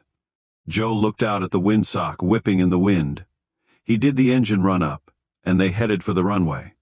Fort Kearny Airport did have a smaller crosswind runway. Given the direction of the wind, Joe should have considered using it, but instead, he headed for the larger north-south runway. Joe said a silent prayer, cranked the yoke into the wind, and began his takeoff. Joe smoothly lifted the airplane off the runway despite the awful crosswind. He leveled the plane without issue. Elton then put Joe through the paces. Joe's instructor had prepared him well, and Elton worked him hard. He made Joe repeat maneuvers, including stalls and turns about a point until he did them perfectly. None of it was made easy by the gusting winds. He still needed to land the plane into the horrific crosswind, which he somehow managed to do in a somewhat bumpy manner. After they taxied back to the hangar, Elton grabbed Joe's logbook and crawled out of the airplane, telling him gruffly, "Come and talk to me in my office." Joe guessed he had failed. He thought back on what he might have done better. He guessed he should have used the other runway. Joe entered the office, waiting for Elton to give him the bad news. Joe saw Elton writing in his logbook, and then writing his name on a certificate. "Well, there you go. Congratulations, kid. You're a pilot." Joe couldn't believe what he was hearing. Herb would later tell Joe that Elton treated him the same way after his check ride. On his way out of the office, Elton said, "Joe, you now have a pilot's license. That license is not just a license to fly. It's a license to learn." Joe left the airport and went straight to the Tumbleweed Bar. When he arrived, he met his cousin Mary. "You said to meet you here after your pilot thingy. Well, how did it go?" Joe said he passed his private pilot's check ride and then ordered them a drink. "I knew you could do it." The two toasted glasses. Caroline came in carrying a cake decorated with a Snoopy character dressed as the Red Baron pilot with aviation goggles. Caroline set the cake on the bar. "Congratulations, Joe." "What's this?" "Mary asked me to bake you a cake. I told Caroline I was going to buy you a cake, and she insisted on making it herself. She was in 4-H, you know. Did you know that Saint Honorius of Amiens is the patron saint of bakers and confectioners?" Caroline cut the cake and shared it with others in the bar. After a while, Caroline said she needed to go, and Joe walked her to the door. "Hey, thanks for that, Caroline. It was very nice of you." Joe added, "Are you okay?" "I'm okay, Joe. I just better go. I have stuff to do." Joe thanked her again and watched her leave. He could tell something was off. When Joe returned to the bar, he asked his cousin Mary if something was wrong with Caroline. "Oh, she's a little miffed about something that happened." "What happened?" "I really shouldn't tell you. You see, Garner's mom, Helen, hosted a wedding shower for Caroline." Joe looked at Mary. "Did something happen?" "You wouldn't understand. It's a female thing. Try me." "Okay, so Caroline's future mother-in-law arranged for a wedding shower at their church. Their families are both Lutheran, but they go to different churches. The wedding isn't until like next Valentine's Day." I know, but I guess Helen Schott was excited about showing off her son's future wife." Mary finished her cocktail and asked the bartender for another. "So, what happened is Caroline wanted to help with the shower, and Helen said she could make the open-faced cheese sandwiches for the event. Please don't ask me. I guess open-faced cheese sandwiches are a Lutheran thing. Open face means you leave off the top part of the sandwich." Okay, I get it. "Okay, this is really stupid. So Caroline makes these open-faced cheese sandwiches. She puts them in 2 big metal pans and takes them to the shower. I still don't understand. So, when Caroline arrives, the mother-in-law asks Caroline why she didn't use the big, long green Tupperware containers she loaned her to carry the sandwiches. The Tupperware containers were to help keep the sandwiches fresh. She was clearly not happy. And that's not all. Helen Dearest pointed out to Caroline she failed to put wax paper between the layers of sandwiches. Joe shook his head. "Wax paper? You don't get it, do you, Joe?" Helen told Caroline the next time she needed to make something for a fellowship dinner, she'd come over and show Caroline how it was properly done. And yes, Caroline told me about giving you a ride the night she forgot to pick up the wax paper. I guess you and she had a date night at the bowling alley. Joe thanked Mary and left the bar after the little party. He took the leftover cake to his parents' house. He told them about his success in finally getting his pilot's license and shared the cake with them. Joe told them Mary had made the cake. Explaining who Caroline was just too confusing. When Joe went to bed, he felt good about finally getting his pilot's license. But all he could think about was Caroline and the damn wax paper incident. They would have missed his subject going to the bowling alley if they had stopped and returned to the store. The thought made Joe think how his job was a game of seconds. How many times had he lost his subjects at traffic lights? And there were other times when he failed to make a snap decision that might have made the case. Joe drifted to sleep, thinking he needed to do something nice for Caroline. 28. Joe continued to work surveillance cases through the hot part of the summer. He'd heard about Indian sweat lodges from Herb. The inside of a surveillance van on a 95-degree day with 90% humidity, could almost melt your brain. During his initial training, Tom Grogan failed to tell Joe about this part of the job. Herb rigged up a fan to an external battery to get air movement inside the hot van. Joe hoped for a shade tree during the summer surveillances. There were no two ways about it. Surveillance in the Nebraska summers was brutal. Joe was now working full-time for Compton and Associates. He handled most of the surveillance cases. He started riding with Herb on assignments coming in from attorneys. On occasion, they would do a two-vehicle team surveillance. They communicated with each other via CB radios in these cases. As some Fort Kearny residents monitored scanners in their homes, Herb and Joe spoke in code. On Labor Day weekend, Joe traveled to North Platte, Nebraska. He surveilled a subject living near the downtown area. From his surveillance location, Joe could see a digital sign on a bank that posted the current temperature. He watched each day as the temperature rose to 100 degrees. On Labor Day, the female subject drove to Lake Maloney, a few miles south of the town. She towed a jet ski with her new pickup. Joe obtained video of the female unloading the jet ski and speeding around the reservoir. She supposedly had strained her back, which prevented her from working. Yet, the injured worker managed to bend and twist at her torso as she bounced over the lake's white caps. In September, the weather cooled as the dense heat and humidity started to fade. Joe began to read the textbooks provided by Herb regarding interviewing witnesses. Joe also started serving summons. Herb taught Joe that serving papers required identifying the subject and handing them the court paper. Joe said he saw someone serve a paper on a television show, and the process server said, "You've been served." Herb relayed that's on television and advised Joe not to make such a pronouncement. Herb told Joe, "I ask them their name. And after I know I got the right person, I say, 'I have a paper for you,' and then I hand them the paper. And then I say, 'Have a good day.'" Herb relayed that he might glance at the paper beforehand to see what kind of case it was. He said most summons and subpoenas dealt with people who owed money or were going through a divorce. Herb noted some of the papers might be eviction notices. In the end, just serve the paper and get the hell out of there, adding, "People generally don't take bad news well, and the papers are rarely good news." Herb also relayed that people sometimes refuse to take the paper. But if he was confident he had the right person, he dropped the paper at their feet. Herb said he'd note if the individual refused to take the paper on the service returns sent to the court. Herb gave Joe guidance on parking his vehicle and not getting boxed in when making a service attempt. Don't worry about locking your car door. You will only be out of your car for a minute, if everything goes right. Herb said process service was an excellent way to learn basic investigative skills, adding, "Like all things, you learn more when there is a problem than when things go as planned." Herb spoke on how some subjects will not be at the address provided by the client. We then need to find them. So, you need to learn how to locate people. One of the ways of finding people is by talking to neighbors. You will need to learn how to knock on doors. In September, Joe served papers on a wide variety of cases.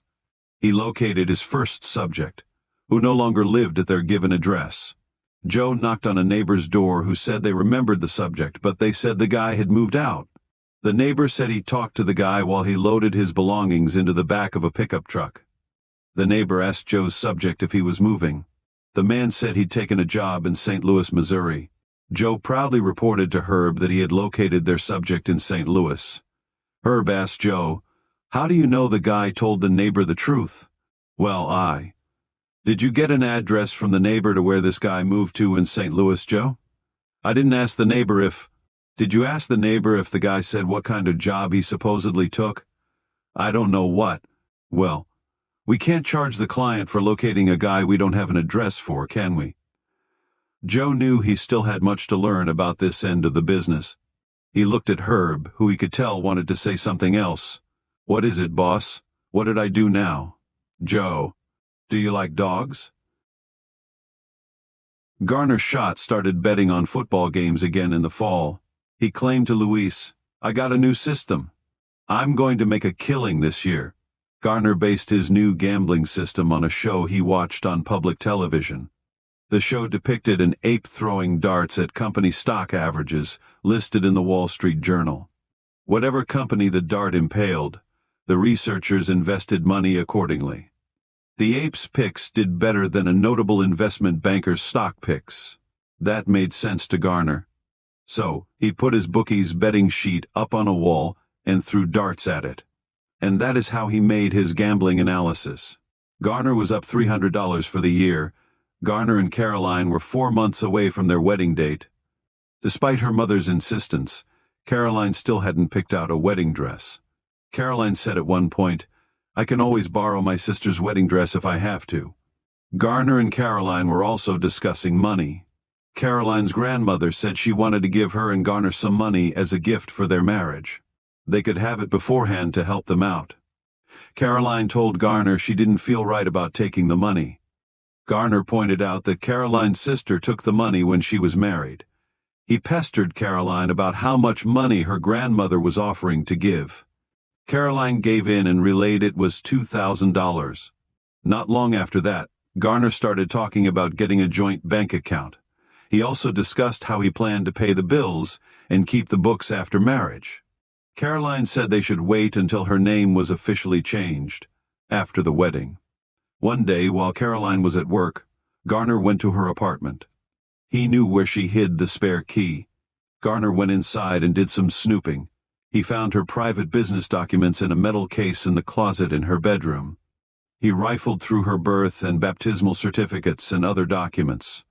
He found a folded sheet of paper containing Caroline's social security number, bank and savings account numbers, and debit card security code.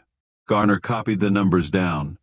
Another box sat in the corner of her closet with JB, July 4th, written on the side. Garner opened the box and saw a stack of letters bound together by large rubber bands. He then heard a car door slam. Garner put the box away and quietly left the apartment, checking to make sure none of Caroline's neighbors saw him go. Alexander Gorkin laid out a plan to return to the United States.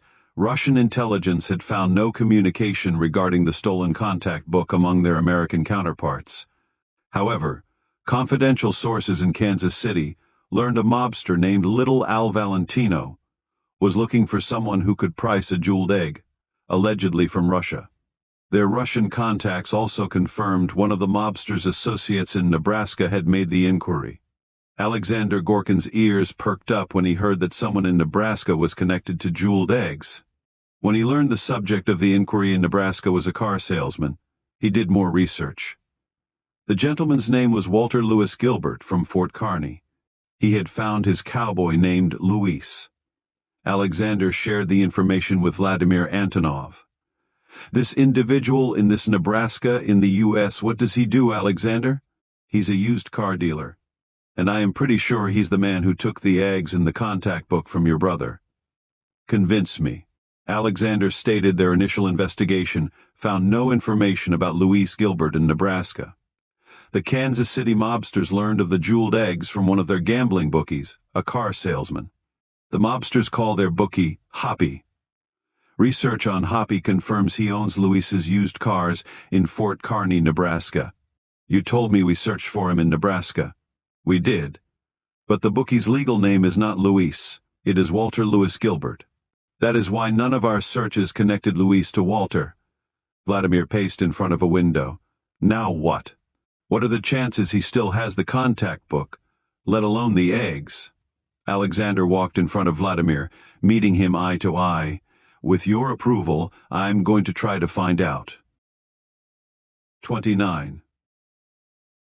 On October 7th, Joe stopped by Pat's Polish Pastries to meet with Herb. Customers packed the place, but Herb secured them a table in the corner and handed Joe a case file. "What do we got here, boss?" Herb said it was called Babka Drozdzowa, an unkneaded yeast cake baked in a bundt pan.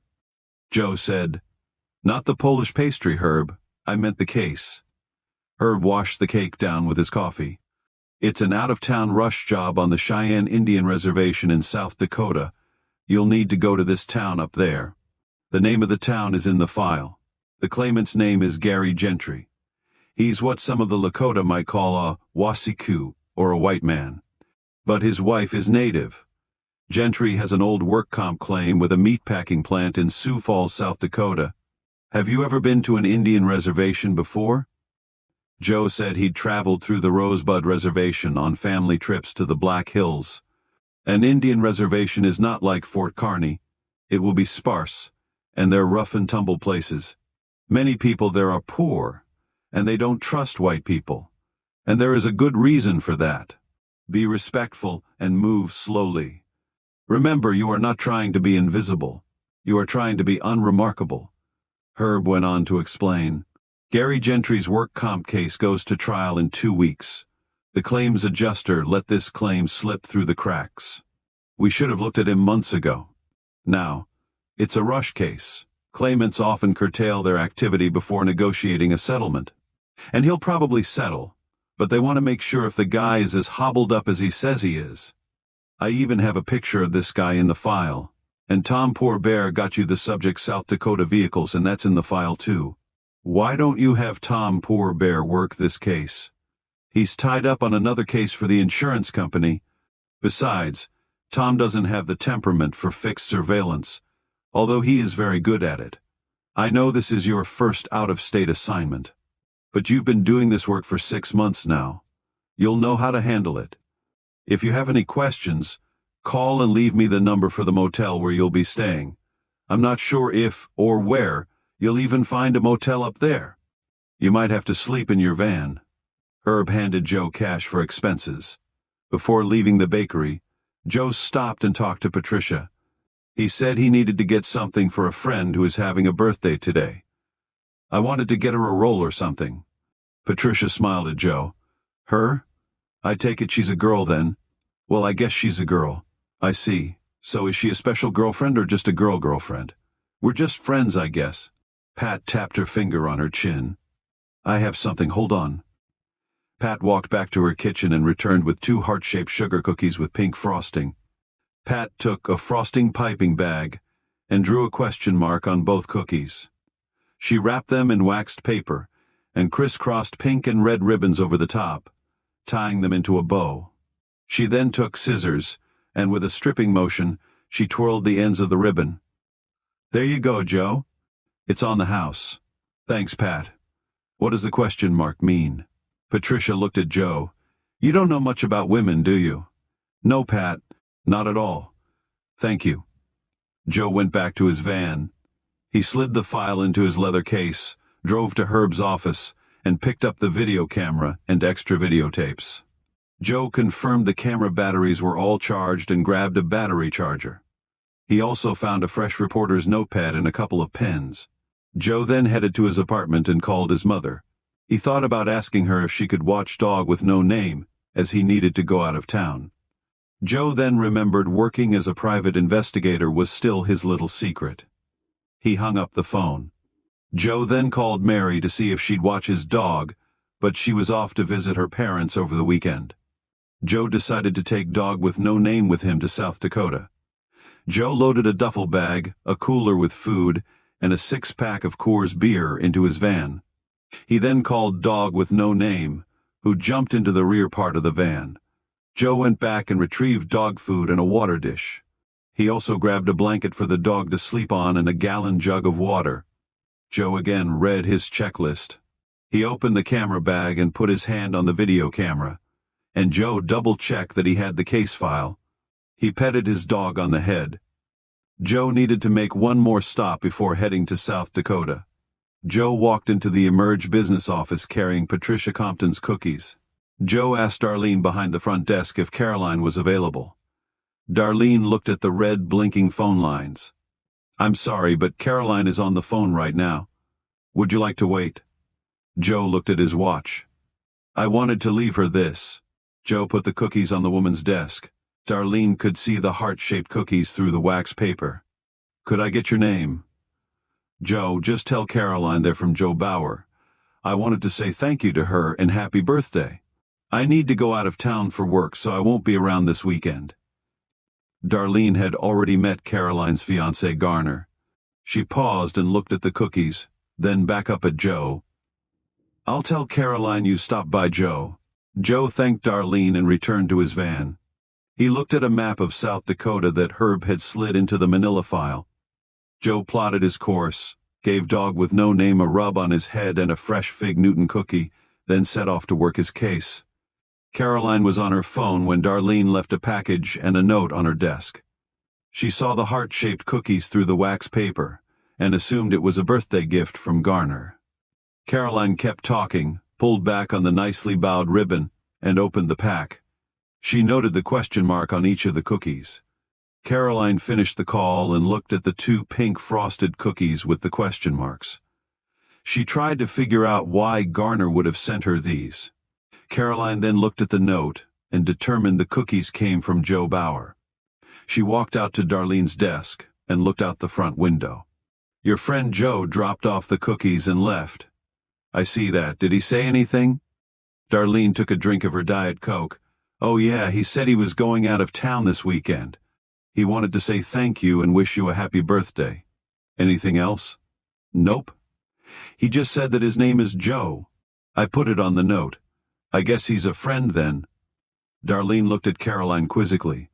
"So, I guess you and Garner are going out tonight for your birthday?" "Yes, I guess we will. Has he told you where he's taking you yet?" "I bet it's a surprise." "Yes, Darlene. Garner does like surprises." Caroline walked back to her desk and took a bite of one of the cookies. It was delicious. Caroline did not hear from Garner that day. She went home, deciding not to go out with the rest of the group from work, as she assumed Garner would stop by her place. The office crew hit a local bar for a Friday night end-of-the-week cocktail.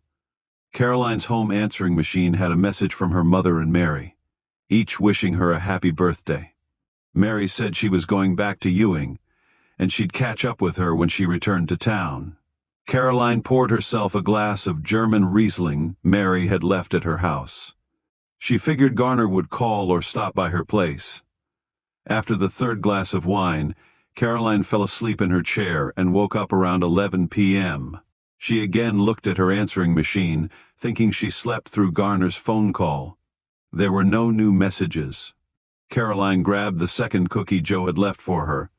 She looked at the question mark drawn on the front and took a bite. She thought about Garner and shook her head. Caroline sang to herself with a mouthful of cookie, "Happy birthday to me." 30. Joe arrived on the Cheyenne Indian Reservation and located the small town where Gary Gentry lived. On the outskirts of town, Joe found a motel. The L-shaped Sage Motel looked like several mobile homes spliced together. Joe got a room immediately. The native motel clerk gave Joe room number 1. "I have a dog. Do you allow pets?" The woman said pets were allowed. She asked Joe no questions as to why he was staying on the reservation. The clerk handed him a key to room number 1, which sat next to the lobby. Joe guessed he was the only one staying in the motel. Joe didn't go into the room after getting his key. He first wanted to find the residence where he would be surveilling his subject. After searching the streets, Joe couldn't determine where his subject lived. There were no street signs. The subject's registered vehicles listed an address, but there was no way to confirm it. Joe noted that all the streets in town were narrow, unpaved dirt roads. The houses were either shacks or old mobile homes. Joe went to a local cafe and ate supper. While eating, an older man came into the cafe and ate a meal. Joe was thinking about asking someone in town where his subject lived. Joe thought this might be the right guy. Joe paid his bill and waited in his van for the man to leave the cafe. The man came out, entered a rusty pickup and drove to the grocery store. When the man came out of the store, Joe made his move. "Excuse me, sir. Do you know where Gary Gentry lives?" The man stopped, turned his head and held a hand to the back of his left ear. "What?" Joe noted that the man wore a cap with the logo WW2. Vet Joe raised his voice. "I'm sorry, sir. Do you know where Gary Gentry lives?" The man looked down, held up his hand, and pointed a crooked finger back to the main highway. In his Native American accent, he said, "The Gentry place is up on the highway. The first place west of the motel." Joe repeated what the man said, adding, "The Sage Motel?" "Yes, the Sage. It's the only motel on the res."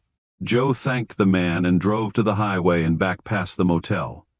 The Gentry property was 40 yards from the motel and sat on the same side of the road. A large metal shop building sat on the property. He found the name Gentry hand-drawn in chalk on the side of the mailbox. He spoke to himself. Score. Joe then looked for possible surveillance positions to watch the place from his van. He determined there were no suitable fixed surveillance points, and he'd stand out like a sore thumb if he attempted surveillance near the residence. Joe found that other buildings blocked a portion of the motel, but he noted that Motel Room 7 had a rear window facing the Gentry house. He deduced he could see the subject's property from the small window. He had watched television shows where detectives performed surveillance from buildings across the street from their subjects, but he had never conducted such surveillance before. Joe returned to the motel's office. "Would you mind if I changed to room number 7? The Native American woman looked at the kid, who said, "I haven't even been in room number 1 yet."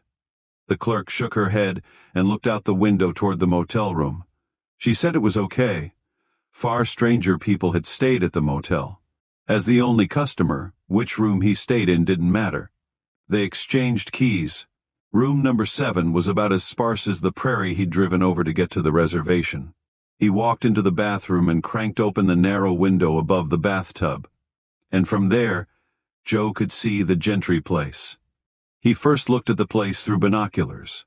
2 pickups sat near a metal shop building. The pickups matched the make and model of the vehicles obtained by Tom Poor Bear, but Joe couldn't read the license plates. A cattle dog walked on the property. Joe couldn't believe his luck. Joe unpacked his camera gear and extended the tripod legs as high as they would go. He clipped the camera to the tripod's head, spread the legs wide, adjusted one of the legs, and rested it on the toilet. He laid a blanket for dog with no name in the corner near the bed, poured water into a bowl, and dumped dog food into another bowl. Joe found he had a good view of the residence and took his first video. He'd need to stand to watch the place via the window, which might be a pain, but this would make for an interesting setup. Joe then thought, what if the guy leaves in the morning? He would have to fold up his gear in a hurry. He talked to dog with no name, we'll just see how it goes. Joe took the cooler out of the van. Herb suggested he pack food supplies to work on the reservation. He was still hungry, and made himself a Braunschweiger sandwich with mustard. He thought it would be best to leave the mayo behind. Joe went to the ice machine near the motel's lobby. He scooped a couple of buckets of ice into the cooler, returned to his room, and opened a Coors beer. As the beer was warm, he dumped ice in a plastic cup he found in the room, and poured the beer over the ice. He peeked to see if there was any activity at the Gentry place. He continued surveilling while eating the sandwich and drinking the iced beer. He fed dog with no name a couple of pieces of Braunschweiger from the fresh roll. The sun was setting. Little traffic drove down the highway past the motel. Joe turned on the television. The black and white TV had only 2 channels. Joe watched a high school rodeo in Winter, South Dakota. He then took his dog outside to pee.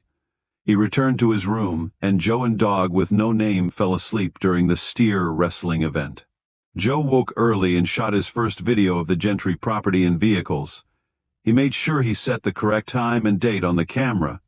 Around mid-morning, the same motel clerk knocked on his door and asked to make up the room. Joe hadn't thought about this. He cracked the door open and said he was okay, handing the clerk his wet towels. The woman gave Joe a fresh towel and washcloth. She looked at Joe's dog, who stuck his nose out the door but didn't bark. Joe told her thank you and smiled.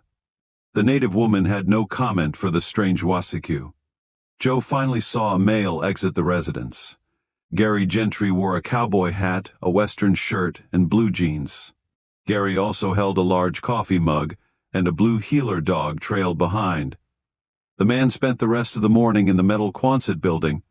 Joe could hear pounding coming from inside the shop. He also saw lights flashing, which he guessed came from a welder. There wasn't much else Joe could do. He had no other surveillance position to get a better video shot. Gary went into the residence over the noon hour. He returned outside and spent the afternoon inside the metal shop again, with more pounding and flashing lights. It was agonizing to watch and not get any video. At about 5 p.m., a pickup hooked to a flatbed pulled onto the property. A cattle chute sat chained to the bed of the trailer. Gary Gentry came out of the shop and Joe shot tape. He wore a welder's shield on his head and heavy gloves. Gary also wore a welder's leather apron. He took off the shield and gloves and set them on the trailer. The visiting man unhooked the trailer from the pickup. He then extracted 2 cans of beer from inside the pickup's cab and walked over to Gary. Joe looked at the picture in the file and verified again he had the right guy. The 2 men sat on the edge of the trailer and drank another can of beer. The man left in the pickup, and Gary went into the house. Joe performed periodic spot checks, but observed no other activity the rest of the evening. He took his dog for a walk near the motel as they both desperately needed exercise. The 2 then crashed on the bed together. Joe, still in his clothes, fell asleep. 31. Caroline woke on Sunday morning from a fitful night of sleep. She planned on going to the Lutheran church at 11 a.m. She wasn't going to make it to the 9 a.m. service. Wine always gave her a headache. Garner had finally called her on Saturday. He said nothing about missing her birthday the previous day. That led to her drinking more wine on Saturday night. Caroline walked to her kitchen. The empty bottle of Riesling sat on the counter, and she threw the bottle and the cork into the trash. She picked up the Sunday Fort Kearny paper from her doorstep. The paper's front page ran a story about how Fort Kearny Meatpacking donated a new scoreboard to the high school basketball team. The school planned to install it before the first basketball game in December. Caroline then looked through the paper. There were advertisements for a photographer. She remembered they needed to reserve a photographer for the wedding. Caroline and Garner set a wedding date on the Saturday after Valentine's Day. Garner wanted to get married on Valentine's Day, a Tuesday. Caroline felt it best that they get married on a Saturday, as was the norm. Garner commented on how they should go to Las Vegas and get married, adding, "They don't care what day you get married in Vegas." He suggested it would be a great place for their honeymoon. Garner acted like he was joking, but Caroline thought he was serious. She shook it off as pre-wedding nerves. Later in the day, Caroline received a nervous call from Mary. Mary asked if she'd seen Joe Bauer or if she'd be talking to him soon. She knew he'd gone out of town. "I don't plan to see him." "What's going on, Mary?" "Well, I came home this weekend, home to my parents' farm in Ewing." "I know, Mary. You left me a message on my machine." "Yes, I did. It was my parents' wedding anniversary, and Brother Teddy was here this weekend, too." Mary paused and seemed out of breath. "Okay, so, well, we're all sitting around having a few drinks and everyone is talking and Mom and Dad are asking questions. I mentioned something about Joe Bauer, and Teddy said he talked to Joe a while ago." "Okay, what are you getting at, Mary?" "And don't talk so fast." Mary kept talking fast anyway. "As I said, Teddy said he recently talked to Joe, and everybody else was talking and talking, blah blah blah, and for some reason, I just blurted it out." "Blurted what out, Mary?" "I may have mentioned to my mom and dad Joe was now working as a private investigator in Fort Kearny, and that's not all that happened." "Okay. Well, Joe wanted to keep his private eye job a secret from his parents, and it just so happens that Joe's parents also came to Ewing over the weekend. They keep a cabin on the Elkhorn River. I didn't know if you knew that. And of course, we all went to church at St. John's this morning. And my parents talked to Joe's parents, and my mother asked Joe's mother and father how Joe liked working as a private eye. Or Joe's parents just looked at each other." Mary took a big breath. "I'm in so much trouble. I know Joe wanted to keep the job a secret from his parents. I need you to get in touch with him for me." The native motel clerk returned to Joe's motel room the following day. Joe again asked the lady for fresh towels. Since it was Sunday, Joe wondered if the claimant would go to church, but Gary Gentry woke early and came outside. He began looking over the cattle chute that sat on the flatbed trailer. Joe videotaped Gary carrying a heavy anvil to the cattle chute. He beat on iron bars with a sledgehammer, and then welded them to the chute. Gary worked the entire morning on the project. Joe obtained video of Gary bending and twisting at the torso. His work also required him to weld and hammer from a kneeling and crouched position. The claimant moved without any sign of hesitation or discomfort. In the afternoon, Gary and a native woman left the property in the pickup. Joe had already thought about this. Since the subject left his place without tools, Joe chose not to follow him. Joe and dog with no name then walked over to a payphone near the motel entrance, and he called Herb. "Hey Joe, you having any luck?" "Yes, I found where our subject lives. I shot tape today of him welding on a cattle chute. He's bending and twisting. I also shot video of him carrying an anvil and swinging a sledgehammer. He's showing no sign of any troubles with his back." Joe looked over to the entrance of the motel office. The clerk stepped out to smoke a cigarette and petted dog with no name, who had run up to her. "You sure you have the right guy?" "He matches the picture you gave me. I'd say I have the right guy unless he has an identical twin. He and his wife left their residence, and I chose not to follow them. I didn't want to take a chance of getting burned. I already have good tape and maybe I'll get more. It's pretty remote out here." Herb told Joe it was a smart move. "Watch the guy until tomorrow afternoon. I'll leave it to you to decide when you should terminate. You'll need to get back to the office and get the report typed up, and the video copied straight away. The case is scheduled for trial." Herb added, "I have something else I need to tell you, but it can wait until you get home." Herb didn't want to say anything about the phone call he received from Joe's mother. Joe hung up the phone, wondering what Herb needed to tell him. He called at his dog, who received a piece of fry bread and one last pat on the head from the motel clerk.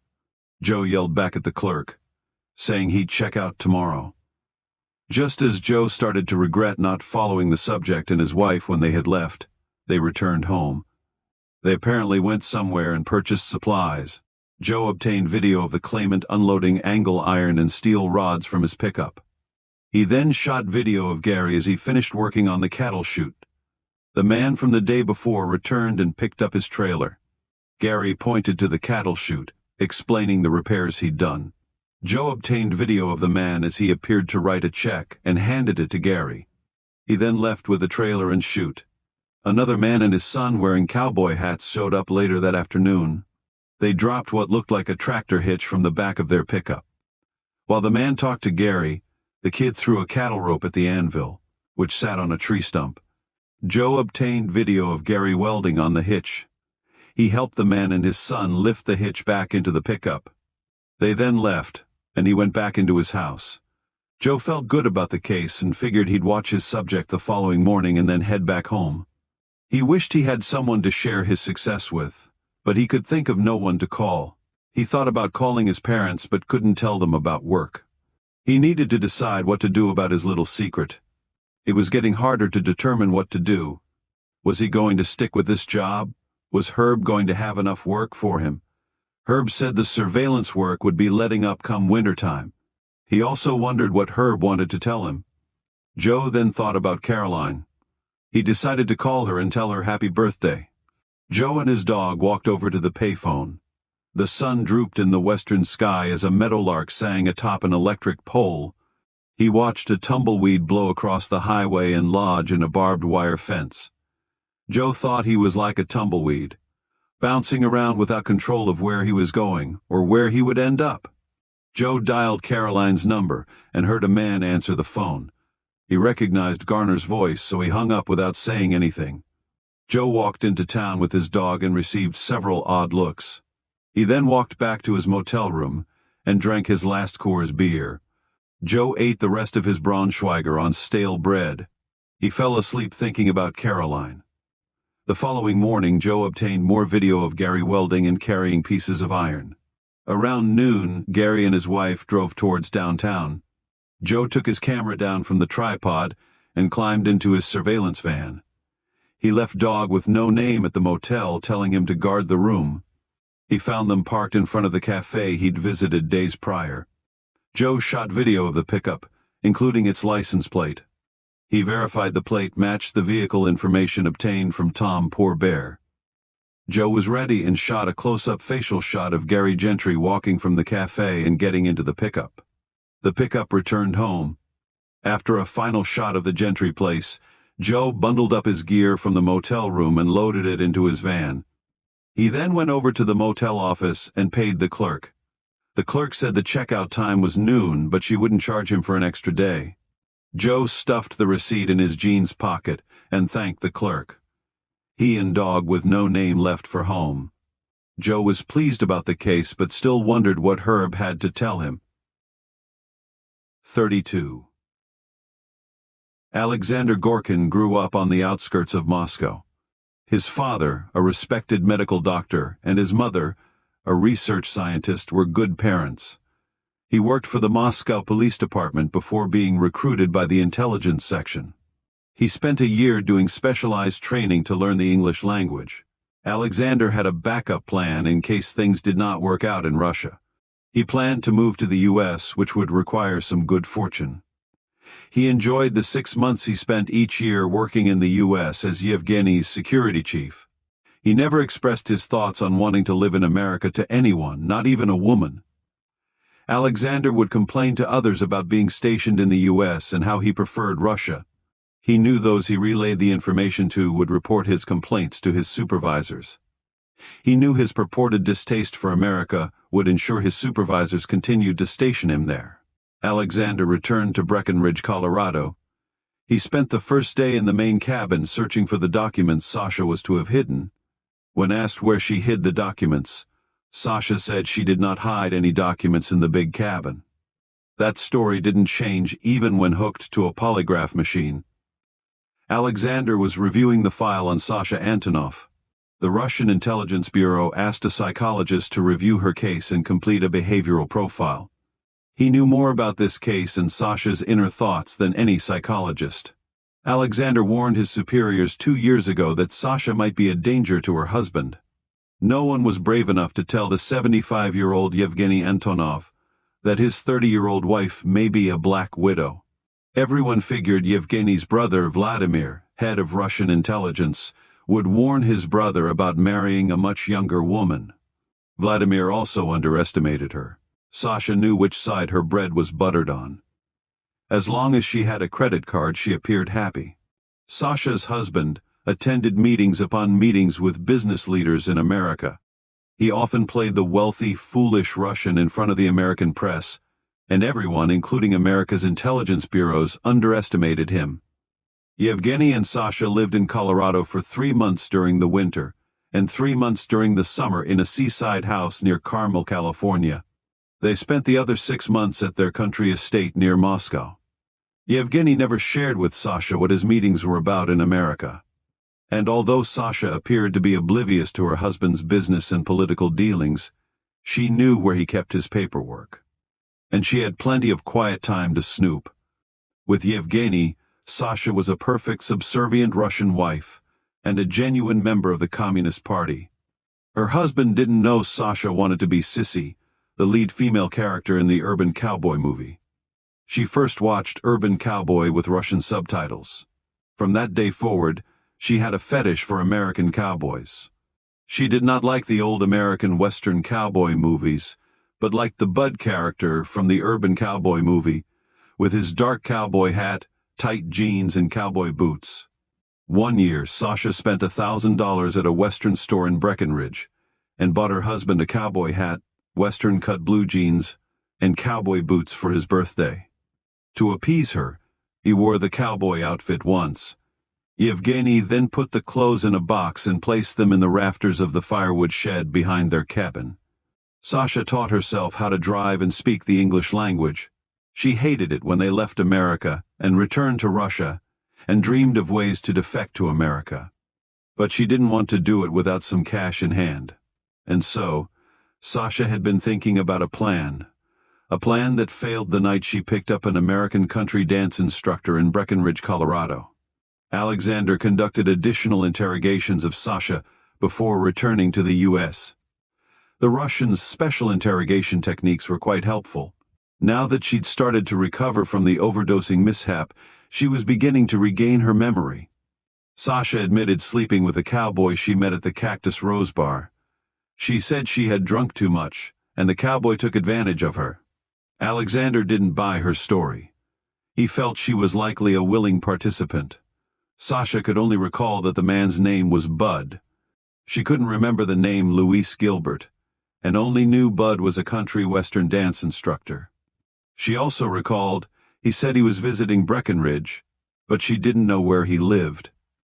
Before Alexander gathered a suitable security detail while still in Colorado, Sasha took the opportunity to make a phone call. Alexander played for Sasha the recording of her telephone call with the FBI, begging for help to defect to America.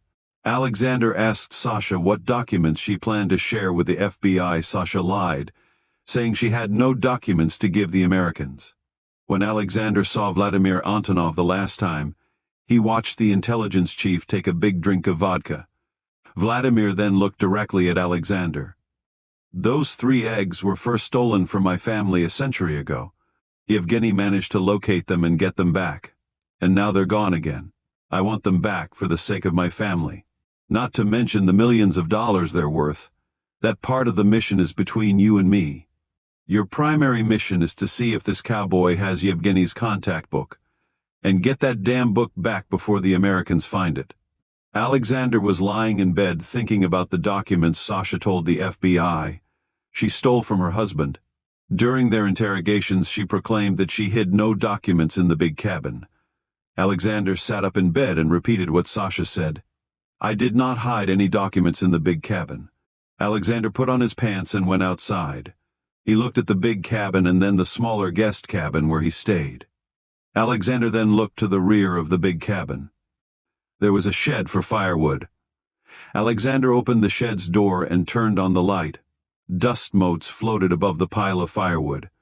He looked up to the rafters and he saw a box. Alexander crawled on top of a pile of firewood and reached for the box. He sat it on the floor and popped open the lid. There was a pair of blue jeans and a western snap shirt inside. He also found a cowboy hat, a belt with a large buckle, and cowboy boots. It was Sasha's gift to her husband. And then he found a large accordion file wrapped by 2 rubber bands. He peeked inside at the documents. He knew Yevgeny wouldn't have kept any files in an unsecured box. Sasha had stashed the papers in the one place her husband wouldn't be looking at again. Alexander now needed to find the American cowboy. 33. Joe was sitting at his desk typing a surveillance report from his trip to South Dakota. He watched, then paused the video as he typed the report. Joe suggested they switch over to a computer. He had taken an introductory computer class at Kearney State and had been leaving computer store flyers on Herb's desk. Joe finished his latest surveillance report when Herb walked into the office carrying a 6-pack of Coors beer. Joe stood, let out a big yawn, and stretched as Herb hung his Stetson on a hook. "Hello, boss, how did the interviews go?" Herb handed Joe a can of beer, and after grabbing one for himself, he set the remaining beers in the mini-fridge. "You have the South Dakota report finished yet?" "Almost. You want to read it?" "I don't want to read it right now. I just broke the record for driving a pickup from Ogallala to Fort Kearney. My wife is waiting for me to get home as our daughter has a volleyball game tonight.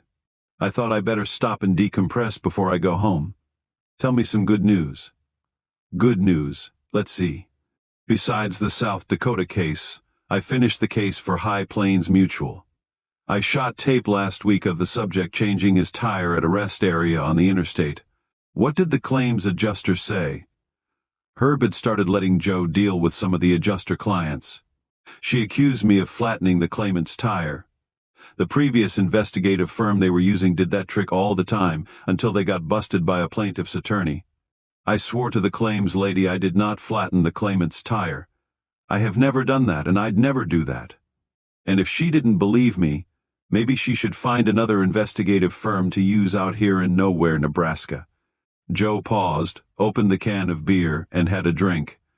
"Sorry, it wasn't my place to say such a thing. I was a little wrung out from doing surveillance."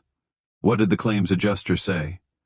"She said there are no other investigative firms out in nowhere, Nebraska, and that is why she was using us. Then, she gave us 2 more surveillance cases. I set up the files and added them to the active case list." Joe stopped, took another pull on his beer, and looked at Herb. Joe could tell Herb wanted to say something. "What? Just say it." Herb stood and looked out the big window. He could see Jim and Susan Bauer coming into the building. Herb chugged the rest of his beer and pitched the can into the trash.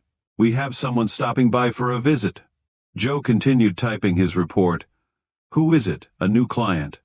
The door to the office opened. Jim and Susan Bauer came in and stood looking at Joe. Joe looked up at Herb. "I think I better head to a volleyball game. Lock the door when you leave, Joe." Jim stiffly bent and took a seat on one of the side chairs. Susan crossed her arms and blew air out her nose. Joe turned the power off on his typewriter and started to speak. "I was going to." Susan then held up her hand to silence her son. She then looked around the room, taking it all in. "Joseph, you're a grown man. You are a college graduate. Your life is yours to do with what you want. I understand if you don't want to work for Walmart or Kmart or some savings and loan, but why keep this a secret from us? We are your parents. What the hell? You're my only child. I am." Susan looked around the office again. She walked over and grabbed hold of one of Joe's business cards from the card holder on his desk. "Private investigator. Congratulations on the job, Joe." Susan then looked at her husband. "Did you know about this, Jim?" Jim adjusted himself in his chair. "Susan, I can truthfully say Joseph did not tell me personally he was working as a private investigator." Susan stared at Jim, then back at Joe. "Give your father a ride home. I'm going to take a drive." Susan left, leaving the office door open. Joe shut the door and then sat on the edge of his desk. "Mom's not happy." "No, Joe, she's just frustrated. Your mom had a timeline for where she thought you might be in life by now. Her career was delayed when she was young, and she doesn't want that to happen to you." Joe looked at his dad. "How long have you known I've been working for Herb? Did Herb tell you?" Jim looked at Joe and said nothing. "Dad, I saw you once after I arrived home in my surveillance van. I've been waiting for you to ask me about it, but you never did.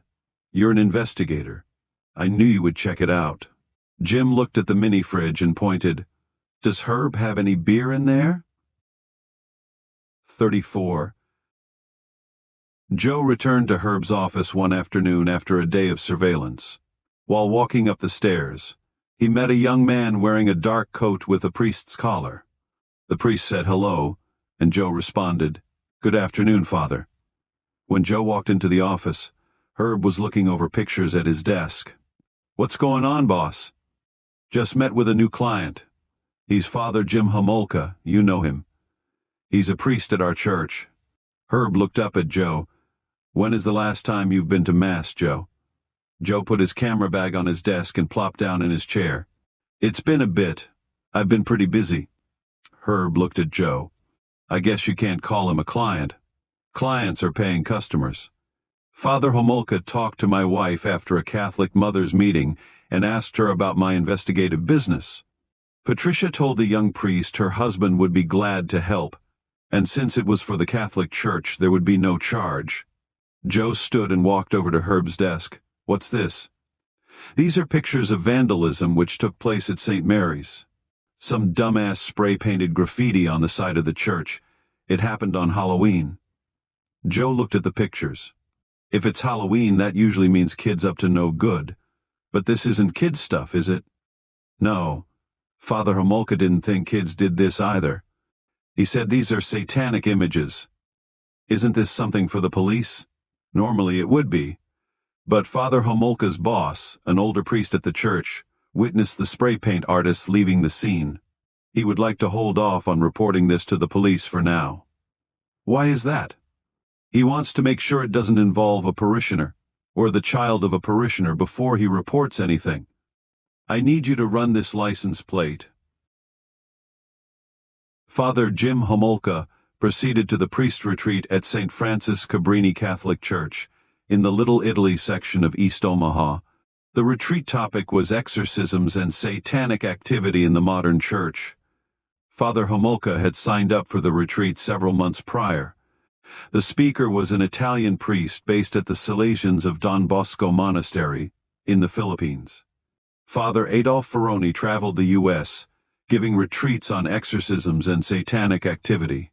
He also made presentations at any diocese that would allow him to do so. Most were not open to the topic. Father Ferroni was a kind and gentle priest, but his strong faith allowed him to handle a rough subject. Father Ferroni started his presentation by talking about the 1973 movie The Exorcist, which introduced the world to the subject of exorcisms. But he added that the church has been casting out demons for over 2,000 years. The priest said the movie took some license, but he had personally witnessed many odd manifestations during his exorcisms. He relayed that he had seen people speaking in tongues, women and children with incredible strength, and cases of people levitating. Father Homolka found the subject very interesting. He questioned himself why it interested him so. He first met Father Ferroni when he visited the seminary in Minnesota, where he was a student. The two had a good talk. When Father Homolka broached the topic with other priests, they changed the subject. Father Ferroni told the young seminarian to keep an eye out in America for any satanic activity, adding, "Not believing in satanic activity won't make such activity go away." Father Ferroni agreed to hear the confessions of the few priests in attendance at the end of the Omaha retreat. Father Jim waited to be the last to give his confession. Father Ferroni recalled meeting the young priest when he was in the Minnesota seminary.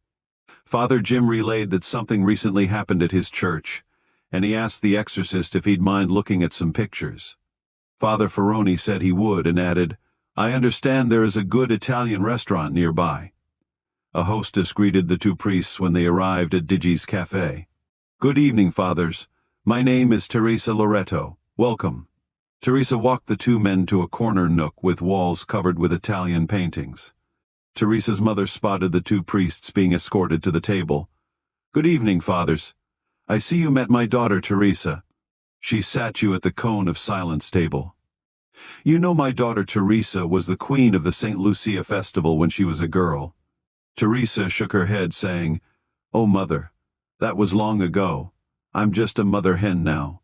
Father Jim said Father Ferroni was from Italy, and they were attending a priest retreat at St. Francis Cabrini Church. Father Ferroni and Mrs. Di Giacomo spoke of the villages they each came from in Italy.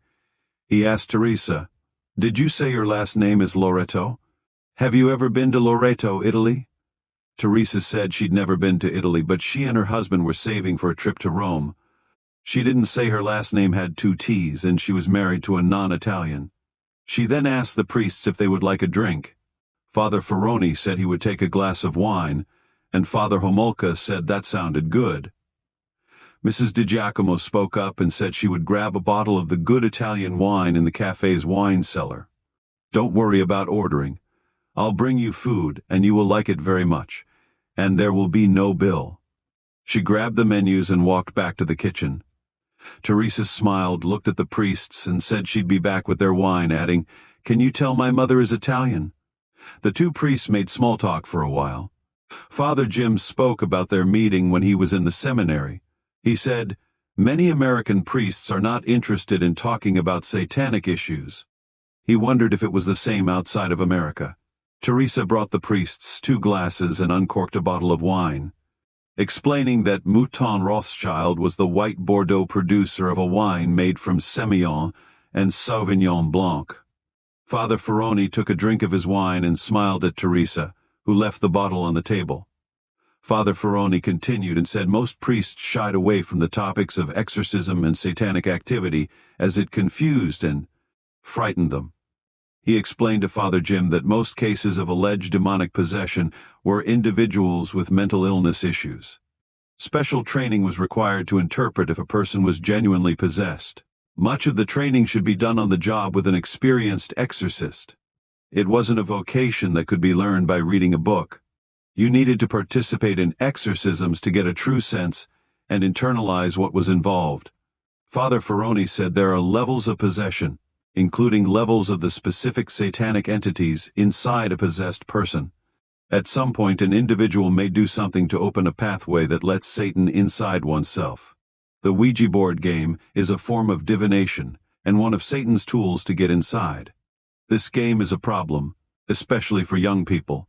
Father Homolka, I can tell you are not possessed by any satanic entities. If you're worried. How can you tell? Because of the light I see around you. Few have your light. People possessed with satanic entities never have a bright light around them. Father Jim had carried a manila file into the restaurant. He opened the file and showed the pictures to Father Ferroni. "These are pictures of designs spray-painted on my church. These are satanic images, correct?" Father Ferroni carefully reviewed the pictures and returned them to the file. He crossed himself and turned to Father Jim.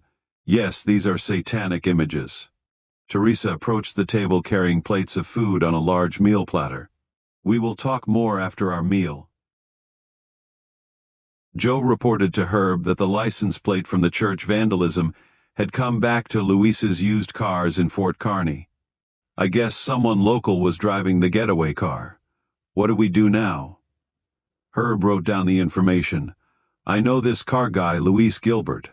I repossessed cars from a couple of his customers who failed to return their loaners. Luis is also the local bookie in town. He takes football and basketball game bets from people in this area. I didn't like working for him. I don't know why. I got a bad vibe. He's not from here. He just showed up one day in Fort Kearny and bought a used car lot. He also works at the Tumbleweed Bar as a DJ and dance instructor. I know who you're talking about. I've seen the guy giving dance lessons down at the Tumbleweed. His ostrich skin cowboy boots cost more than I could get for my old cougar. I'm pretty sure I've never seen him at St. Mary's. Guessing he's not a member of the church. Given that, Father Homolka may convince his boss to turn the information over to the police." Herb opened the file and looked again at the pictures Father Jim had left with him. "There is apparently satanic activity going on in town. My experience is younger people sometimes get involved in this shit." Herb turned to Joe. "You have any friends from your Kearny State days who might know anyone involved with this satanic stuff?" Joe thought a bit. "I know of someone.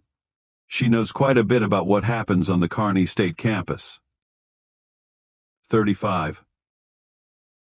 Sam Loretto and Tom Poorbear met with the Nebraska State Patrol investigator and a state's attorney general attorney regarding their truck burning case. The insured, Cliff Moran, was scheduled for a preliminary hearing in criminal court. Chango testified at the hearing. New state legislation had implemented insurance fraud statutes in Nebraska. A person or entity commits a fraudulent insurance act if he or she, knowingly and with intent to defraud, presents or prepares or assists, abets, solicits or conspires with another to present a statement relating to an insurance claim that contains false, incomplete, or misleading information. It was the first insurance fraud case ever charged in Nebraska. Sam and Tom were having lunch at the Covered Wagon restaurant in the panhandle town of Scottsbluff, Nebraska. Herb flew his plane in for the meeting. The men were eating giant Angus hamburgers, the restaurant's specialty. Sam explained he and Tom Poorbear were working on another Terrytown, Nebraska case. The case involved a Native American injured in a sugar beet truck accident. A state of Nebraska Department of Roads gravel truck ran a stop sign and plowed into the sugar beet driver's truck, causing it to roll over. The native driver sustained severe injuries. Sam's company insured the sugar beet company. They talked to the injured driver and his attorney about the workers' comp claim he filed. He brought Tom Poorbear along to help with the interview. Sam said his company would file a lawsuit against the state of Nebraska. Sam also updated Herb on the case he wanted Herb and Tom Poorbear to look at. "I know from experience when you fly these pastures looking for cattle, it is better to have two sets of eyes." Sam asked Tom to update Herb on the case. Tom relayed he reviewed the cattle claim. The rancher claims 45 head of Gelbvieh cows were stolen from a pasture north of Lusk, Wyoming. "I did a background on the insured.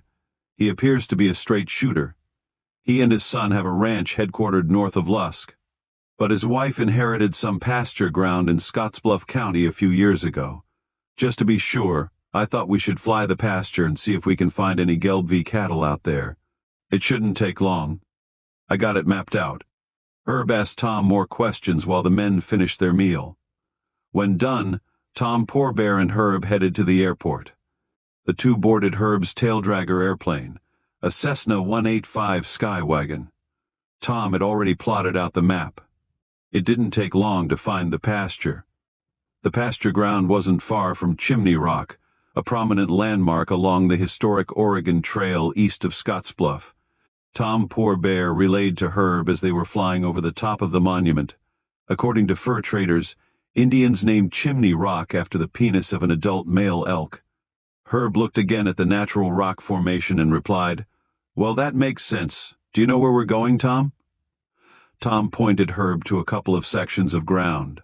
They flew a grid search over the entire pasture. Black Angus cows grazed on the grass, but they found no red Gelbvieh cattle. They returned to the Scottsbluff airport just as the sun was setting. When they checked in, the motel clerk gave them each a wooden token for a free drink. Herb suggested they get rid of their bags and head to the motel's lounge. Herb ordered the lounge's only single malt scotch, and Tom ordered a wild turkey and water.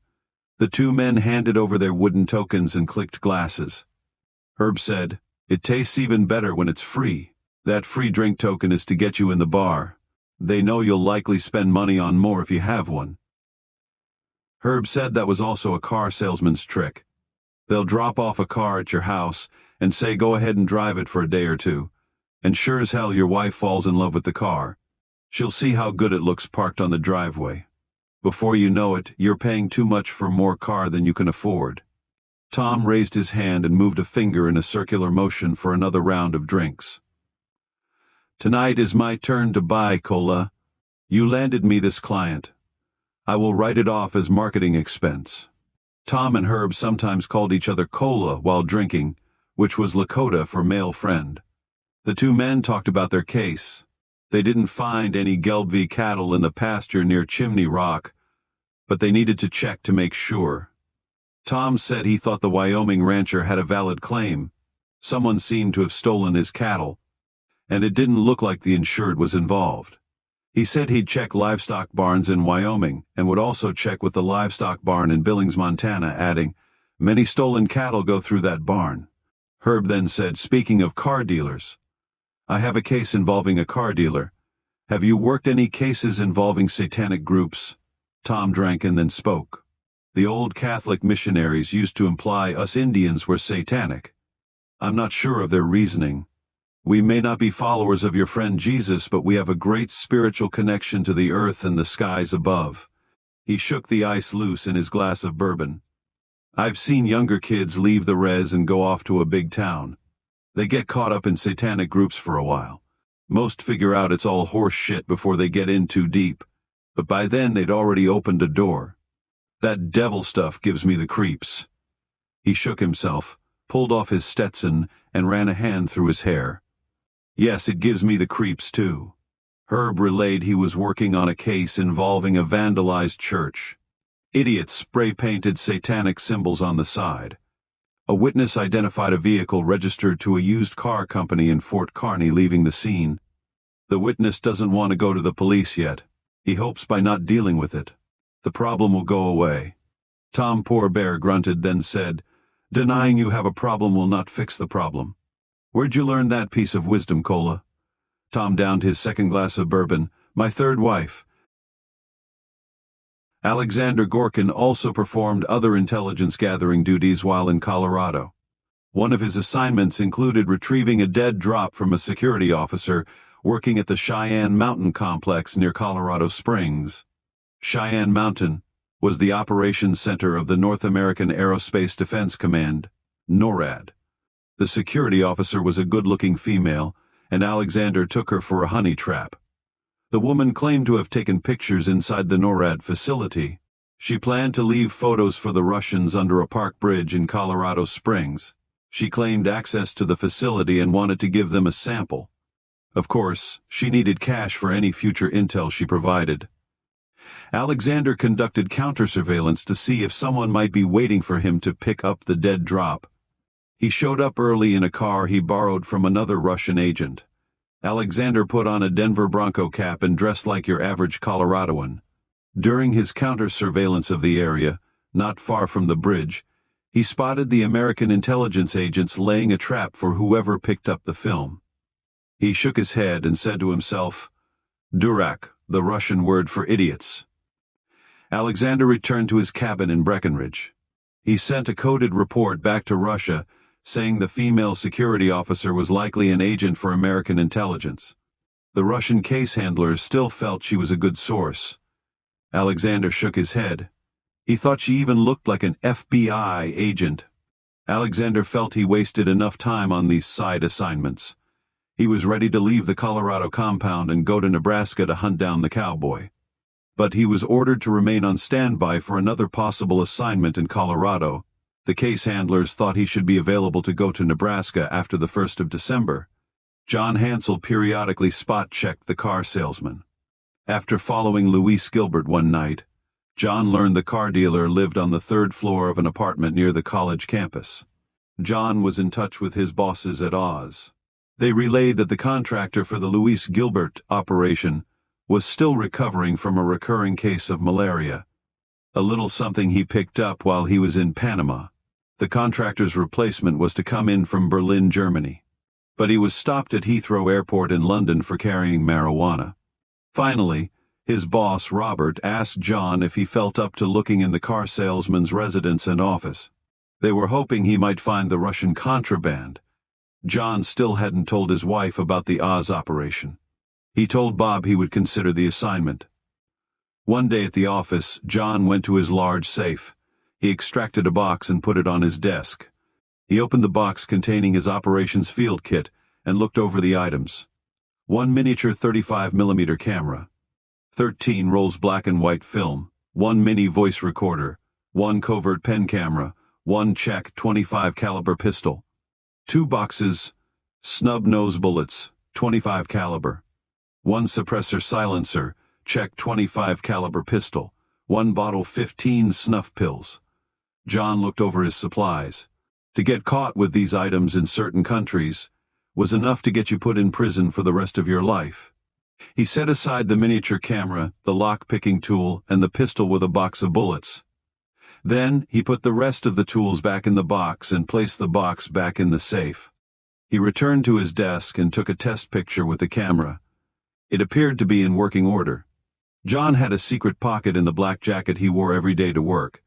He concealed the camera, lockpick, and pistol in the hidden pocket. He sat back at his desk and determined his game plan to search Luis Gilbert's apartment and office. 36.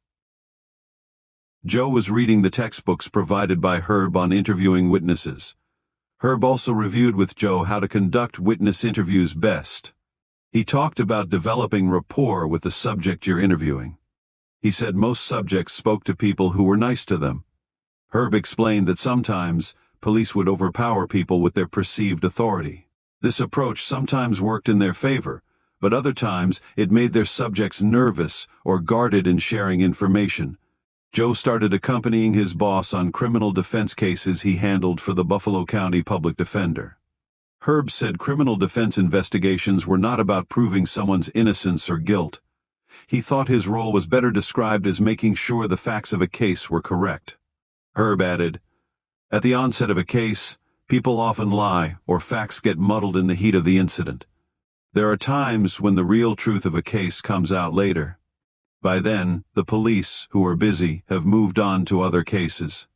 Poor police work sometimes happens, but often the police are lied to at the onset of the case, or they didn't have all the information when they filed the charges." Herb added that criminal defense casework often required re-interviewing witnesses the police interviewed, or locating new witnesses the police failed to find. Herb relayed every investigator has their own style. That style partly comes from who you are, and the rest is from your training. Some private investigators are unable to adapt to the type of subjects you're going to deal with on a criminal defense case, let alone adapt to working on the opposite side of law enforcement. Some investigators have just one approach to everyone they interview. That type of approach won't make you a successful investigator. Joe watched how Herb prepared for witness interviews by reviewing the police reports and witness statements. He also noted how Herb developed a rapport with the subject he interviewed and worked the interviews by re-asking the same question in different ways. Joe also liked how Herb summarized the information from the witness at the end of the interview. Herb asked Joe to interview a witness on a public defender case. A man allegedly witnessed an assault after a local bar closed one Saturday night. The man observed the altercation that night but left the scene before being interviewed by the police. Herb learned the man told others he witnessed the fight. The witness supposedly told others the defendant did not hit the alleged victim. The defendant contended the victim actually came after him first when he walked out of the bar. When Joe arrived at the house, the witness was standing outside. The man held a shovel in one hand and a beer in the other. He'd been scooping dirt, and his jeans were soiled. Joe walked up and saw two little boys playing with a garden hose spraying water. The man was yelling at the two toddlers to shut the water off. Joe held out his hand. "Good morning, I'm looking for Bob Jenkins." The man leaned the shovel handle on a tree and shook Joe's hand. "That me who thee?" Joe handed the man his business card. "I'm Joe Bauer. I'm a private investigator working on a case for the public defender." Joe relayed the defendant's name. The man looked at the card, then back at Joe. "Really? I've never met a private investigator before." "So, you're not the police then?" "Nope.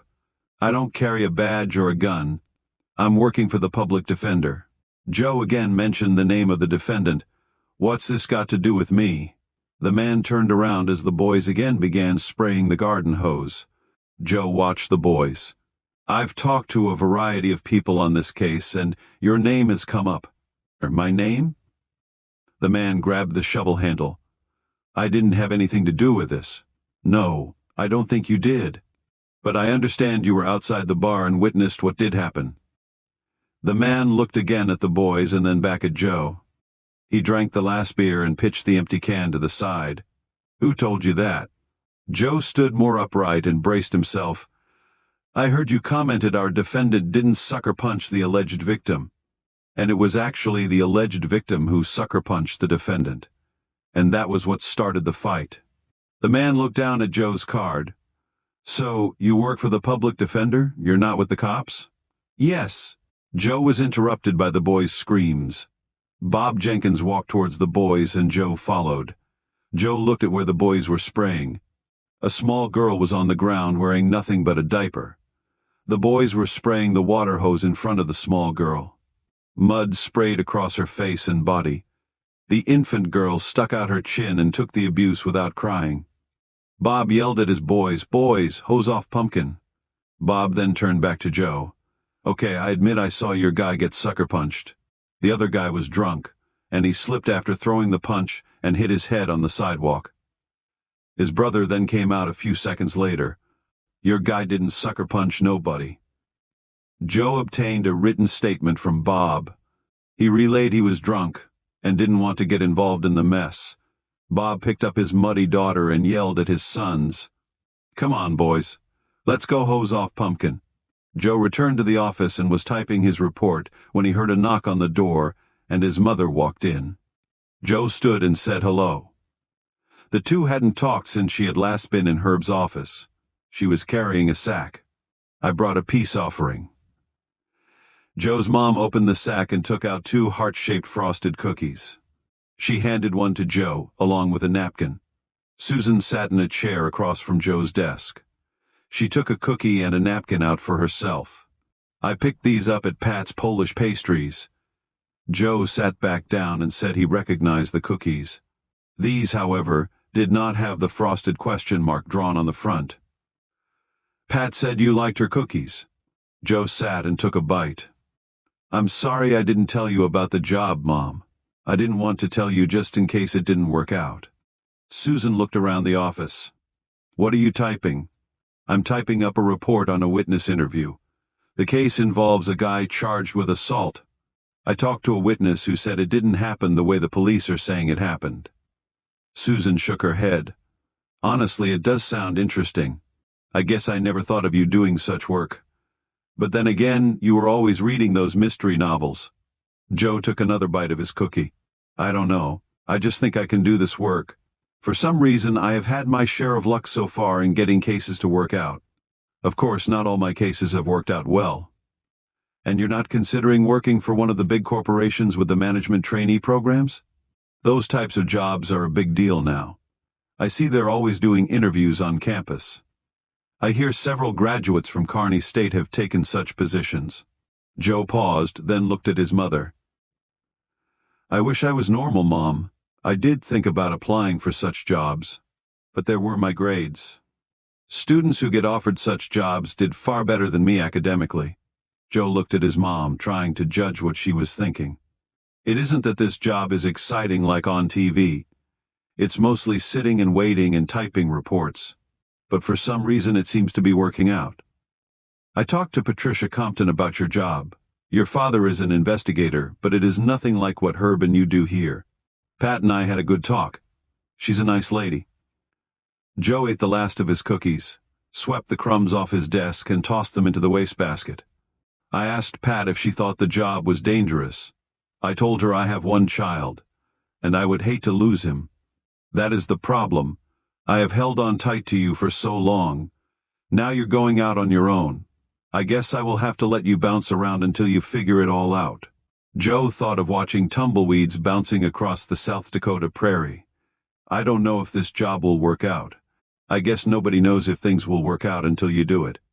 Susan talked about Joe's father. Your dad has decided to retire from the Cattle Commission.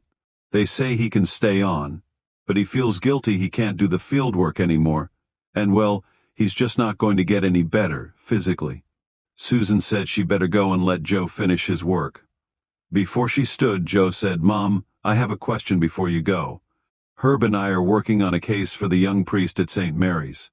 You need to keep this quiet, but have you heard about any satanic groups on the Kearney State campus? 37. Luis Gilbert arrived early at his car lot.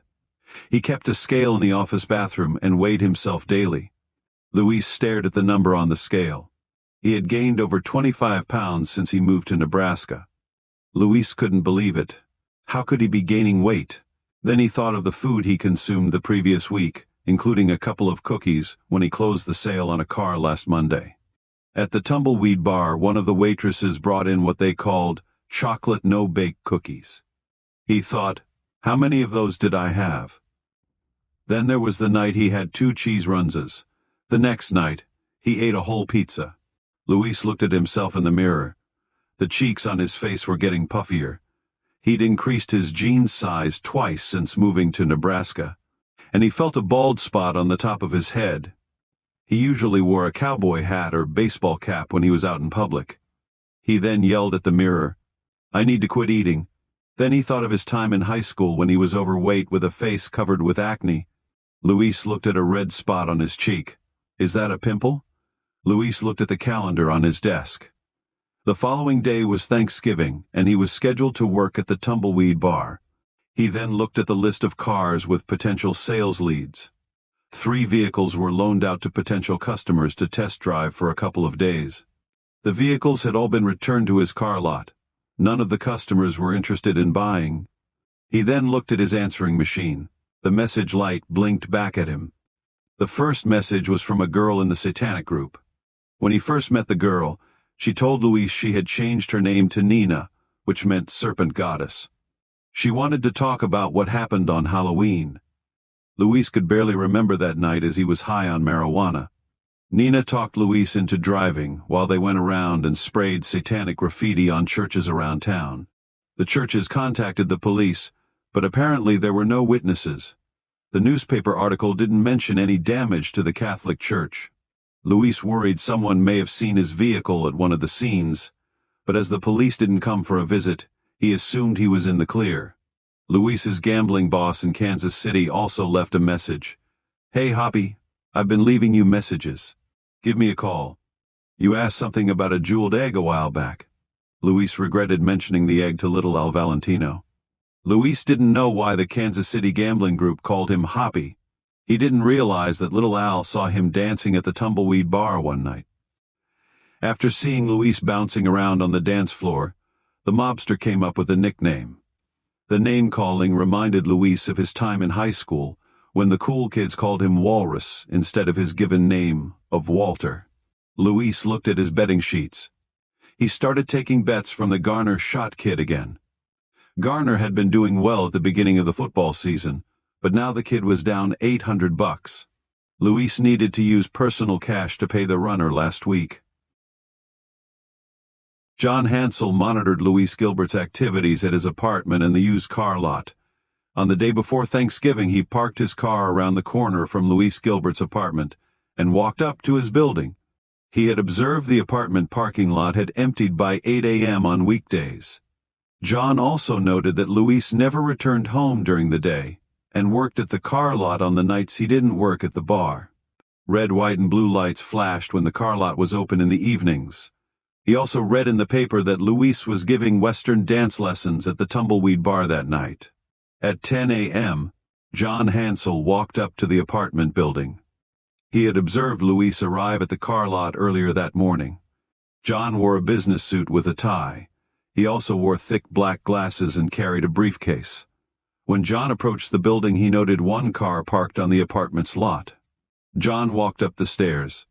On the second floor, he heard a television in one of the rooms. He guessed it belonged to the car's owner. John approached Luis's apartment door. He listened but heard nothing inside, then took out the lock-pick set. It had been a while since he picked a lock in the field. He practiced on his office door locks to get back in shape. John confirmed there wasn't a tiny scrap wedged in the door. The old spy trick would tell the occupant if someone had entered the door when they were gone. It took longer than usual, but the lock clicked open, and he stepped inside the room, shutting and locking the door behind him. John heard the television playing in the apartment, the next floor down. He removed his shoes to quiet his steps, then pulled on leather gloves. He had conducted many such searches during his time with Oz. He first looked for anything that appeared to be a safe or vault. Nothing was hidden under the floor or elsewhere. He even looked for a wall safe behind a large picture titled Giacomo Casanova. John found papers lying on the couch, including pictures of Fabergé eggs. Luis had copied an article from a magazine about eggs recently selling at an auction house. The exorbitant price each egg received surprised John. He took pictures of the articles and general photos of the apartment to be thorough. John also found a Tumbleweed Bar work schedule stuck to the refrigerator. He took a picture of that as well. John looked around the entire apartment, including the bathroom. Luis had bottles of expensive men's cologne in the cabinet above the sink and more bottles in the towel cabinet. He also found pills that appeared to be a weight loss supplement. John made sure he left nothing out of place. He checked to ensure he had all his tools and then put his shoes back on. John wiped his gloved hand on the inside doorknob, then carefully opened and locked the door. He wiped the outside doorknob with his gloved hand, closed the door, and then stepped out onto the landing, placing the gloves back in his suit coat. Just as he was about to walk down the stairs, a female came out of the second-floor apartment. She wore a Kearney State sweatshirt. John cleared his throat, startling the woman. "I'm sorry, ma'am. I was supposed to meet with Luis Gilbert to discuss his insurance policy. But apparently he's not home." The woman carried a basket full of laundry. "Oh, that's okay. He's never home this time of day. You can likely find him down at his car lot." The woman then walked down the stairs and out to her car. John walked down the stairs and stepped outside. He stopped and lit a cigarette, and did not look at the woman he guessed was looking back at him. He then knelt and acted like he needed to tie his shoe. The woman backed the car up and exited the parking lot. John then casually walked back to his car down the street. He was now thinking about how he would search Luis Gilbert's office at the used car lot. 38. Garner Schott was down $800 to his bookie. His system of throwing darts at his betting sheet made money at the start of the football season, but it wasn't working now. He had talked Luis, the bookie, into making a $300 bet on Nebraska versus Oklahoma the previous Saturday. He also bet on the Texas versus Texas A&M game scheduled for Thanksgiving. Garner took Nebraska with a point spread of 7 points. Nebraska won the game 7-3. They didn't cover the spread. Garner was now down $1,100 to his bookie. Caroline and Garner arrived at Floyd and Helen Schott's residence on Thanksgiving Day. Caroline brought a pumpkin pie she made herself and a sweet potato casserole. Garner's family was there, including his 2 brothers and their wives. Each of his brothers had 1 son. Caroline wondered if Garner expected her to get pregnant right after they were married. Garner was distracted by the Texas versus Texas A&M football game on television. He talked his bookie into putting $400 down on Texas. Garner said he'd have come in and paid Luis directly, but they've been finishing up with the corn harvest. Garner told Luis the corn harvest was running late, but went well this year, and money wasn't a problem. Garner's mother made him shut the game off for the meal. The family ate their Thanksgiving dinner, and the men retired to the living room to watch football. The women went to the kitchen to do the dinner dishes.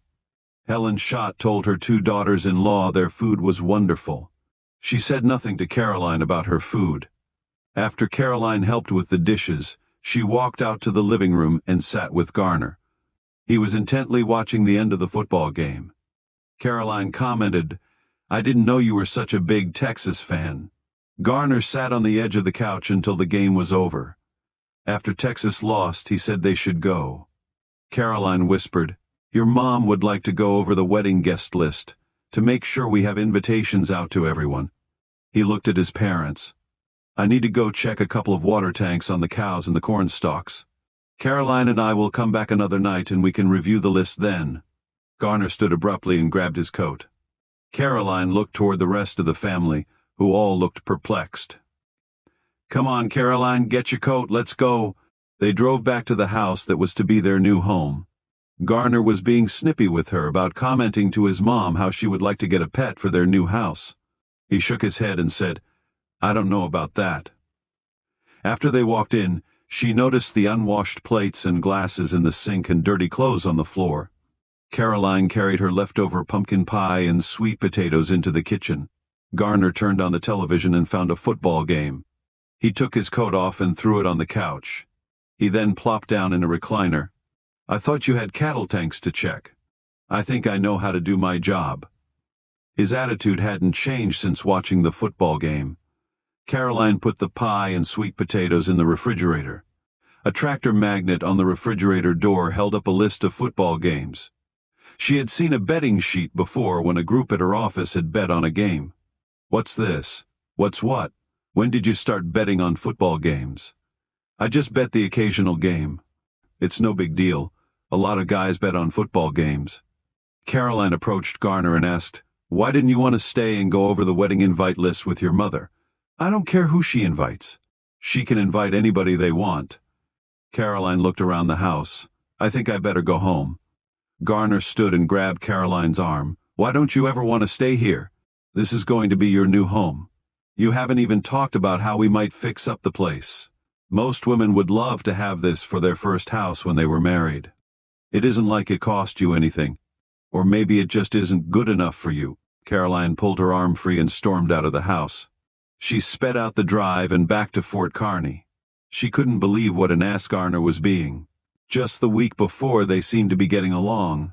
She had committed to the idea of marrying him, and even went to the bridal store with her mother, and they picked out her wedding dress. However, she again declined Garner's suggestion to set up a joint bank account with her grandmother's money. Caroline drove by Mary's apartment, but saw her car was gone. She remembered it was Thanksgiving, and Mary went back to the family farm to visit her parents. Caroline stopped at a liquor store, bought a bottle of wine, and then went home. She went to open the wine, but the cork broke. Caroline started to cry and then slid to the floor. 39.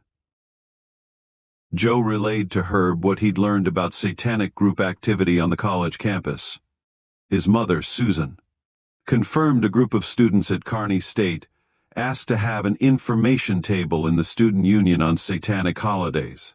However, after receiving complaints from alumni, the college told the members the school could not sponsor such a group. Mom said she talked to one of the group's former members a year or so ago. The girl was lured into the group but came to regret her involvement. Mom was her college advisor, and that is how she learned about it. She counseled the girl to stay away from the group. The girl relayed the names of its members, and I got a copy of the list. Herb took the list of names from Joe. He cut out a newspaper article that talked of the satanic vandalism on Halloween in Fort Kearny. 4 churches reported the spray painting of satanic graffiti on the sides of their church. St. Mary's did not report the damage to the police. My wife Pat has been on me about this case. I talked to Father Homolka again. His boss is saying as the police were investigating the damage to the other churches, St. Mary's didn't need to get involved. But why won't the older priest tell the police what he saw? And as we determined who owns the vehicle, they could go talk to the guy. Herb put his legs on his desk. Father Homolka tried to convince him, but the older priest wants them to stay out of it. Herb looked at their case list. What about our active cases? What else we got going on? Joe relayed the status of the surveillance work on their case list and the active criminal defense assignments for the public defender. Herb spoke again about how the winter months would likely be slow for surveillance work. Joe knew this meant his paychecks would be getting smaller. He considered talking to Elton West to see if he needed any part-time help. Joe said a client asked if we would do surveillance on Christmas Day. That is, if the weather is reasonable for a claimant to be out and about.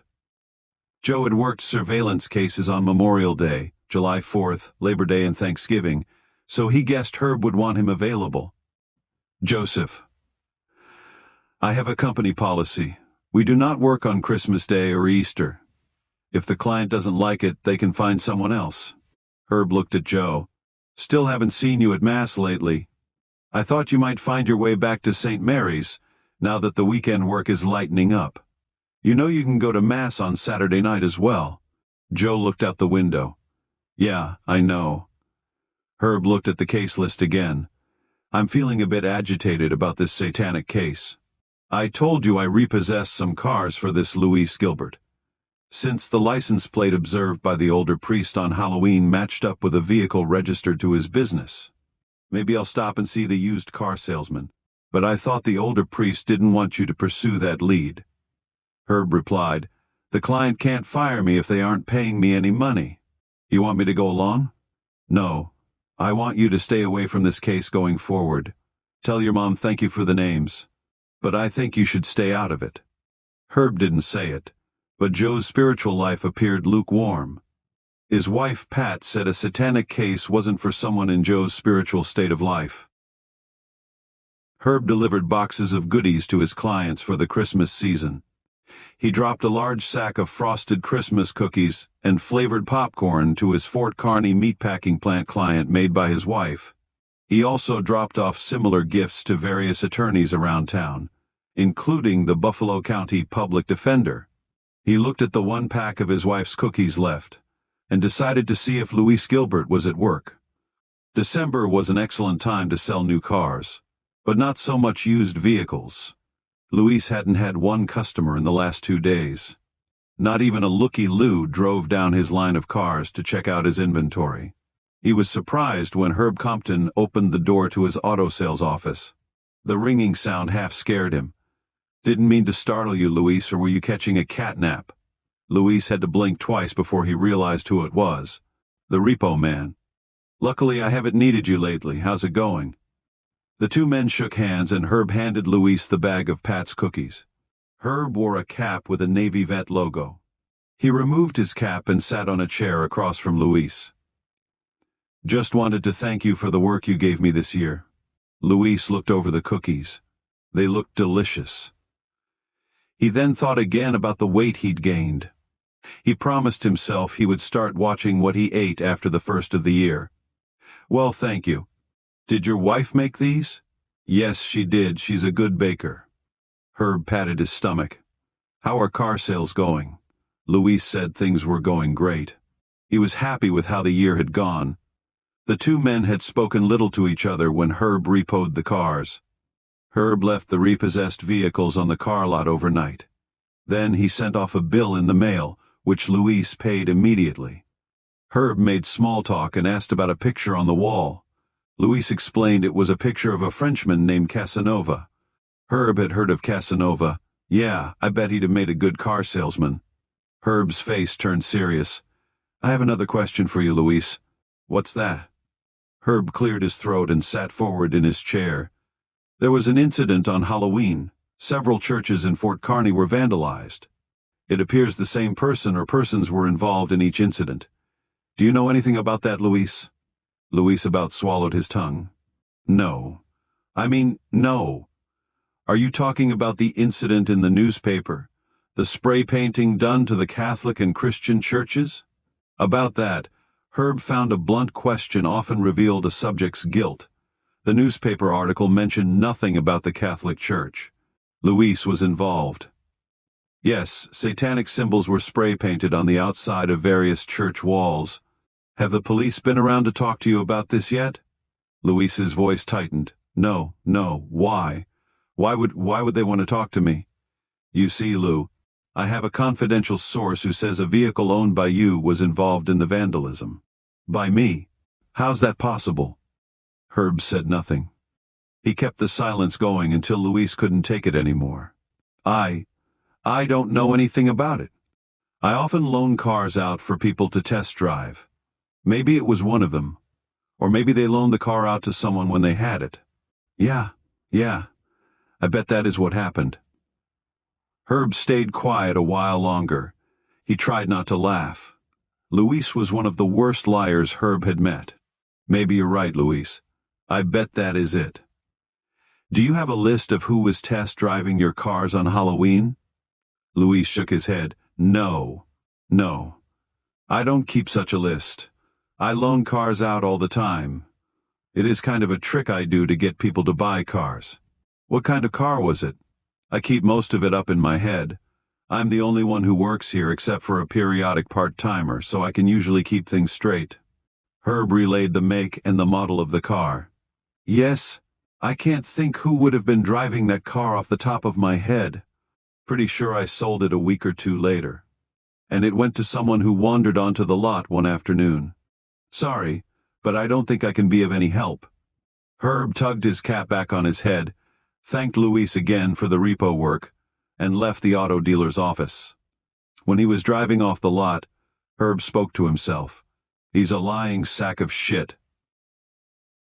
Luis broke open the cookies as soon as Herb left. He devoured two, and he knew the rest would be gone before the end of the day. He washed them down with a Mountain Dew soda. Luis knew he would not give more repo work to Compton and Associates. He also knew how stupid it was to get involved in this satanic stuff. He told himself he did it to impress the Nina girl, hoping to sell her a red Pontiac Fiero and maybe something else. And then he remembered his introduction to Satanism when he was in college. It seemed to have followed him since then. He spoke to no one. It's time for me to leave this place. Luis stepped outside his office, pulling the collar on his coat and snugging his cowboy hat down against the winter breeze. He grabbed a shovel and walked to the front of the car lot.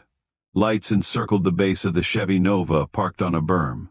Luis's used cars was written on the side of the car. He acted like he was shoveling at the rocks, then slid a key out of his pants pocket and opened the trunk. He peeled back an Indian blanket and saw the 3 jeweled eggs. They shimmered in the afternoon light. He noticed the book with names and numbers written in Russian. He almost threw the book away several times. Luis stroked each egg, then shut the trunk lid on the Nova. Almost daily, he looked to see his treasure. Then he thought what he thought every day. If I could sell those eggs, I could leave this place. 40. John Hansel watched Luis's car lot from one of 3 fast food places in viewing distance. He went through their drive-through windows at different times of the day. He would then find a spot in their parking lot to watch the car dealership and eat his meal. Occasionally he'd see cars come onto the car lot, and Luis would come out and greet his customers. Luis always wore a cowboy hat. Late one afternoon, John watched Luis walk to the front of the car lot carrying a shovel. He poked around the rocks that were part of the Chevy Nova display. Luis looked around, then opened the Nova's trunk and rummaged inside briefly. He then shut the trunk lid and went back to his office.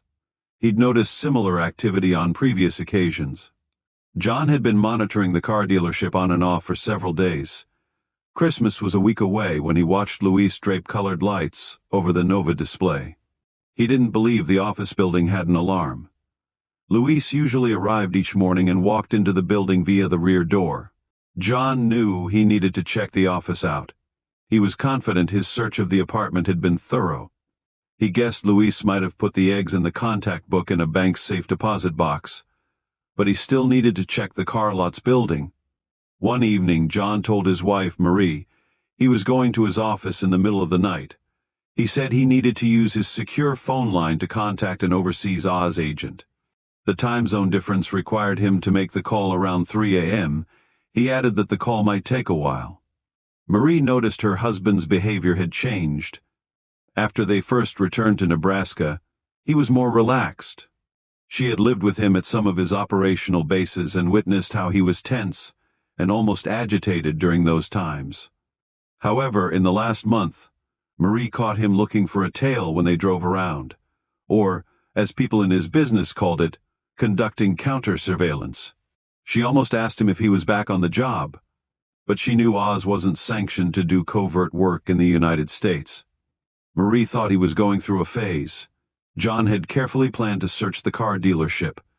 After he left his residence, he pulled off to the side of a quiet road and slipped on a pair of black sweatpants over his jeans. He then pulled on a black hooded sweatshirt over his t-shirt. He was already wearing black tennis shoes. John first did a spot check of Luis's apartment and found Luis's car parked near the building. He slipped up to the car and flattened one of its tires. He didn't want to take a chance that Luis would get up in the night and decide to go to his car dealership. A flat tire would at least slow him down some. He had survived this business by taking extra precautions. John parked his car at the rear of an office building near the auto dealership. He double-checked to make sure he had his mini camera. John also carried a small flashlight, the lockpick, and just in case, the Czech .25 caliber pistol. He wore black gloves. John moved slowly, as it would look suspicious for anyone to be seen running. He made his way to the back of the auto dealership office building. John looked and felt around for wires and anything resembling an alarm. He opened his lockpick case and quickly had the back door open. John stepped inside. He saw no flashing lights to indicate an alarm had gone off. John then began his search. It took a while, but John took his time and thoroughly searched the entire building. He found no wall or floor safes. There was a locked filing cabinet, which he breached without any trouble. John carefully looked through the contents. He did find bundled $100 bills, which he guessed totaled about $10,000. He also found a large accordion file which contained various documents. His flashlight gave him just enough light to shoot the photos. He could hear the occasional car drive down the main north-south street in front of the car lot. From the files, John surmised that Luis was involved in a small-time gambling operation. He learned who was behind the operation and took pictures of the names and phone numbers of individuals in Kansas City. He noted that the primary contact had an Italian name. John then looked behind the picture of Casanova that hung on the wall in the office. The picture was a different print of the same character in his apartment. John's experience taught him to stop and check himself when finished with a search. He made sure he stowed all the tools in the secret pockets of his sweatshirt and confirmed he'd relocked the file cabinet. He peeked outside the front window and saw two police cruisers parked at a nearby bank. The officers were talking to each other through their driver's side windows. John looked at the Casanova picture again and thought of a similar print from Luis's apartment. He then recalled Luis changed his name to Luis Gilbert from Walter Louis Gilbert. Something was up with that, but John didn't think now was the time to analyze the information. He looked back up, and the police cars were finally pulling out. The street was again quiet. John checked himself, and then crept out the back door, locking it behind him. He pulled the hood over his head and walked steadily back to his car. Snow started falling, and he could see his breath. John quietly left the area. Before he arrived home, he stopped and removed his sweatshirt and sweatpants. He stowed the sweatshirt and the tools in the trunk of his car and then drove home. John returned to his house about 2.5 hours after he left. He walked in, thinking he'd go ahead and make coffee. Just as John entered the kitchen, the light turned on. Marie stood in her pajamas with her arms crossed. She spoke. "You're working for Oz again, aren't you?" 41. Joe Bauer arrived at his parents' house for supper on Christmas Eve. He had asked his mother what he could bring. She suggested he get something for dessert from Pat's Polish Pastries. Christmas lights hung around the large front window, and a decorative mini windmill sat in the front yard. A natural pine wreath hung on the front door. It was cold, and there was a chance of snow later. He carried his sacks into the house. Joe's mom greeted him with a hug. His father was seated in a recliner. According to his mother, Jim switched to a pipe a few years back, but he'd given up smoking. Susan said he liked to keep the ash-stained ashtray near his recliner, so he could get an occasional whiff of tobacco. Joe shook his father's hand and helped him out of his chair. Joe handed his mother the sugar cookies Pat Compton frosted to look like snowmen, angels, and wreaths. He also gave her some of Pat's bread rolls as well. Joe then placed a present under the Christmas tree. He told his mother he liked the wreath hanging on the door. Susan said she made it from parts of a pine tree at their old farm. Joe's dad reached for one of the sugar cookies, but Susan slapped his hand away with a smile and put the cookies off to the side. "That's okay, Dad. I got you something." Joe pulled a jug of eggnog and a bottle of Canadian Club whiskey from a sack. Jim took hold of the bottle and asked Susan to bring him his whiskey glass. Susan brought 3 glasses with ice in each and put them on the dinner table. Jim opened the bottle and poured 1 finger of whiskey into their glasses. Joe then added eggnog to each drink. The 3 of them clicked glasses, and they all said, "Prost," an Austrian toast Jim remembered his grandfather would use. Susan made chili and oyster soup, a family tradition. Jim and Joe had a bowl of each, and Susan had oyster soup. After they finished their supper, Joe helped his mother with the dishes. "When did you get the dishwasher?" "Your father insisted we finally buy one. He gets after me for cleaning the dishes before I put them in the dishwasher. He said it was my Christmas present. We old people are more practical than romantic." Joe made his father another whiskey eggnog drink. His mother sat on her chair and said she might have another one after they unwrapped their presents. "Make yourself another one if you'd like, Joe." "I better only have the one. I'm working tonight at the airport. Surveillance is slow at the investigative agency since it's wintertime, and people aren't out doing much. Since Elton's crew wanted Christmas off, I said I could help cover it." Susan looked at Jim. "We hoped you'd go to midnight mass with us. Father Homolka has been working with the choir and decorating more than the church has ever seen." Joe looked at his mother and dad. "I'll try to make it tomorrow morning." Susan looked again at Jim. "Joseph, go ahead and hand out the presents." Joe found a present with the tag, from Susan to Jim. Jim opened the gift. Susan said it was a set of 3 novels by Lauren Estelman. It's a mystery series set in Detroit. There is a private investigator named Amos Walker. I guess they're very popular. Jim switched from Western novels and was now reading mysteries and detective fiction. Jim blew his wife a kiss and said thank you. Joe then found a gift with a tag from Jim to Susan. "What's this?" "You already bought me the dishwasher." Susan opened the gift. It was a set of earrings and a bracelet. "What the heck? What did you pay for these?" Jim smiled. "Who said old people aren't romantic?" Susan stood, reached for a present under the tree, and handed it to Joe. "Merry Christmas, Joseph." Joe opened the gift. It was a heavy magnifying glass. He smiled and his mother spoke. "Your dad said all private eyes should have one of those."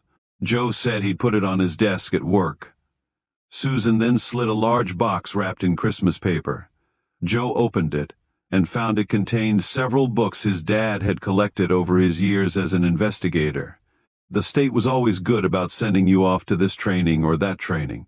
I know my work is different, but there is stuff about conducting interviews and other general investigative information. I thought you might find it interesting. Joe took a couple of minutes to review the books. "Thank you, Dad, I appreciate this." Joe then handed his parents a gift. He'd found an aerial picture he had taken of their family's farm back near Ewing. Joe took it himself during a flyover with a pilot friend named Matt Savage. Joe said he didn't use the old Polaroid, but a camera he borrowed from Matt. He had the picture blown up and put into a frame. Susan's hand went to her mouth. Jim spoke. "Look at this, Sue. It's our old farm. I can't believe it came out. Matt was flying pretty low. I know we no longer own the place. He gave me a ride after the tornado went through, and we had cleaned up some. But it was before they plowed the pasture under and put it all to corn. You can still see part of the barn, and the old farmall H's parked near the granary." Jim took a drink of his whiskey and eggnog. Thank you, Joseph. It's very nice. Susan hugged her son, and she and Jim looked and pointed at other things in the picture. Joe said he needed to put his shift in at the airport. There won't be much for me to do tonight. I guess I do need to wash the Rambo jet. That will help keep me awake. Susan hugged Joe, and she and Jim watched as he backed his Cougar out of the driveway. Joe tapped the Cougar's horn as he drove off. 42. Caroline asked Garner to attend Christmas Eve services with her family. Their families belonged to different Lutheran denominations and went to different churches. Garner was also invited to her parents' farm for their family Christmas Eve dinner. He said he'd attend and would meet them at their church. Garner did not meet Caroline and her family at the Christmas Eve church service or dinner. Caroline offered an excuse that Garner had a cow having trouble birthing a calf. Caroline's brothers looked at each other. They doubted Garner was trying to deliver a baby calf on Christmas Eve. They knew the Schatz cows had late spring calves. The following day, Garner called Caroline. He apologized for missing her family's Christmas Eve get-together and said his mother expected them both for Christmas dinner at his parents' house. Garner hadn't told Caroline about the Christmas dinner. Caroline said she didn't have anything to bring. Garner told Caroline his mother said she should not bring any food. He added he wouldn't have time to pick her up, so she should drive to his parents' house. Caroline's car chugged to a stop after running out of gas on her way out of town. With all the distractions of work, wedding preparations, and Garner being a jerk, she forgot to fill her car with fuel. The car coasted to the side of the road, and she sat there with her hazard lights flashing. She then realized she had left her purse at home. Caroline didn't know what to do, and it was freezing out. A gas station sat about a mile behind her on Highway 30. Nobody stopped, so Caroline pulled on the muck boots she kept in the trunk, slid a stocking cap over her head, and zipped her coat up to her neck. She then set out for the gas station. Caroline was seething at the whole situation as she pounded down the edge of the snow-skiffed highway. Not many cars were out and about, and those out did not stop. Caroline finally saw a dove-gray Cougar pull up alongside her. The driver flipped the passenger door open. Caroline blinked her frozen eyes at the driver. It was Joe Bauer, and he asked if she'd like a ride. "What the heck are you doing out here on the side of the road on Christmas Day?" Caroline's nose was running, and her alabaster cheeks were crimson red. She was breathing heavily, and steam came from her mouth and surrounded her face. Joe said, "I worked a big shift overnight at the airport. I thought that was your Mustang parked on the side of the road. That damn car ran out of gas, and I left my purse at home. Nobody would bloody stop for me. Good Lord, it's cold out. Thank God you came along. I'm late for Christmas dinner at Garner's parents' place. And I'm pissed at him because of what happened last night. I shouldn't even go. I don't know why I'm going. Garner's mother hates me. I can't do anything right. His mother didn't even ask me to bring any food. She hates my cooking." Joe paused for a second, taking in all Caroline had to say. "Well, there is a gas station up the road. They carry an emergency gas can, I should know. We'll get you fixed up." Joe drove to the gas station and told Caroline to stay in the car. Joe borrowed a gas can from the store, filled the can, and put it into his car's trunk. He went inside, left his driver's license, and said he would stop back and pay for the fuel after they returned. "How much did the gas cost?" "Caroline, don't worry about it." Joe drove back and put the can of fuel in Caroline's car. Joe said, "It's cold out and that's not a lot of gas. Come back to the station and top it off. Come on. You said you're already late. Follow me." Caroline followed Joe back to the gas station. Joe filled up Caroline's car, went inside, and paid for the fuel.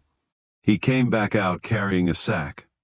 Joe walked to the passenger side of Caroline's car and sat, partially shutting the door to block out the cold wind. "I'll pay you back, Joe. I'm sorry." Joe held up his hand. "It's okay, Caroline. Don't worry about it. I got you something to take to your Christmas dinner."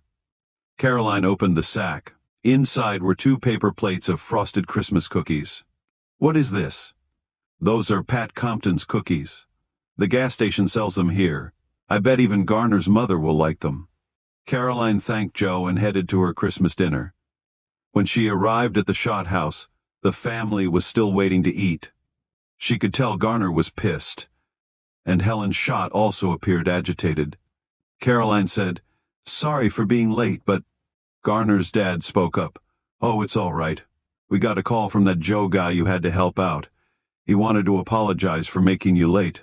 He said he ran out of gas, and you helped get him some fuel. That was the Christian thing to do." Floyd Schott asked Caroline to come in out of the cold. "Garner said Joe was a friend of yours. I recognized Joe's last name. He said his dad worked as an investigator for the Cattle Commission. I think I met him at the livestock sale barn in town." Garner's dad and brothers said they liked the Christmas cookies Caroline brought. One of the boys asked their mother why she didn't make frosted Christmas cookies anymore. Helen said she'd have the pecan pie she made for dessert. Caroline ended up staying for most of the afternoon. But Garner was restless and said it was time for them to go. Caroline followed Garner outside, where he asked if she was stopping by their house. Caroline shook her head. "Not tonight, Garner. I have to get to work early tomorrow." Caroline pulled out of the Schott driveway, turning opposite Garner. She looked down at her fuel gauge. It was full. 43. Alexander Gorkin finally made his way out of Breckenridge and drove to Nebraska.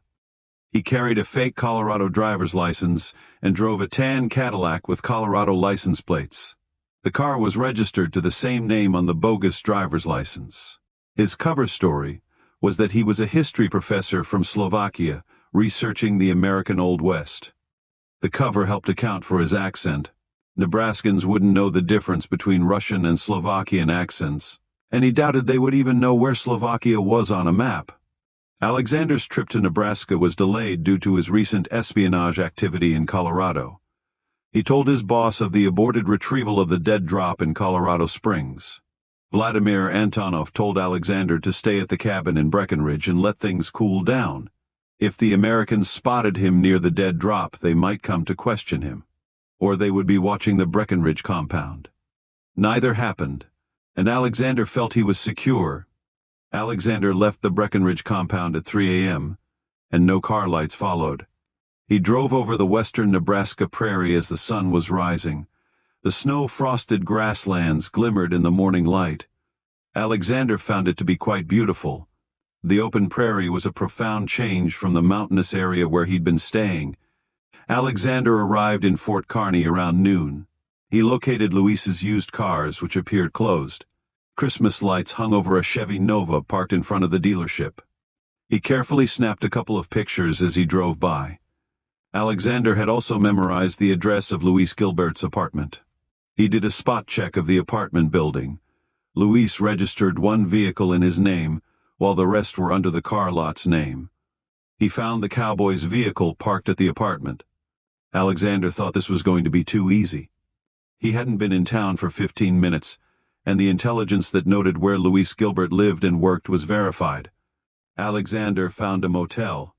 He made a mental note to tell the clerk he was a college professor visiting Kearny State College. The motel clerk said she was a student at Kearny State. He checked into his room and set up his operation. Alexander drove by Luis Gilbert's apartment building around 1 a.m. He parked a short distance away, carefully approached the car, and flattened one of its tires. He then drove to the rear of an office building near the car dealership. Alexander wore black dress pants and a black hooded jacket. He had no problem breaching the office's rear door with his lockpick tool. There was no sign of an alarm. Alexander searched the office for any signs of a wall or floor safe. The only thing locked was a file cabinet. He looked through files in the cabinet with a mini flashlight. Alexander took pictures of various documents with a miniature camera. He looked in the accordion file, which contained information on gambling activity. He read and remembered the names of the Kansas City contacts. He noted that the names in the file were all Italian, and Italian names sometimes meant organized crime. He also found a file with pictures of Fabergé eggs and an article about an egg selling at a New York auction house. Alexander spoke to himself. I bet the cowboy still has the eggs, but does he still have the book? A police car drove onto the car lot. The police officer flashed a searchlight over the used cars. Alexander ducked as the light flashed through the auto dealership's office windows. The police car then left the area. He thought such police work must be an American thing. When working as a Moscow police officer, they never canvassed businesses in such a way unless they received a kickback from the business's owner. Alexander stopped and checked to make sure he had all his tools. He looked around to make sure everything was in its place. An outside light cast a glow on the big picture on the wall. He looked at the inscription at the base of the picture. He had heard of Casanova, but Alexander thought it odd for such a picture to be in the office. He'd searched behind the picture for a wall safe but rechecked it. Alexander checked himself for his tools, then carefully left, making sure he locked the office's rear door behind him. He made it to his car and drove back to the motel. The female desk clerk appeared to be asleep. He returned to his room and wrote notes on what he observed. Alexander then thought he now needed to check the cowboy's apartment. 44. Luis Gilbert left the car lot and went home to prepare for the New Year's Eve party at the Tumbleweed Bar. He was in a good mood, having sold one car that day. Luis had purchased another size larger jeans, not wanting to split his crotch out on the dance floor. He swore his diet would start after the new year. Luis left his apartment and guessed his second-floor neighbor was having a party. He checked his tires before getting into his car. Recently, Luis's car had 2 flat tires. He wondered if the Nina girl from the satanic group was to blame. Luis stopped at the car lot on his way to the Tumbleweed Bar. Before leaving the car lot, he looked at the Fabergé eggs in the Chevy Nova's trunk. They glimmered in the fading sunlight. The sight made his heart race. His gaming boss in Kansas City had contacted Luis. Luis informed his boss he still had a Fabergé egg for sale and was still looking for a buyer. He said he would even give his boss a commission if he could help. Little Al Valentino told Luis he knew of a buyer for a Fabergé egg. But he wanted to know if Luis had the egg in his possession. Luis went for it, saying, "Mr. Valentino, I don't have just one Fabergé egg. I have 3 Fabergé eggs." It felt good to boast to the big boy in Kansas City. Luis stuck out his chest while on the phone and added, "But they aren't going to go cheap." Little Al said he'd be in touch. The mobster might have buyers for stolen cars and copper pipes, but he did not have a buyer for a jeweled egg that was possibly worth a small fortune. Once Little Al confirmed Luis had 3 jeweled eggs, he put his plan into action. Luis Gilbert arrived at the Tumbleweed Bar to prepare for the New Year's Eve activities. He rarely drank, but tonight, he planned to have a good time. Luis hoped to be off to Las Vegas and a new start in Sin City, if he could score serious cash for those eggs. When Luis thought of the Sin City nickname, he thought of the satanic vandalism to the churches. Nina was still leaving messages. He guessed she might show up at the Tumbleweed tonight.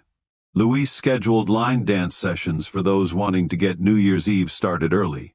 The $10 fee for the lesson included a drink from the bar called a flaming volcano.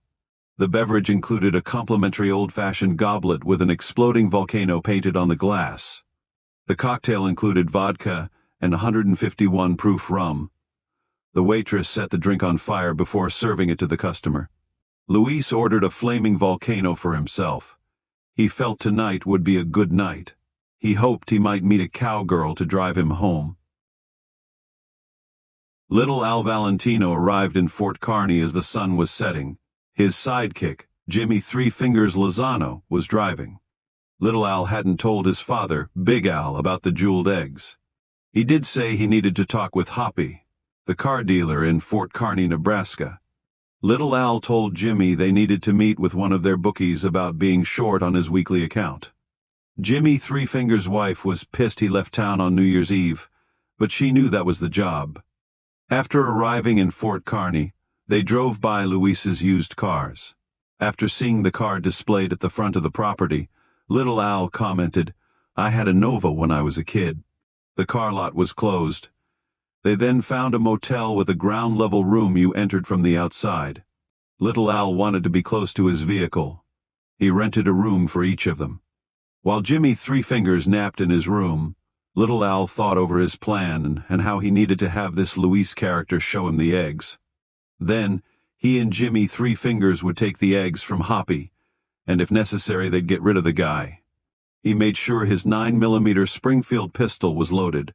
He knew Hoppy would be doing his country western dance thingy that night at a local bar, and planned to catch him coming out at night's end. He kicked off his Italian loafers and laid down for a nap, hoping they could find a place for supper that served good Italian food. 45. Alexander Gorkin read the Fort Kearny newspaper while eating his continental breakfast at the motel. He saw an ad in the paper about his American cowboy. Luis Gilbert will be giving dance lessons at the Tumbleweed Bar on New Year's Eve. The $10 lesson includes a free drink, Flaming Volcano. He'd been waiting for an opportunity to search the cowboy's apartment and wanted to search the place when it was dark outside.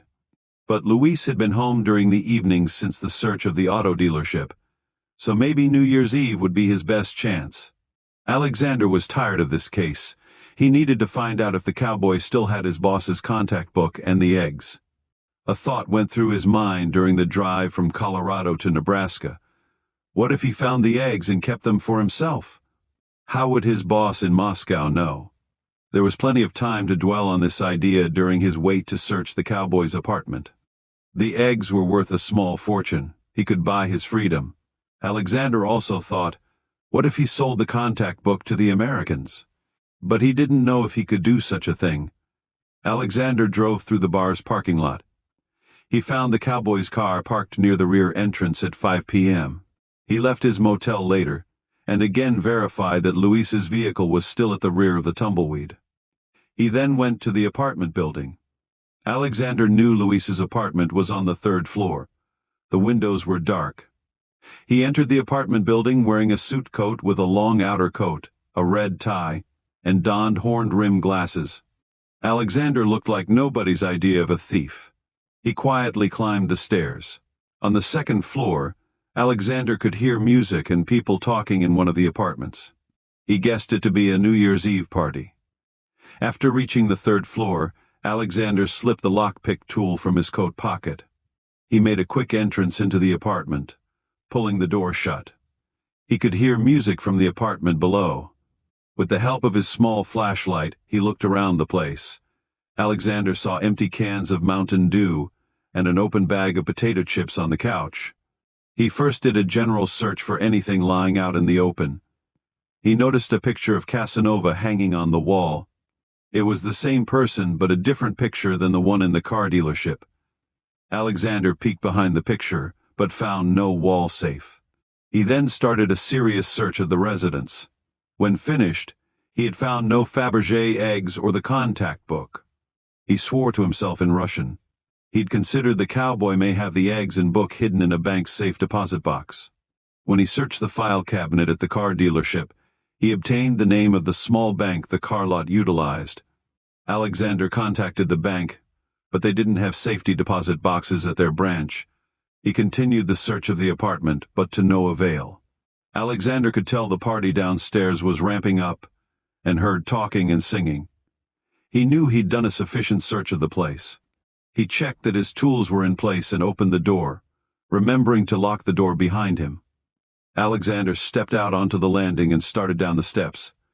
Just then, 2 women stepped outside the apartment. The 2 were smoking cigarettes and laughing. As Alexander stepped into the light, he startled the women. He apologized and said he had stopped by to talk to Luis Gilbert about buying a car. He could tell the women were thrown by his accent. Alexander said, "I bet Luis is working at the Tumbleweed Bar. I'll catch up with him there." The 2 women nodded and giggled as he proceeded down the steps and left the building. Alexander didn't wait around for anyone to ask him his name. Herb Compton tried to track down Nina Brown. He contacted 2 former members of the Satanic group. Herb determined Nina was likely with Luis Gilbert when they spray-painted the churches in Fort Kearny on Halloween. She had been gone from her apartment for some time. He learned her parents were cattle ranchers from Broken Bow, Nebraska. Herb contacted Nina's mother, Elizabeth Brown, via the phone. He explained he needed to talk to Nina about a case. Elizabeth asked if it had something to do with painting satanic images on the sides of churches. Herb said yes, it did. Elizabeth told Herb to hold on to the line. She needed to talk to her husband. She added, "By the way, her real name is Anne." "She is using that name again." A man came back on the line saying he was Bob Brown, Anne's father. Herb again repeated who he was and that he needed to talk to his daughter. Bob Brown explained, "Anne came back home the day after Halloween. She told us what she did to the churches, and about the group of idiots she was involved with. We talked to an attorney who advised us to put her in a drug treatment facility for a while. She's back in Fort Kearny, putting her apartment and affairs in order. Her attorney, I, and her mother will take Anne to the police on January 3rd. She's going to confess what happened to the churches and pay for the damages." Herb asked Bob if Anne had ever told him who had accompanied her during the vandalisms. Bob said his name was Lou, but that was all she would say about the guy. He wanted Herb to wait until Anne turned herself in to the police before talking to her, but he added, "I know you have a job to do." Herb went back to Nina's apartment. No one answered the door. He knocked on a neighbor's door and asked if they'd seen Nina. The woman who answered held a baby in one arm as two kids ran and screamed in the background. "Yes, I just talked to Nina. She asked me for the landlord's telephone number. I guess she needs to get straight with him." Herb asked if Nina had said where she was going or when she'd return. The woman thought briefly. "She asked if I ever went to the Tumbleweed bar in town. I said I did a couple of times. I told her how to get there." Herb called Joe Bauer. "What are you doing home, Joe? I thought you young people went out on New Year's Eve." Joe said Elton asked him to work tonight, but the employee showed up so he didn't need me. "I'm on call in case he needs me later this week." Herb said, "I know work's been slow. You want to meet me on a case tonight at the Tumbleweed?" Joe cleaned up and met Herb outside the Tumbleweed bar. He climbed into Herb's pickup. "What's going on, boss? You got a repo or what?" Herb's pickup was running to keep it warm against the winter chill. He turned off the defroster. "Nope. We need to talk to a gal. She is supposed to be here at the Tumbleweed. She's involved in the damage to those churches back on Halloween." "The satanic spray painting?" "Yep. I thought you didn't want me to help you out on that case." "Yes, well, I thought I better have someone back me up. Plus, the people who go to the Tumbleweed are closer to your age than mine." "Well, if you wear your cowboy hat, you'll fit in at the Tumbleweed." 46. Garner Schott picked Caroline up at her apartment on New Year's Eve. He invited her to party with his friends, celebrating at the Tumbleweed bar. Caroline had cooled down from Christmas Eve when Garner was a no-show at her parents' church. Caroline asked Garner not to get too crazy with his friends this year. The year before, Garner and his buddies made a human pyramid in the middle of the dance floor. When the pyramid collapsed, the guy on the top fell and broke his arm. He promised he wouldn't get out of hand. Garner would go out of his way and be nice to Caroline, as he needed to ask her a favor. When they arrived at the Tumbleweed bar, the place was rocking. The group saved a spot for Garner and Caroline.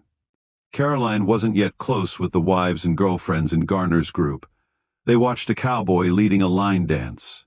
One of the ladies at Caroline's table mentioned how the line dance leader had put on weight. Garner walked over to Luis during a slow song break. Caroline saw him whisper something in Luis's ear. She asked Garner what was up with the DJ. He replied, "I requested that he play our song, the one I'm going to have the DJ play at our wedding dance." In truth, Garner told Luis he would be betting on the Nebraska versus Miami Orange Bowl game.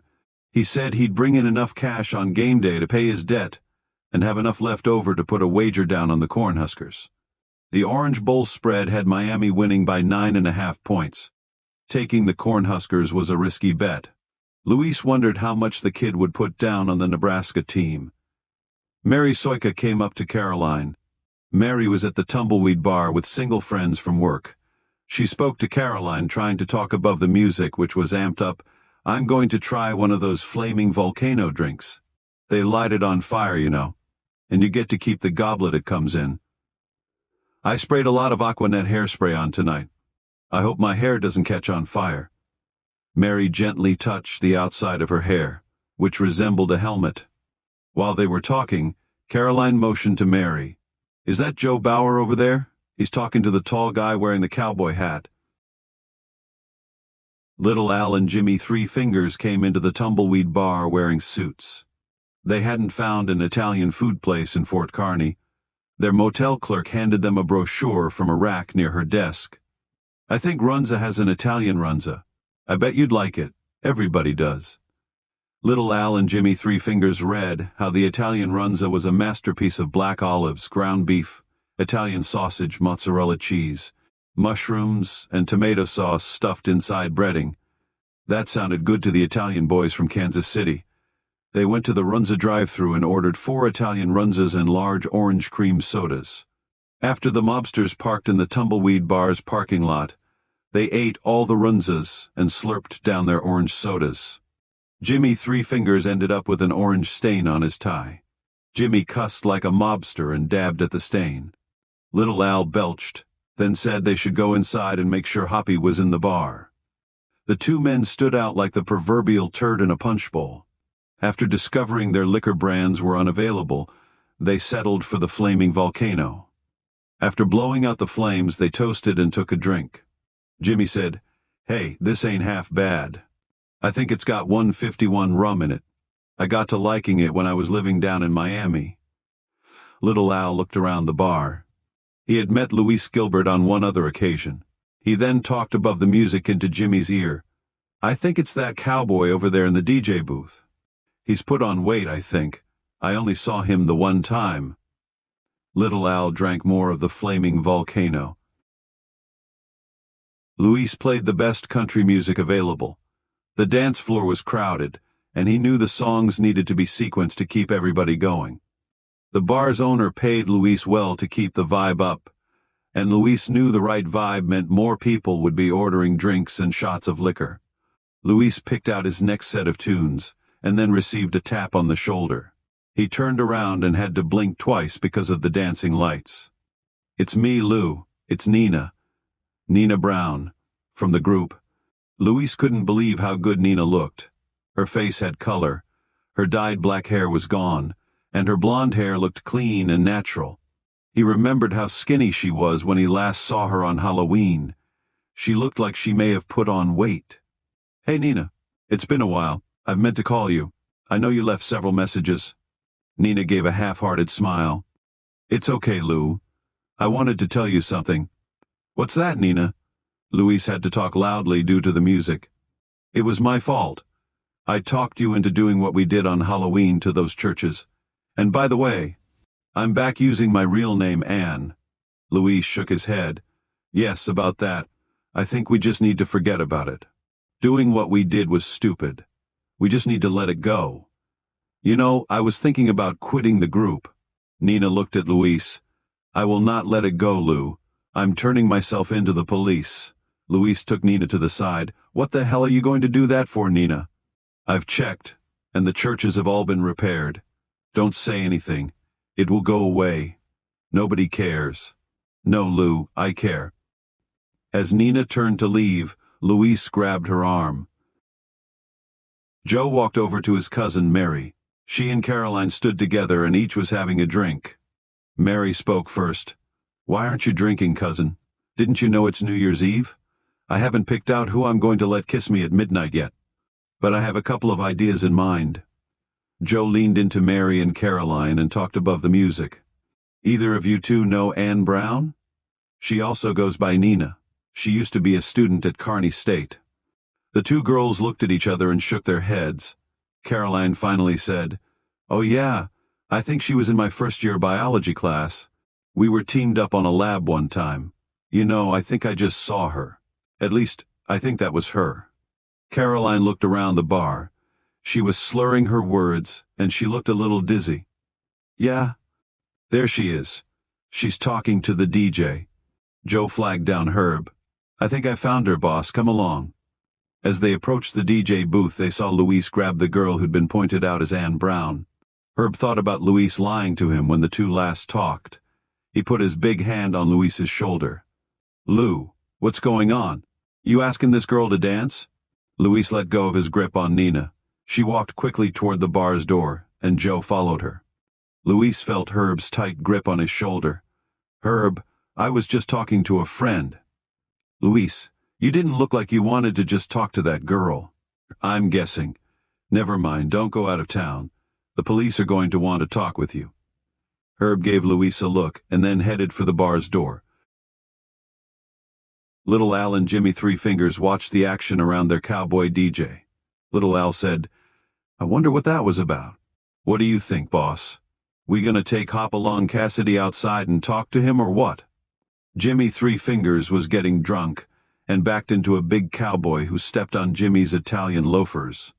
Jimmy looked at the guy in the face and said, "You dumb cowpoke.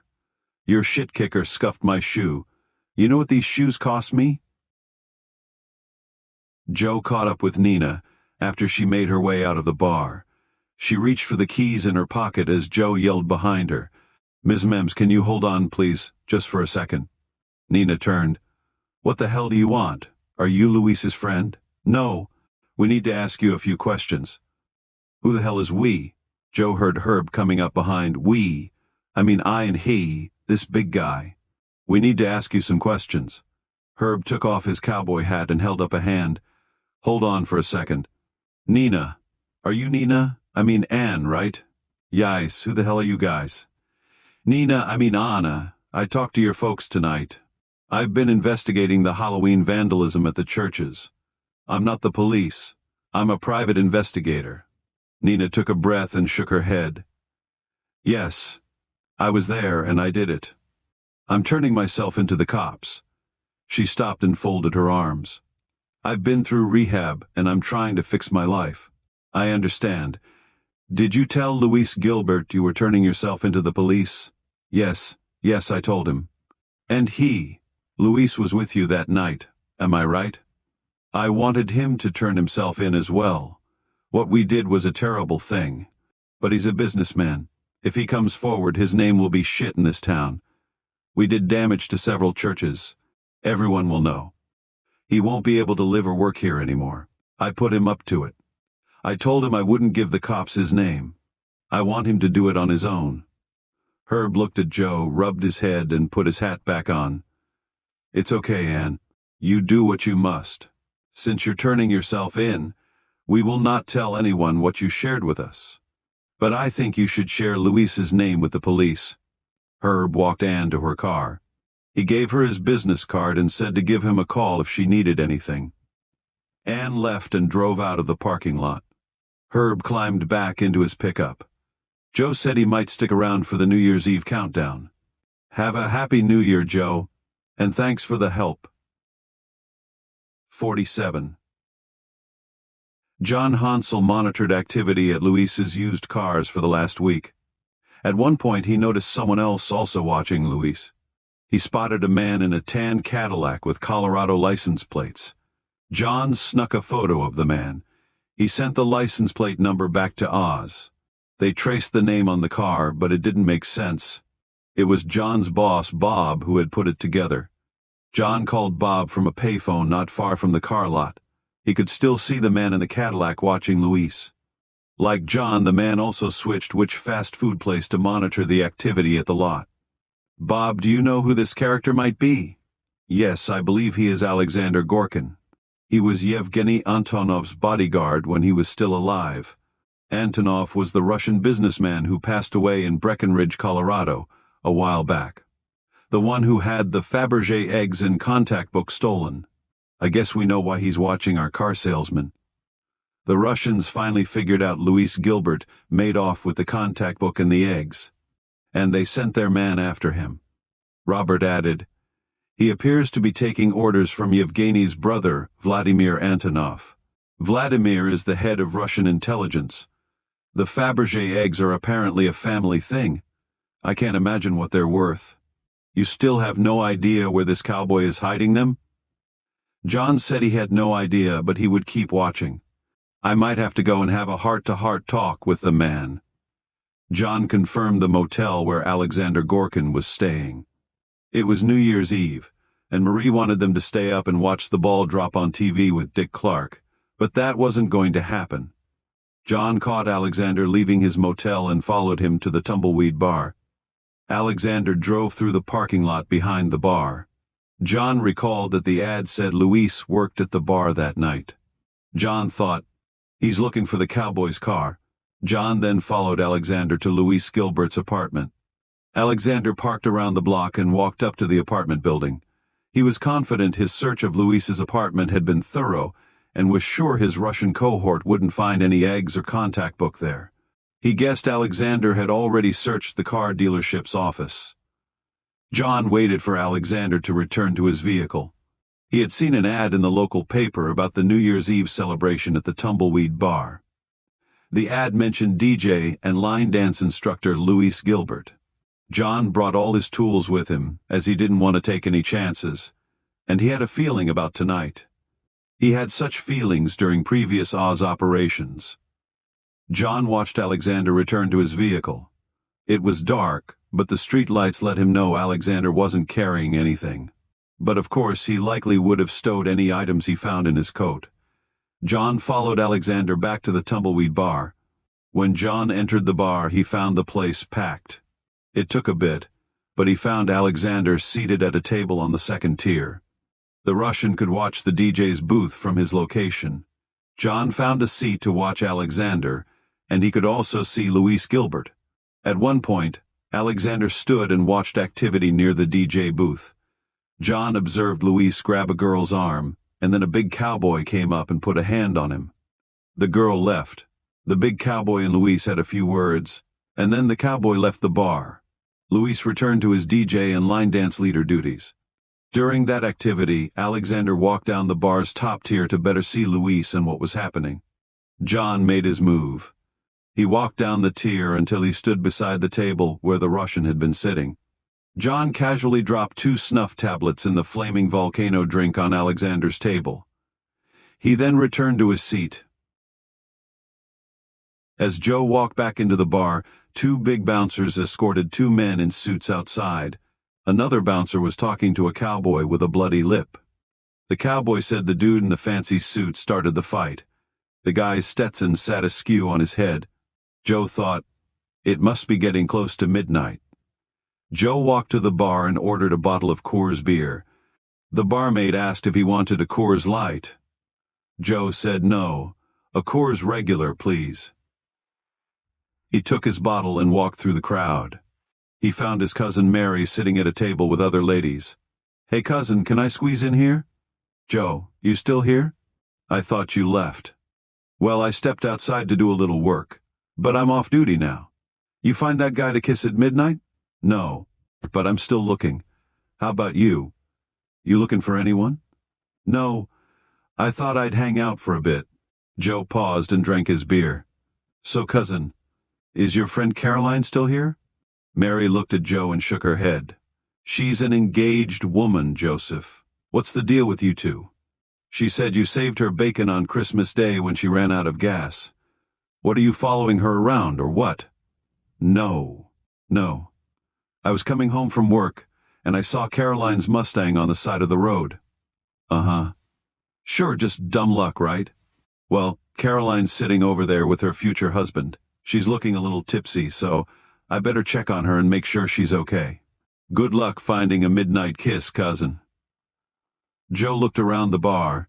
He saw Mary talking to Caroline. It looked like the two were headed to the ladies' room together. Joe knew girls like to do that. He saw Garner and his buddies were getting pretty jacked up. Joe finished his beer and decided he better go home. There wouldn't be any New Year's Eve kisses for him this year. 48. Garner shot and his buddies were having a good time. Garner bought his friends shots of a drink called a kamikaze. The drink was part vodka, lime juice, and orange liqueur. He carried a platter full of little plastic drink glasses to his table. He watched Caroline lean on Mary as they walked by on their way to the ladies' room. Garner had been plying Caroline with drinks. He wanted to talk with her at the end of the night, and he thought alcohol might make her more agreeable to loan him money. Garner passed the drinks around to his buddies at the table. He looked at Caroline's chair and her purse hanging from the chair's back. The group at the table downed their kamikaze shots. They all left the table with their girls when a popular song played. He looked around again, then opened Caroline's purse. Garner found a leather coin purse with her driver's license and various cards stuck in holders. He found a bank card. After verifying it was her debit card, he slid it into his wallet. Garner had the card's passcode after retrieving it during his secret visit to her apartment. He downed a kamikaze and thought of his bowl game bet. Garner watched as his buddies gathered in a group on the dance floor. He guessed his group planned to do another human pyramid this year. Mary helped Caroline to the bathroom, as she wasn't doing well. After helping her to the sink, Caroline splashed cold water on her face and looked into the mirror. The other girls checked their makeup and used mouthwash to get ready for their New Year's Eve kisses. "Caroline, are you okay?" Caroline looked at herself in the mirror. Mary. He didn't even take his damn farm cap off when he proposed. Caroline looked toward Mary. "I'm afraid I'm going to have to do something, and it's going to be embarrassing for my family and me." Mary, who had quit drinking for the last hour or so, checked herself in the mirror. "Well, I embarrass myself at least once a week. Having a little too much to drink on New Year's Eve isn't what I would call embarrassing. I'd say it is young people having a good time, as long as you aren't driving home." The two walked out of the bathroom in time to see the human pyramid. Garner was one of the stout guys on the bottom row. His face was red, and he was yelling. Suddenly the pyramid collapsed. No one appeared to be injured this year. A 30-second countdown began to welcome in 1989. Caroline looked at Mary. "I need you to get me out of here." The two girls returned to the table and Caroline grabbed her purse. She noticed it wasn't zipped shut, and her coin purse was out of place. She closed the bag and slung it over her shoulder. Caroline grabbed Mary's arm, and the two girls headed for the door. Mary talked into Caroline's ear above the crowd. "Since I'm not going to get a New Year's Eve kiss, we're going to have to grab some drive-thru." As the clock ticked down to midnight, Garner remembered Caroline. He looked around but couldn't see her. He walked back to the table and saw that her coat and purse were gone. He watched as his buddies kissed their gals, and everyone was yelling and singing Auld Lang Syne as they brought in the new year. Garner shook his head and thought, "What the hell, where is that girl?"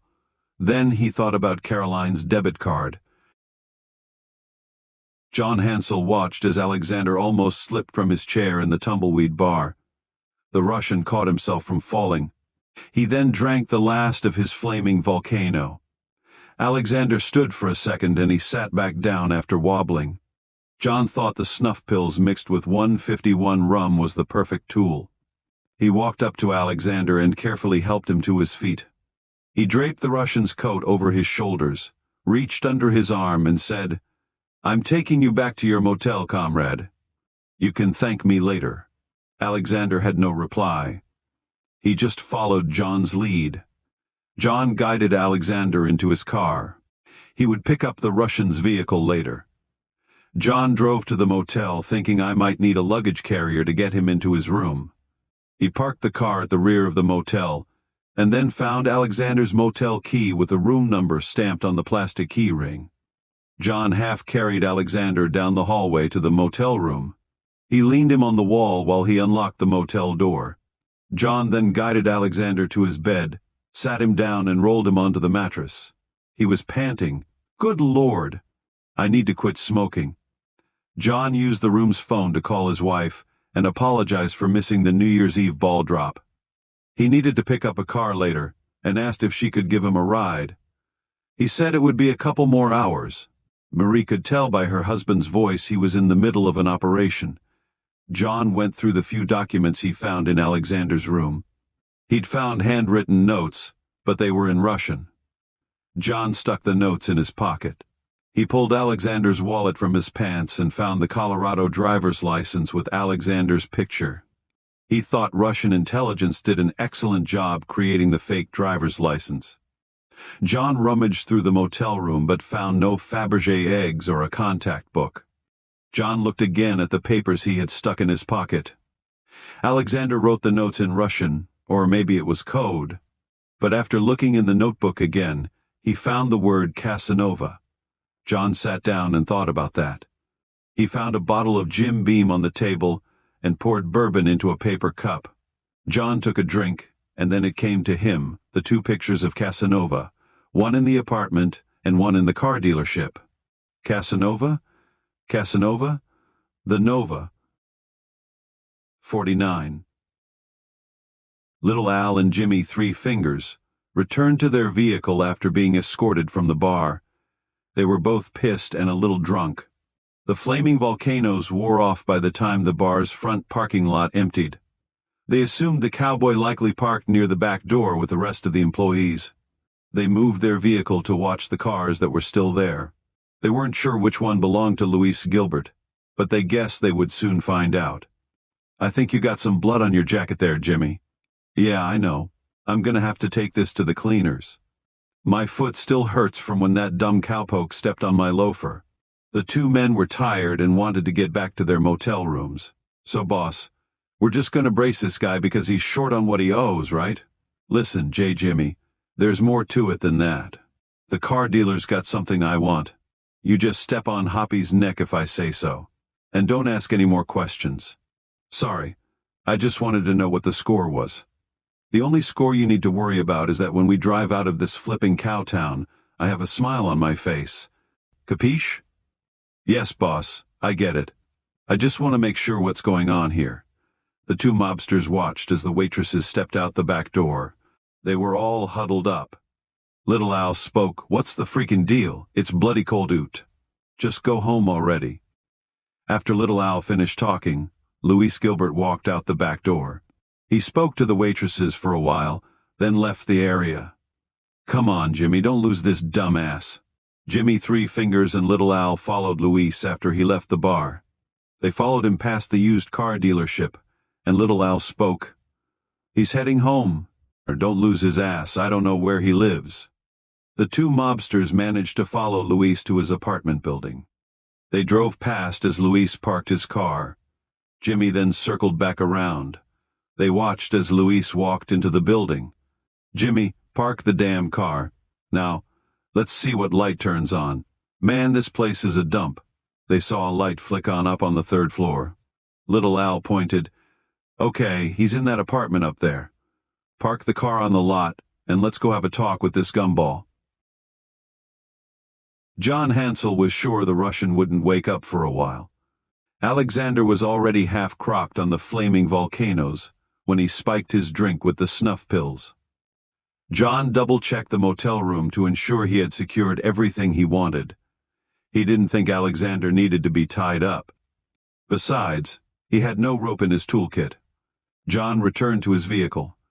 He checked himself to make sure he still had his tools. He felt the butt of the Czech pistol hidden in his coat, and checked to make sure he had the flashlight, and hoped the lockpick set would do the trick. John parked his car at the rear of the office building near the car lot, the same place he had parked it when he searched the place. John grabbed a pair of gloves, stuck them in his back pocket, and put the lockpick set in his coat. He felt again for his pistol and grabbed a stocking cap as a thought crossed his mind. He then put the stocking cap on his head. John walked in a normal manner to the rear of the auto dealership. He knew that this was not the way you handled an operation. But there was no time or other team members to back him up. He thought of the times he watched Luis check the Chevy Nova's trunk. He knew he had cleared Luis's apartment and office. The eggs in the book had to be in the Nova.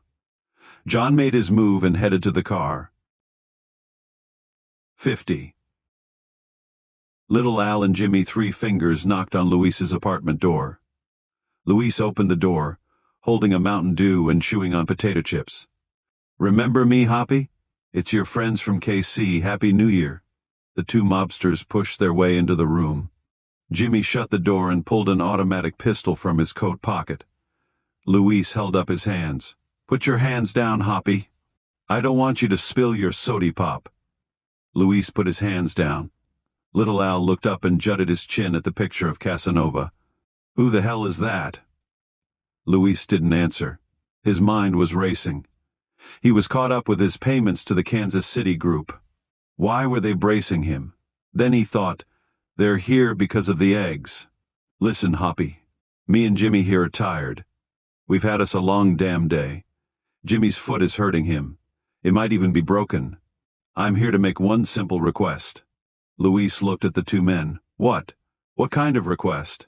Little Al yanked the N9mm pistol from his pocket, pulled the slide back and pointed the barrel at Luis's head. "Hoppy, I am going to cluck 3 times, and you're gonna lay me an egg." John made it to the trunk of the Nova as cars drove down the street in front of the dealership.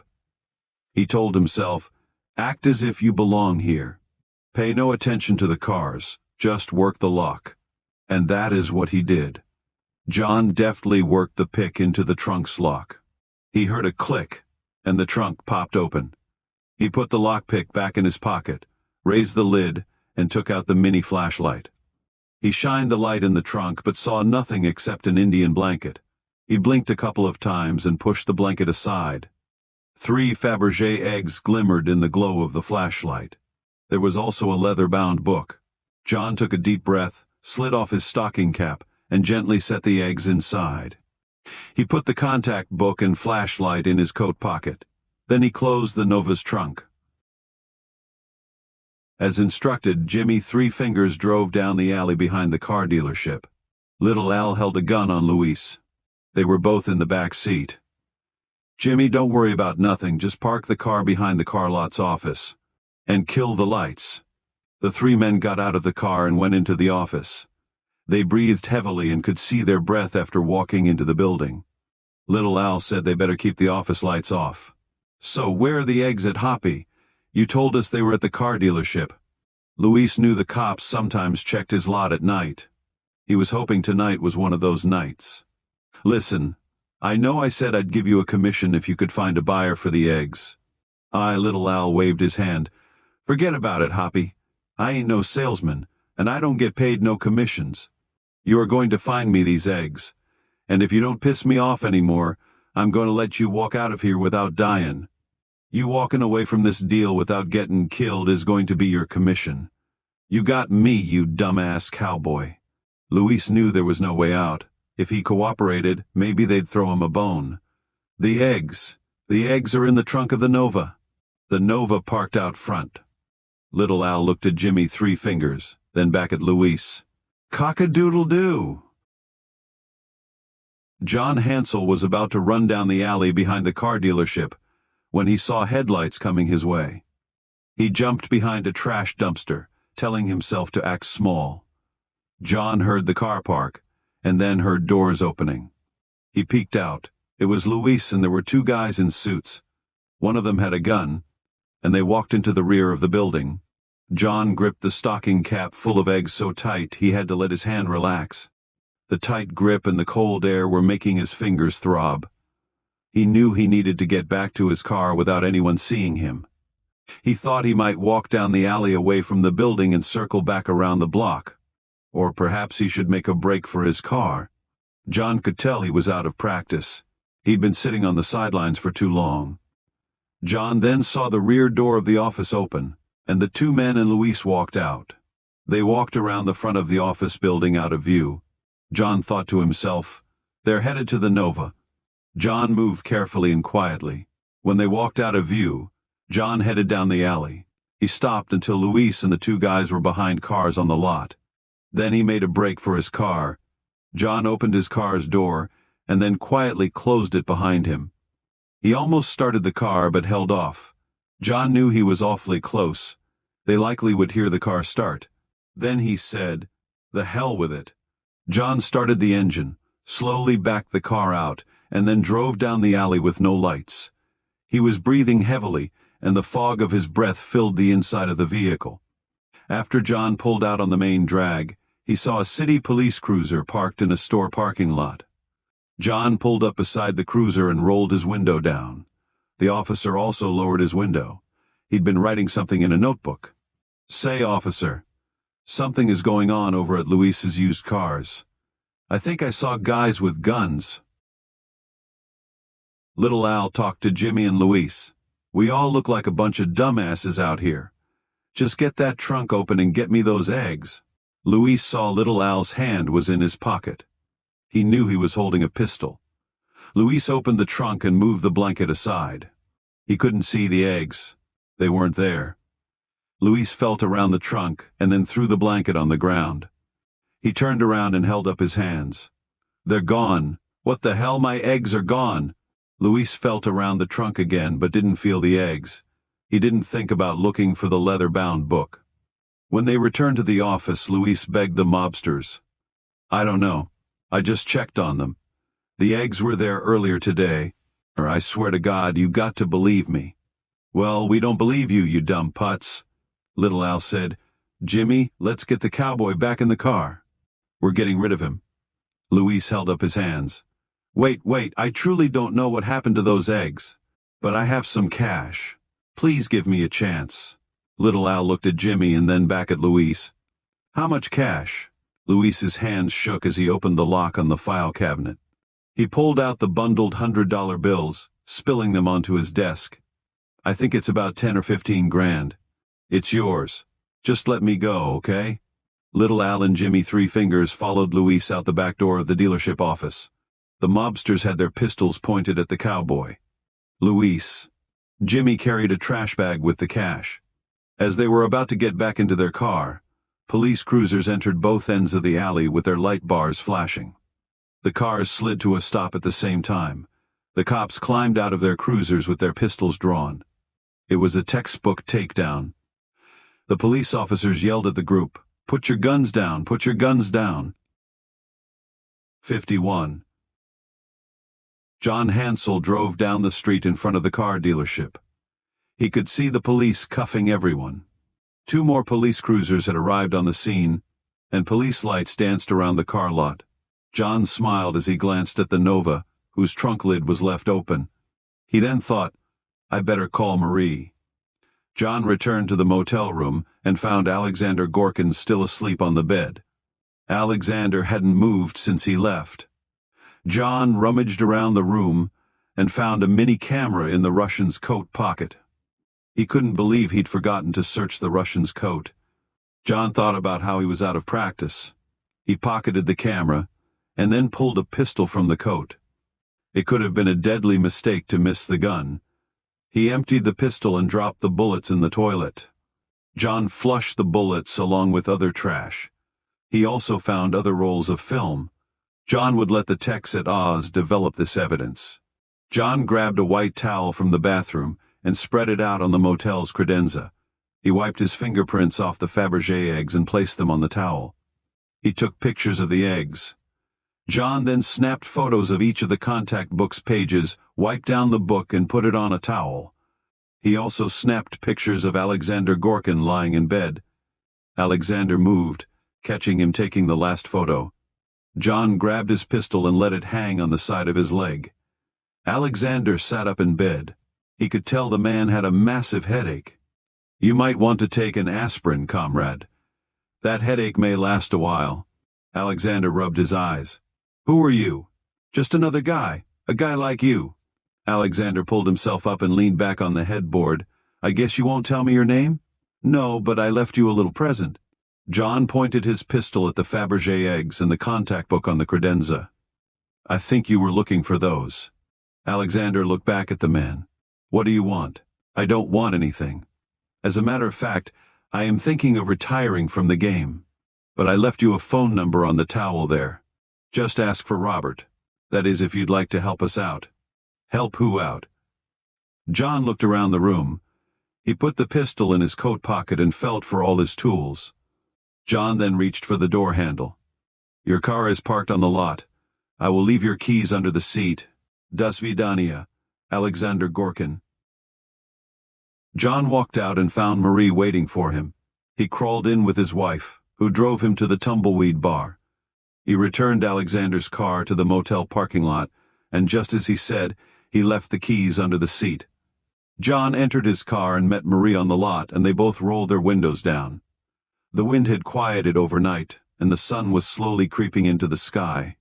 Marie spoke. You about done with work? John thought how he had missed the Russian's pistol in his first search of the room. How many times had he escaped death over the last 15 years? He looked at Marie and thought of his kids. Yes, honey, I'm done with this kind of work. John pulled the visor down to block the sun and then looked back at Marie. Let's get home before the kids wake up. He followed Marie back to their house. John contacted Bob and filed his last report with Oz. Garner had been trying to call Caroline since New Year's Day. He found her car parked near the apartment, but no one answered the door. The hidden key wasn't where he last saw it. Garner then drove by Mary Soika's place and knocked on her door, but no one answered. It took several attempts on January 1st and 2nd, but Garner withdrew all the cash from Caroline's bank account. Garner thought, what a pain that you can only withdraw so much money at a time. On January 2nd, Garner showed up with Luis's money to make his big Orange Bowl bet. He had changed his mind and decided to put his money down on the University of Miami football team. Garner would bet against the Huskers in this year's Orange Bowl. If he made a bunch of cash, maybe that would cheer Caroline up. Garner could find no one at the auto dealership. He went to the Tumbleweed bar, but no one had heard from Luis since New Year's Eve. Garner even went by Luis's apartment. He remembered stopping there one time to make a bet. Luis's car was on the parking lot, but no one answered the door. A neighbor lady on the second floor said she hadn't seen Luis for several days. Garner knew nothing about Luis Gilbert's arrest. The police were still investigating the connection between Luis and the Kansas City guys. They hadn't yet issued a press release on the incident. After serving a search warrant on the car lot, it became clear Luis was involved in a gambling operation. Federal agents already had Little Al's family and their Kansas City operation under investigation for various crimes. Garner was frantic. He wanted to get his bet down but couldn't find his bookie. His fiancée wasn't home, and she wouldn't return his calls. Garner thought, what the hell? He screamed at the top of his lungs and beat on the pickup steering wheel. 52. Caroline went home with Mary on New Year's Eve. She insisted they go through the Amigos drive-thru, as it was Mary's favorite. Caroline ordered 2 large sampler platters. The girls went to Mary's apartment and gorged on the food. Mary didn't wake up until noon on the first day of 1989. Mary walked out into her living room. Caroline had made coffee and her 1 rise cinnamon rolls. What the hell, girl, how long have you been up? Mary poured herself coffee and cut herself a cinnamon roll. I forgot I had the ingredients for these. Caroline drank her coffee. Thanks for letting me stay here last night. Not to mention driving. I was a little out of sorts. I didn't eat much before I went out. Mary looked at Caroline. You've been crying, haven't you? Yes, a little. You're not marrying Garner, are you? No, Mary. I'm not going to marry that dumb ass. Mary laughed. Sorry. I didn't mean to laugh. Mary stood, took a seat next to Caroline, and hugged her. Your cinnamon rolls are soft and gooey, Caroline. You did a good job for an old maid. Both girls again laughed. Mary and Caroline didn't answer the door when Garner came over to Mary's apartment. Mary unhooked her answering machine from her phone. When the phone rang and rang, they knew it was Garner. They stayed at Mary's all day. Caroline made a list of what she needed to do to cancel the wedding ceremony. She returned to her apartment that night and deleted the phone messages Garner had left. The last 2 calls, he was furious. She reviewed her to-do list. She then did her laundry and put her apartment in order. Organizing her place made her feel like she had control over something in her life. Caroline recalled the Cornhuskers were playing in the Orange Bowl the following day. She wondered how much money Garner bet on the game. Garner withdrew all the money from Caroline's account. But he could still not find Luis to make his bet on the Orange Bowl. He was now livid. On January 2nd, Caroline stopped to fuel her car. That morning, she visited her folks and explained she was canceling her engagement and wedding with Garner. Caroline felt they seemed relieved. When she went to pay for the fuel, her debit card was missing, so Caroline used a credit card instead. She then went to her bank and told them about her lost ATM card. Caroline found out the account had a $9.33 balance. Caroline almost lost it. She thought, how is that possible? I had over $2,500 in my account, thanks to her grandmother's money. As soon as she said it, she knew what had happened. She recalled her purse was open when she left the bar on New Year's Eve. She never left her purse open like that. Caroline shook her head. Garner watched the entire Orange Bowl. When Miami won, Garner counted the money in his head that he'd have won if he had made a bet. Just then the phone rang. Garner, this is Caroline Sheave. Where the hell is my grandmother's money? After Alexander's headache finally subsided, he went out to his car. As the stranger said, he found his keys under the seat. Alexander hid the eggs and the book in a secret storage area under the back seat of his car. He drove by Luis's car dealership and then went past his apartment, where he found Luis's car parked near the building. Alexander then went to a place called Taco John's. He ordered 6 beef tacos, a large order of potato olays, and a large Coke. He took the food and drink back to his room. Alexander ate all the tacos, one right after the other. He then ate all the potato olays. He thought American food was delicious. Alexander was thinking about what he would tell his boss back in Moscow. He recovered the eggs and contact book. Well, sort of. Alexander assumed the man in his room was with American intelligence. He surely had made a copy of the book. They were bribing him for his silence. He'd be a hero if he told his boss he had recovered the eggs and the book. Of course, since the Americans had the information, he needed to let his people know what the Americans now knew about their contacts. Then there were the eggs. He again thought, what if he didn't say anything about the eggs? Alexander considered getting more tacos as they and the potato olays helped his headache. That was when he received a call to his motel room.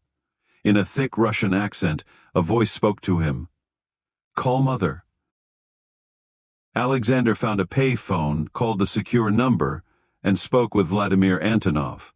I need your report, Alexander. Yes, I was about to call. Alexander was interrupted before speaking. We have intercepted communications concerning your project. They say the Americans found my Fabergé eggs but not the contact book. Is that correct? Alexander hesitated, finally replying, Yes, that is correct. The Americans did not find the contact book.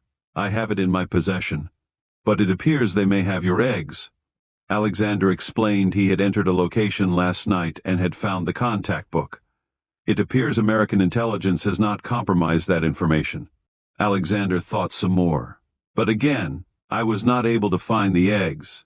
I apologize for my failure with that part of the operation. Vladimir let out air and said, I am disappointed about the eggs, but I'm not surprised. It's good you found the contact book. When will you be returning to Russia? Alexander said he would return to the Breckenridge compound, and then make arrangements to return to Moscow. Alexander tried to get his head around what had happened. The Americans had sent out what they call a false flag. As far as his bosses knew, the Fabergé eggs were gone, and by finding the book, he still looked like a hero. He thought about what he should do next, and wondered if he should give this Robert a call as the man in his motel room suggested. Alexander guessed he'd have time to think about it during his ride back to Colorado. 53. Joe called Caroline on the last Sunday in January. He still wanted to pay Caroline back for the help on the bowler case months ago. Joe told Caroline he'd pick her up at 3 o'clock. Caroline seemed hesitant. I don't know, Joe. I haven't been in a great mood. I don't think I'd be good company. It's a nice sunny day. And there's hardly any wind. I'm picking you up at 3. Joe then hung up the phone. Mary had filled Joe in on Caroline and Garner's broken engagement, and Garner withdrawing the wedding money from the bank account. Caroline sent her 2 big brothers to Garner's house to return the engagement ring. They retrieved the cash, and Caroline returned the money to her grandmother. Caroline rode with Joe to the Fort Kearny airport. Joe greeted an older man behind the counter. Caroline, this is Elton West. Elton pointed out the big window to a yellow taildragger. I topped the Cub off with fuel, Joe. Elton looked at Caroline. Nice afternoon for a plane ride. Elton then returned to his paperwork. Caroline looked at Joe. Plane ride? Caroline had never been in a plane herself. She followed Joe out onto the tarmac. Caroline watched as Joe walked around the plane. He felt along the front of the right wing, then walked to the back side of the wing and pulled on the back flap, lifting it up and down.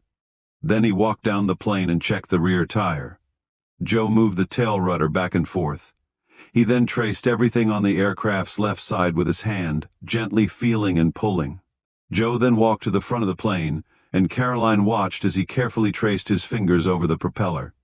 Joe checked the oil and took a fuel sample from under one of the wings. He looked at the fuel tube and then spilled it out onto the tarmac.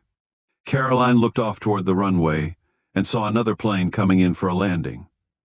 Joe heard Elton clear his throat. "Ready for me to prop the plane, Joe?" Caroline looked at Joe and Elton. "I've never ridden in an airplane." Joe said, "You mean you've never flown in an airplane? Well, today is your lucky day." Joe escorted Caroline to the plane. "It's a Piper Cub. It's a two-seater, one in the front and one in the back." Joe opened a side door on the plane. "You'll need to sit in the front seat." Caroline shook her head. "I don't know, Joe. You have flown this plane before, right?" Elton chimed in. "Oh yes, I checked him out in the Cub and I'm still alive. It used to be his boss, Herb Compton's plane. I'm letting Joe borrow it as long as he brings it back in one piece." Joe patted the seat. "Hop in, Caroline. Let's go for a spin." Caroline crawled in, and Joe helped her clip the seatbelt. Then he asked her to put on headphones and talk into the mic. "Elton, I'll let you pull the prop." Joe then crawled into the plane and buckled his seatbelt. Caroline watched as he flipped and pulled switches. Joe then gave a thumbs-up signal to Elton, who pulled on the prop 3 times. Elton pulled on the propeller a 4th time, and the engine came to life. Elton saluted, and the airplane taxied out toward the main runway. Joe then put on his headphones. Joe talked to Caroline, explaining what was happening and what to expect when they took off. He swerved the airplane from right to left as they taxied toward the runway. He said they were swerving because the plane was a tail dragger, and the pilot can't see very well over the plane's nose. "It's not because I'm a lousy driver." Caroline offered him a jab. "You mean pilot." Joe laughed, then did what he called a run-up of the airplane. Joe pulled up to the end of the runway and called Fort Kearny air traffic, saying that he'd be departing on runway 36. A Learjet reported that it was 20 miles out and inbound for Fort Kearny. Joe looked to the south and asked Caroline if she saw any planes coming in for a landing. He said neither did he. Then he said, "If we want to beat that Lear, we better rock and roll." Joe steered the airplane onto the large runway and pushed the throttle forward. The yellow Piper Cub moved down the runway, and the back of the plane came up.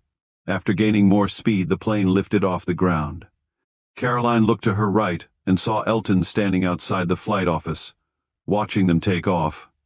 "Oh my gosh, this is cool," Caroline yelled above the engine noise as she felt her stomach move. "Yes, it is. Where do you want to go?" "Well, I guess we could fly over to my hometown, Shelton. It's just to the east down Highway 30. Joe said he knew where the town was. He flew the plane above the Union Pacific Railroad tracks, which ran parallel to Highway 30. A train blew smoke as it traveled east down the tracks. Joe reached below his seat and grabbed Fig Newton cookies from a package. He handed a couple of the cookies to Caroline. "Here you go." Caroline took the cookies. "This is cool, Joe. I needed this." Joe flew over the town of Gibbon and then further east onto the town of Shelton. "There's my high school on the south end of town. And there's the football field. And there's the water tower." Joe laughed. "Yes, life looks a little different from up here." Joe circled the town twice, and Caroline took in the scene.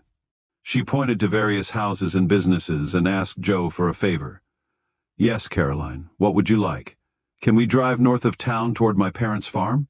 "Yes, Caroline, we can fly north of town." "Yes, I meant to fly. My parents live up north just a few miles."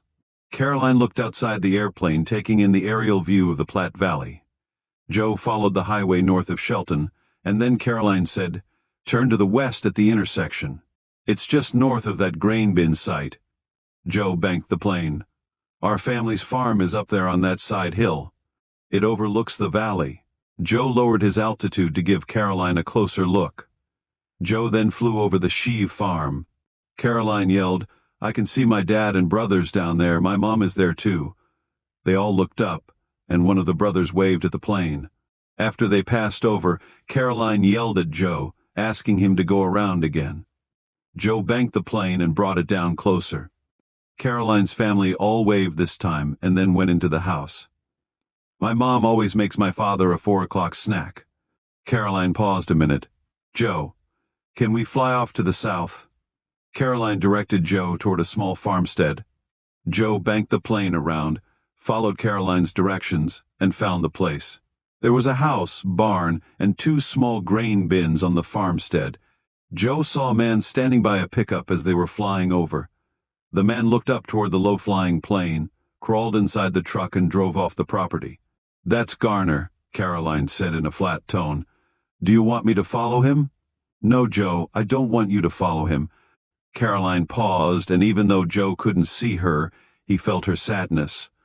Joe turned the plane around and took one last spin around the sheave farm, making a very low pass. Thanks, Joe. I'm ready to head back toward the airport if that's okay. Joe banked the plane west and flew over the countryside toward Fort Kearny.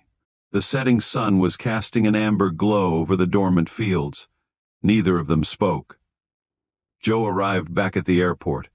He looked around for other air traffic. A Cessna 152 was taking off as Joe turned the Piper Cub on a left base for landing. Joe heard Elton on the plane's radio. He was giving a flying lesson to a student. Joe landed the airplane and taxied to a hangar north of the main office. He crawled out and then helped Caroline. They pushed the plane into the hangar and pulled the hangar doors shut. Joe and Caroline left the airport in Joe's Cougar. You want to go to the Tumbleweed for a drink? Thanks, Joe. But I don't think I'd make good company right now. The two sat in silence until they arrived back at Caroline's apartment. Caroline touched Joe on his arm and said, I know it's your birthday tomorrow. January 30th, right? Happy birthday. And thanks for the plane ride. Caroline exited his car. Joe wasn't sure he had ever seen anybody so sad. Joe drove back to his apartment and let Dog with no name out to pee. He then fed No Name dog food and filled his water bowl. Joe then heated up a couple of frozen zippy burritos in the microwave. He opened a can of Coke. The college radio station played tunes that fit his somber mood. Joe washed the burritos down with the soda. He thought about pouring whiskey in with the Coke. Then he thought about giving up alcohol for Lent this year. But maybe he should start by going to Mass again on Sundays. The stereo cast a dim green glow around the room. The music played, and Joe looked out the apartment's garden-level window. The streetlight out front flickered. He thought about Caroline and wondered how long to wait before asking her out. Maybe he'd ask Mary for her advice. Joe wondered if Caroline would want to go out with a guy ever again. Herb let Joe know the FBI had arrested Luis Gilbert. His involvement in stealing the Russians' money was a big case. Word also came out about his involvement in the church vandalism case. Herb guessed Father Homolka made a call to the police. Ann Brown wanted to make things right and just wanted their forgiveness, so Herb doubted the churches would be pushing back too hard. The police were still trying to figure out what to do with the Kansas City mobsters. Joe patted Dog with No Name on the head. No Name seemed to be enjoying the music. Joe drank his Coke and spoke to himself with his dyslexic mind. Tomorrow, I'll be 25. I wonder where I'll be when I'm 52 years old. 54. Joe recalled last year's Valentine's Day and his first case as a private investigator. That seemed like a lifetime ago. Joe had figured out his calling, at least for now.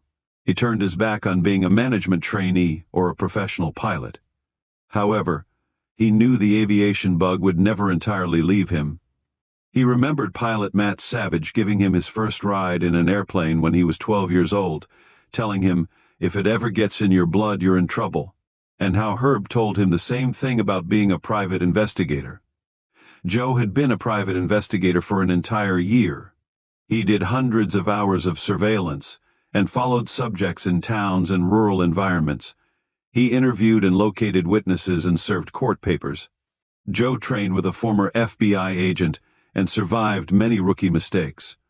Overall, he learned the basics of surveillance and gained critical fact-finding skills. He hadn't made much money, but as his dad said, you should pay your employer for teaching you a skill instead of them paying you. Joe knew he had a lot more to learn. Joe walked into the Tumbleweed. Heart-shaped balloons decorated the bar, and red streamers hung over the dance floor. A sign by the bar advertised a Valentine's Day drink special called the Sweetheart Surprise. Joe found his cousin Mary and Caroline seated at the bar.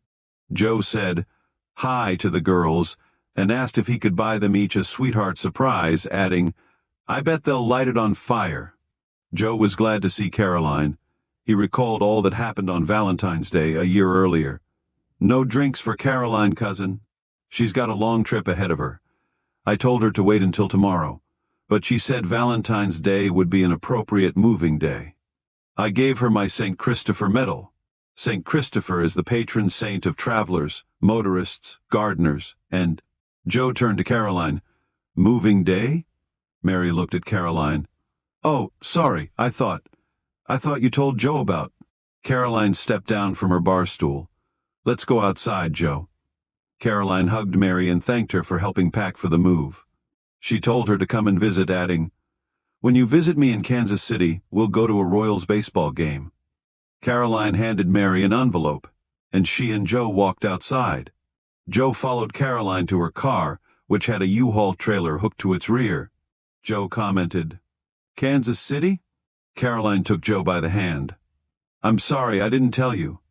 She handed Joe a little package wrapped in wax paper with an envelope taped on top. "I wrote you a letter. And I made you something. I planned to leave it with Mary. I was trying to avoid saying goodbye in person. My life is messed up. I want to be anonymous for a while. And that's hard to do around here." Caroline paused and took a breath. "I took a job with the USDA in Kansas City. They're desperate for help, I guess. And I can't bear to be around here after all that's happened. I am so embarrassed." Caroline pulled a tissue from her coat pocket and wiped her nose. She then took a deep breath and steadied herself. Joe grabbed her hand. "It's okay, Caroline. You will figure this out. It's just going to take time." He looked back at his van, where Dog with No Name was staring at the two over the van's steering wheel. "You're doing this all alone? Are you sure this is what you should do?" Caroline sniffed. "I need to be alone right now." She looked at Joe and hugged him. "But I'm thinking of getting a cat. The furnished apartment I rented over the phone said pets were allowed." Caroline then removed her coat and pitched it into the back seat. She shut the door. "Thanks for your help, Joe. And thanks for being a good friend. I better go." Caroline opened the driver's door to her car and sat inside. Joe looked at Caroline. "Hold on, I have something for you." Joe walked over to his van and opened the door. Dog with No Name came bounding out and followed Joe over to the passenger side of Caroline's vehicle. Joe opened the door, and Dog with No Name jumped inside and began licking Caroline's face. "I think he likes you." "What's this?" Caroline smiled as she petted the dog. Joe then returned to his van and retrieved a blanket, a couple of dog dishes, half a sack of dog food, a leash, and a package of Fig Newton cookies. He placed it all on the floorboards of Caroline's car. "You should have a friend for your journey." "What are you, crazy?" The panting dog plopped down in the passenger seat and seemed quite content. Joe stroked the dog's head. "His name is Dog with No Name. He's a Jack Russell Terrier. He likes Fig Newton cookies and music. I think you two would be good together." Joe stroked the dog on the nose. "It's up to you. If your heart is set on a cat, I won't dump him on you." Caroline shook her head. "Dog with No Name, thanks. I guess I'm more of a dog person anyway." Caroline petted the dog. "But he needs a real name. I can't just— I'm sorry, but I can't call him Dog with No Name." Caroline patted the dog's head. "I will call him Joe. Is that okay with you? The dog is a male, right? I hope he is potty trained." "He's your dog. You can call him whatever you want. He's had all his shots, and yes, he is a male and potty trained." Joe looked at Caroline's blue eyes and the St. Christopher medal around her neck. "You take care, Caroline. I'm sure we'll see each other again. I'll send you my new address, Joe. And good luck with the PI business." "Thanks. I've been told that to succeed as a private investigator, you need to be unremarkable. Being unremarkable might be the only thing I'm good at." Caroline waved. "Keep those July 4th letters coming, Joe. And remember, we aren't tumbleweeds, Joe. Tumbleweeds are dead, and you and I are just getting started." Caroline smiled, and she and her dog drove off. Joe started his van and watched as Caroline's brake lights came on. Joe hoped Caroline might turn around and tell him she had changed her mind, and she was staying in Nebraska. But then the brake lights went off and Caroline drove out of sight. Joe brushed loose dog hairs off the passenger side seat. He smiled at the thought that the dog was now with Caroline. It felt like a bit of him was with her as well. Joe thought again about surviving his first year as a private investigator. He was thankful he didn't need to keep the secret from his parents any longer. He was still uncomfortable in telling people what he did for a living, but it was no longer a little secret. Joe stopped the van in the St. Mary's Catholic Church parking lot. He thought of Caroline's words about how a tumbleweed was dead and how they were just getting started. Joe needed to quit thinking of himself as a dead weed tumbling around aimlessly in the wind. His thoughts then turned to the church and how he'd not been to Mass for a long time. Joe thought of all the times he had asked for God's help over the last year. He knew he needed to grow up and start attending Mass again. And then he thought how he hadn't been to confession for a long time. Joe felt a hollow feeling inside his chest. He knew what he was missing. Joe read Caroline's letter. Caroline spoke of leaving Nebraska and how she needed space after all that happened. Joe put the letter back in the envelope and stuck it into his coat pocket. He put it with the rest of Caroline's letters he had saved. Joe then opened the gift-wrapped package that contained a cinnamon roll. He peeled back the wax paper and bit into the pastry. It was the best he ever had. The evening's half-light fell over the church. A young priest walked out of the building. Singing could be heard from inside. Joe pulled up to the priest as he opened the car door. "Excuse me, Father. I'm sorry to bother you. Do you have a minute?" The priest's young face smiled back. "Sure, what can I do for you? It's been a while since my last confession." Joe looked away and began to get choked up. The priest's face became serious. "I see." He paused. "They're having choir practice right now." Joe waved his hand. "That's okay. I can come back another time." "No, you shouldn't wait. I'll hop in with you." The priest shut his car door and walked to the van's passenger side. Joe brushed more dog hair off the seat, and the young priest sat and closed the door. "You don't need to be in a church to tell a priest your confession." Joe looked into his lap and took a breath. "Another priest told me that when I was 12 years old. He heard my confession by a lake while we were fly fishing." The priest stuck out his hand. "Hi, I'm Father Jim Homolka." Joe shook the priest's hand. "Hi, Father, I'm Joe Bauer." Joe then bowed his head and made a sign of the cross. "Bless me, Father, for I have sinned. It's been a long time since my last confession. These are my sins." The end.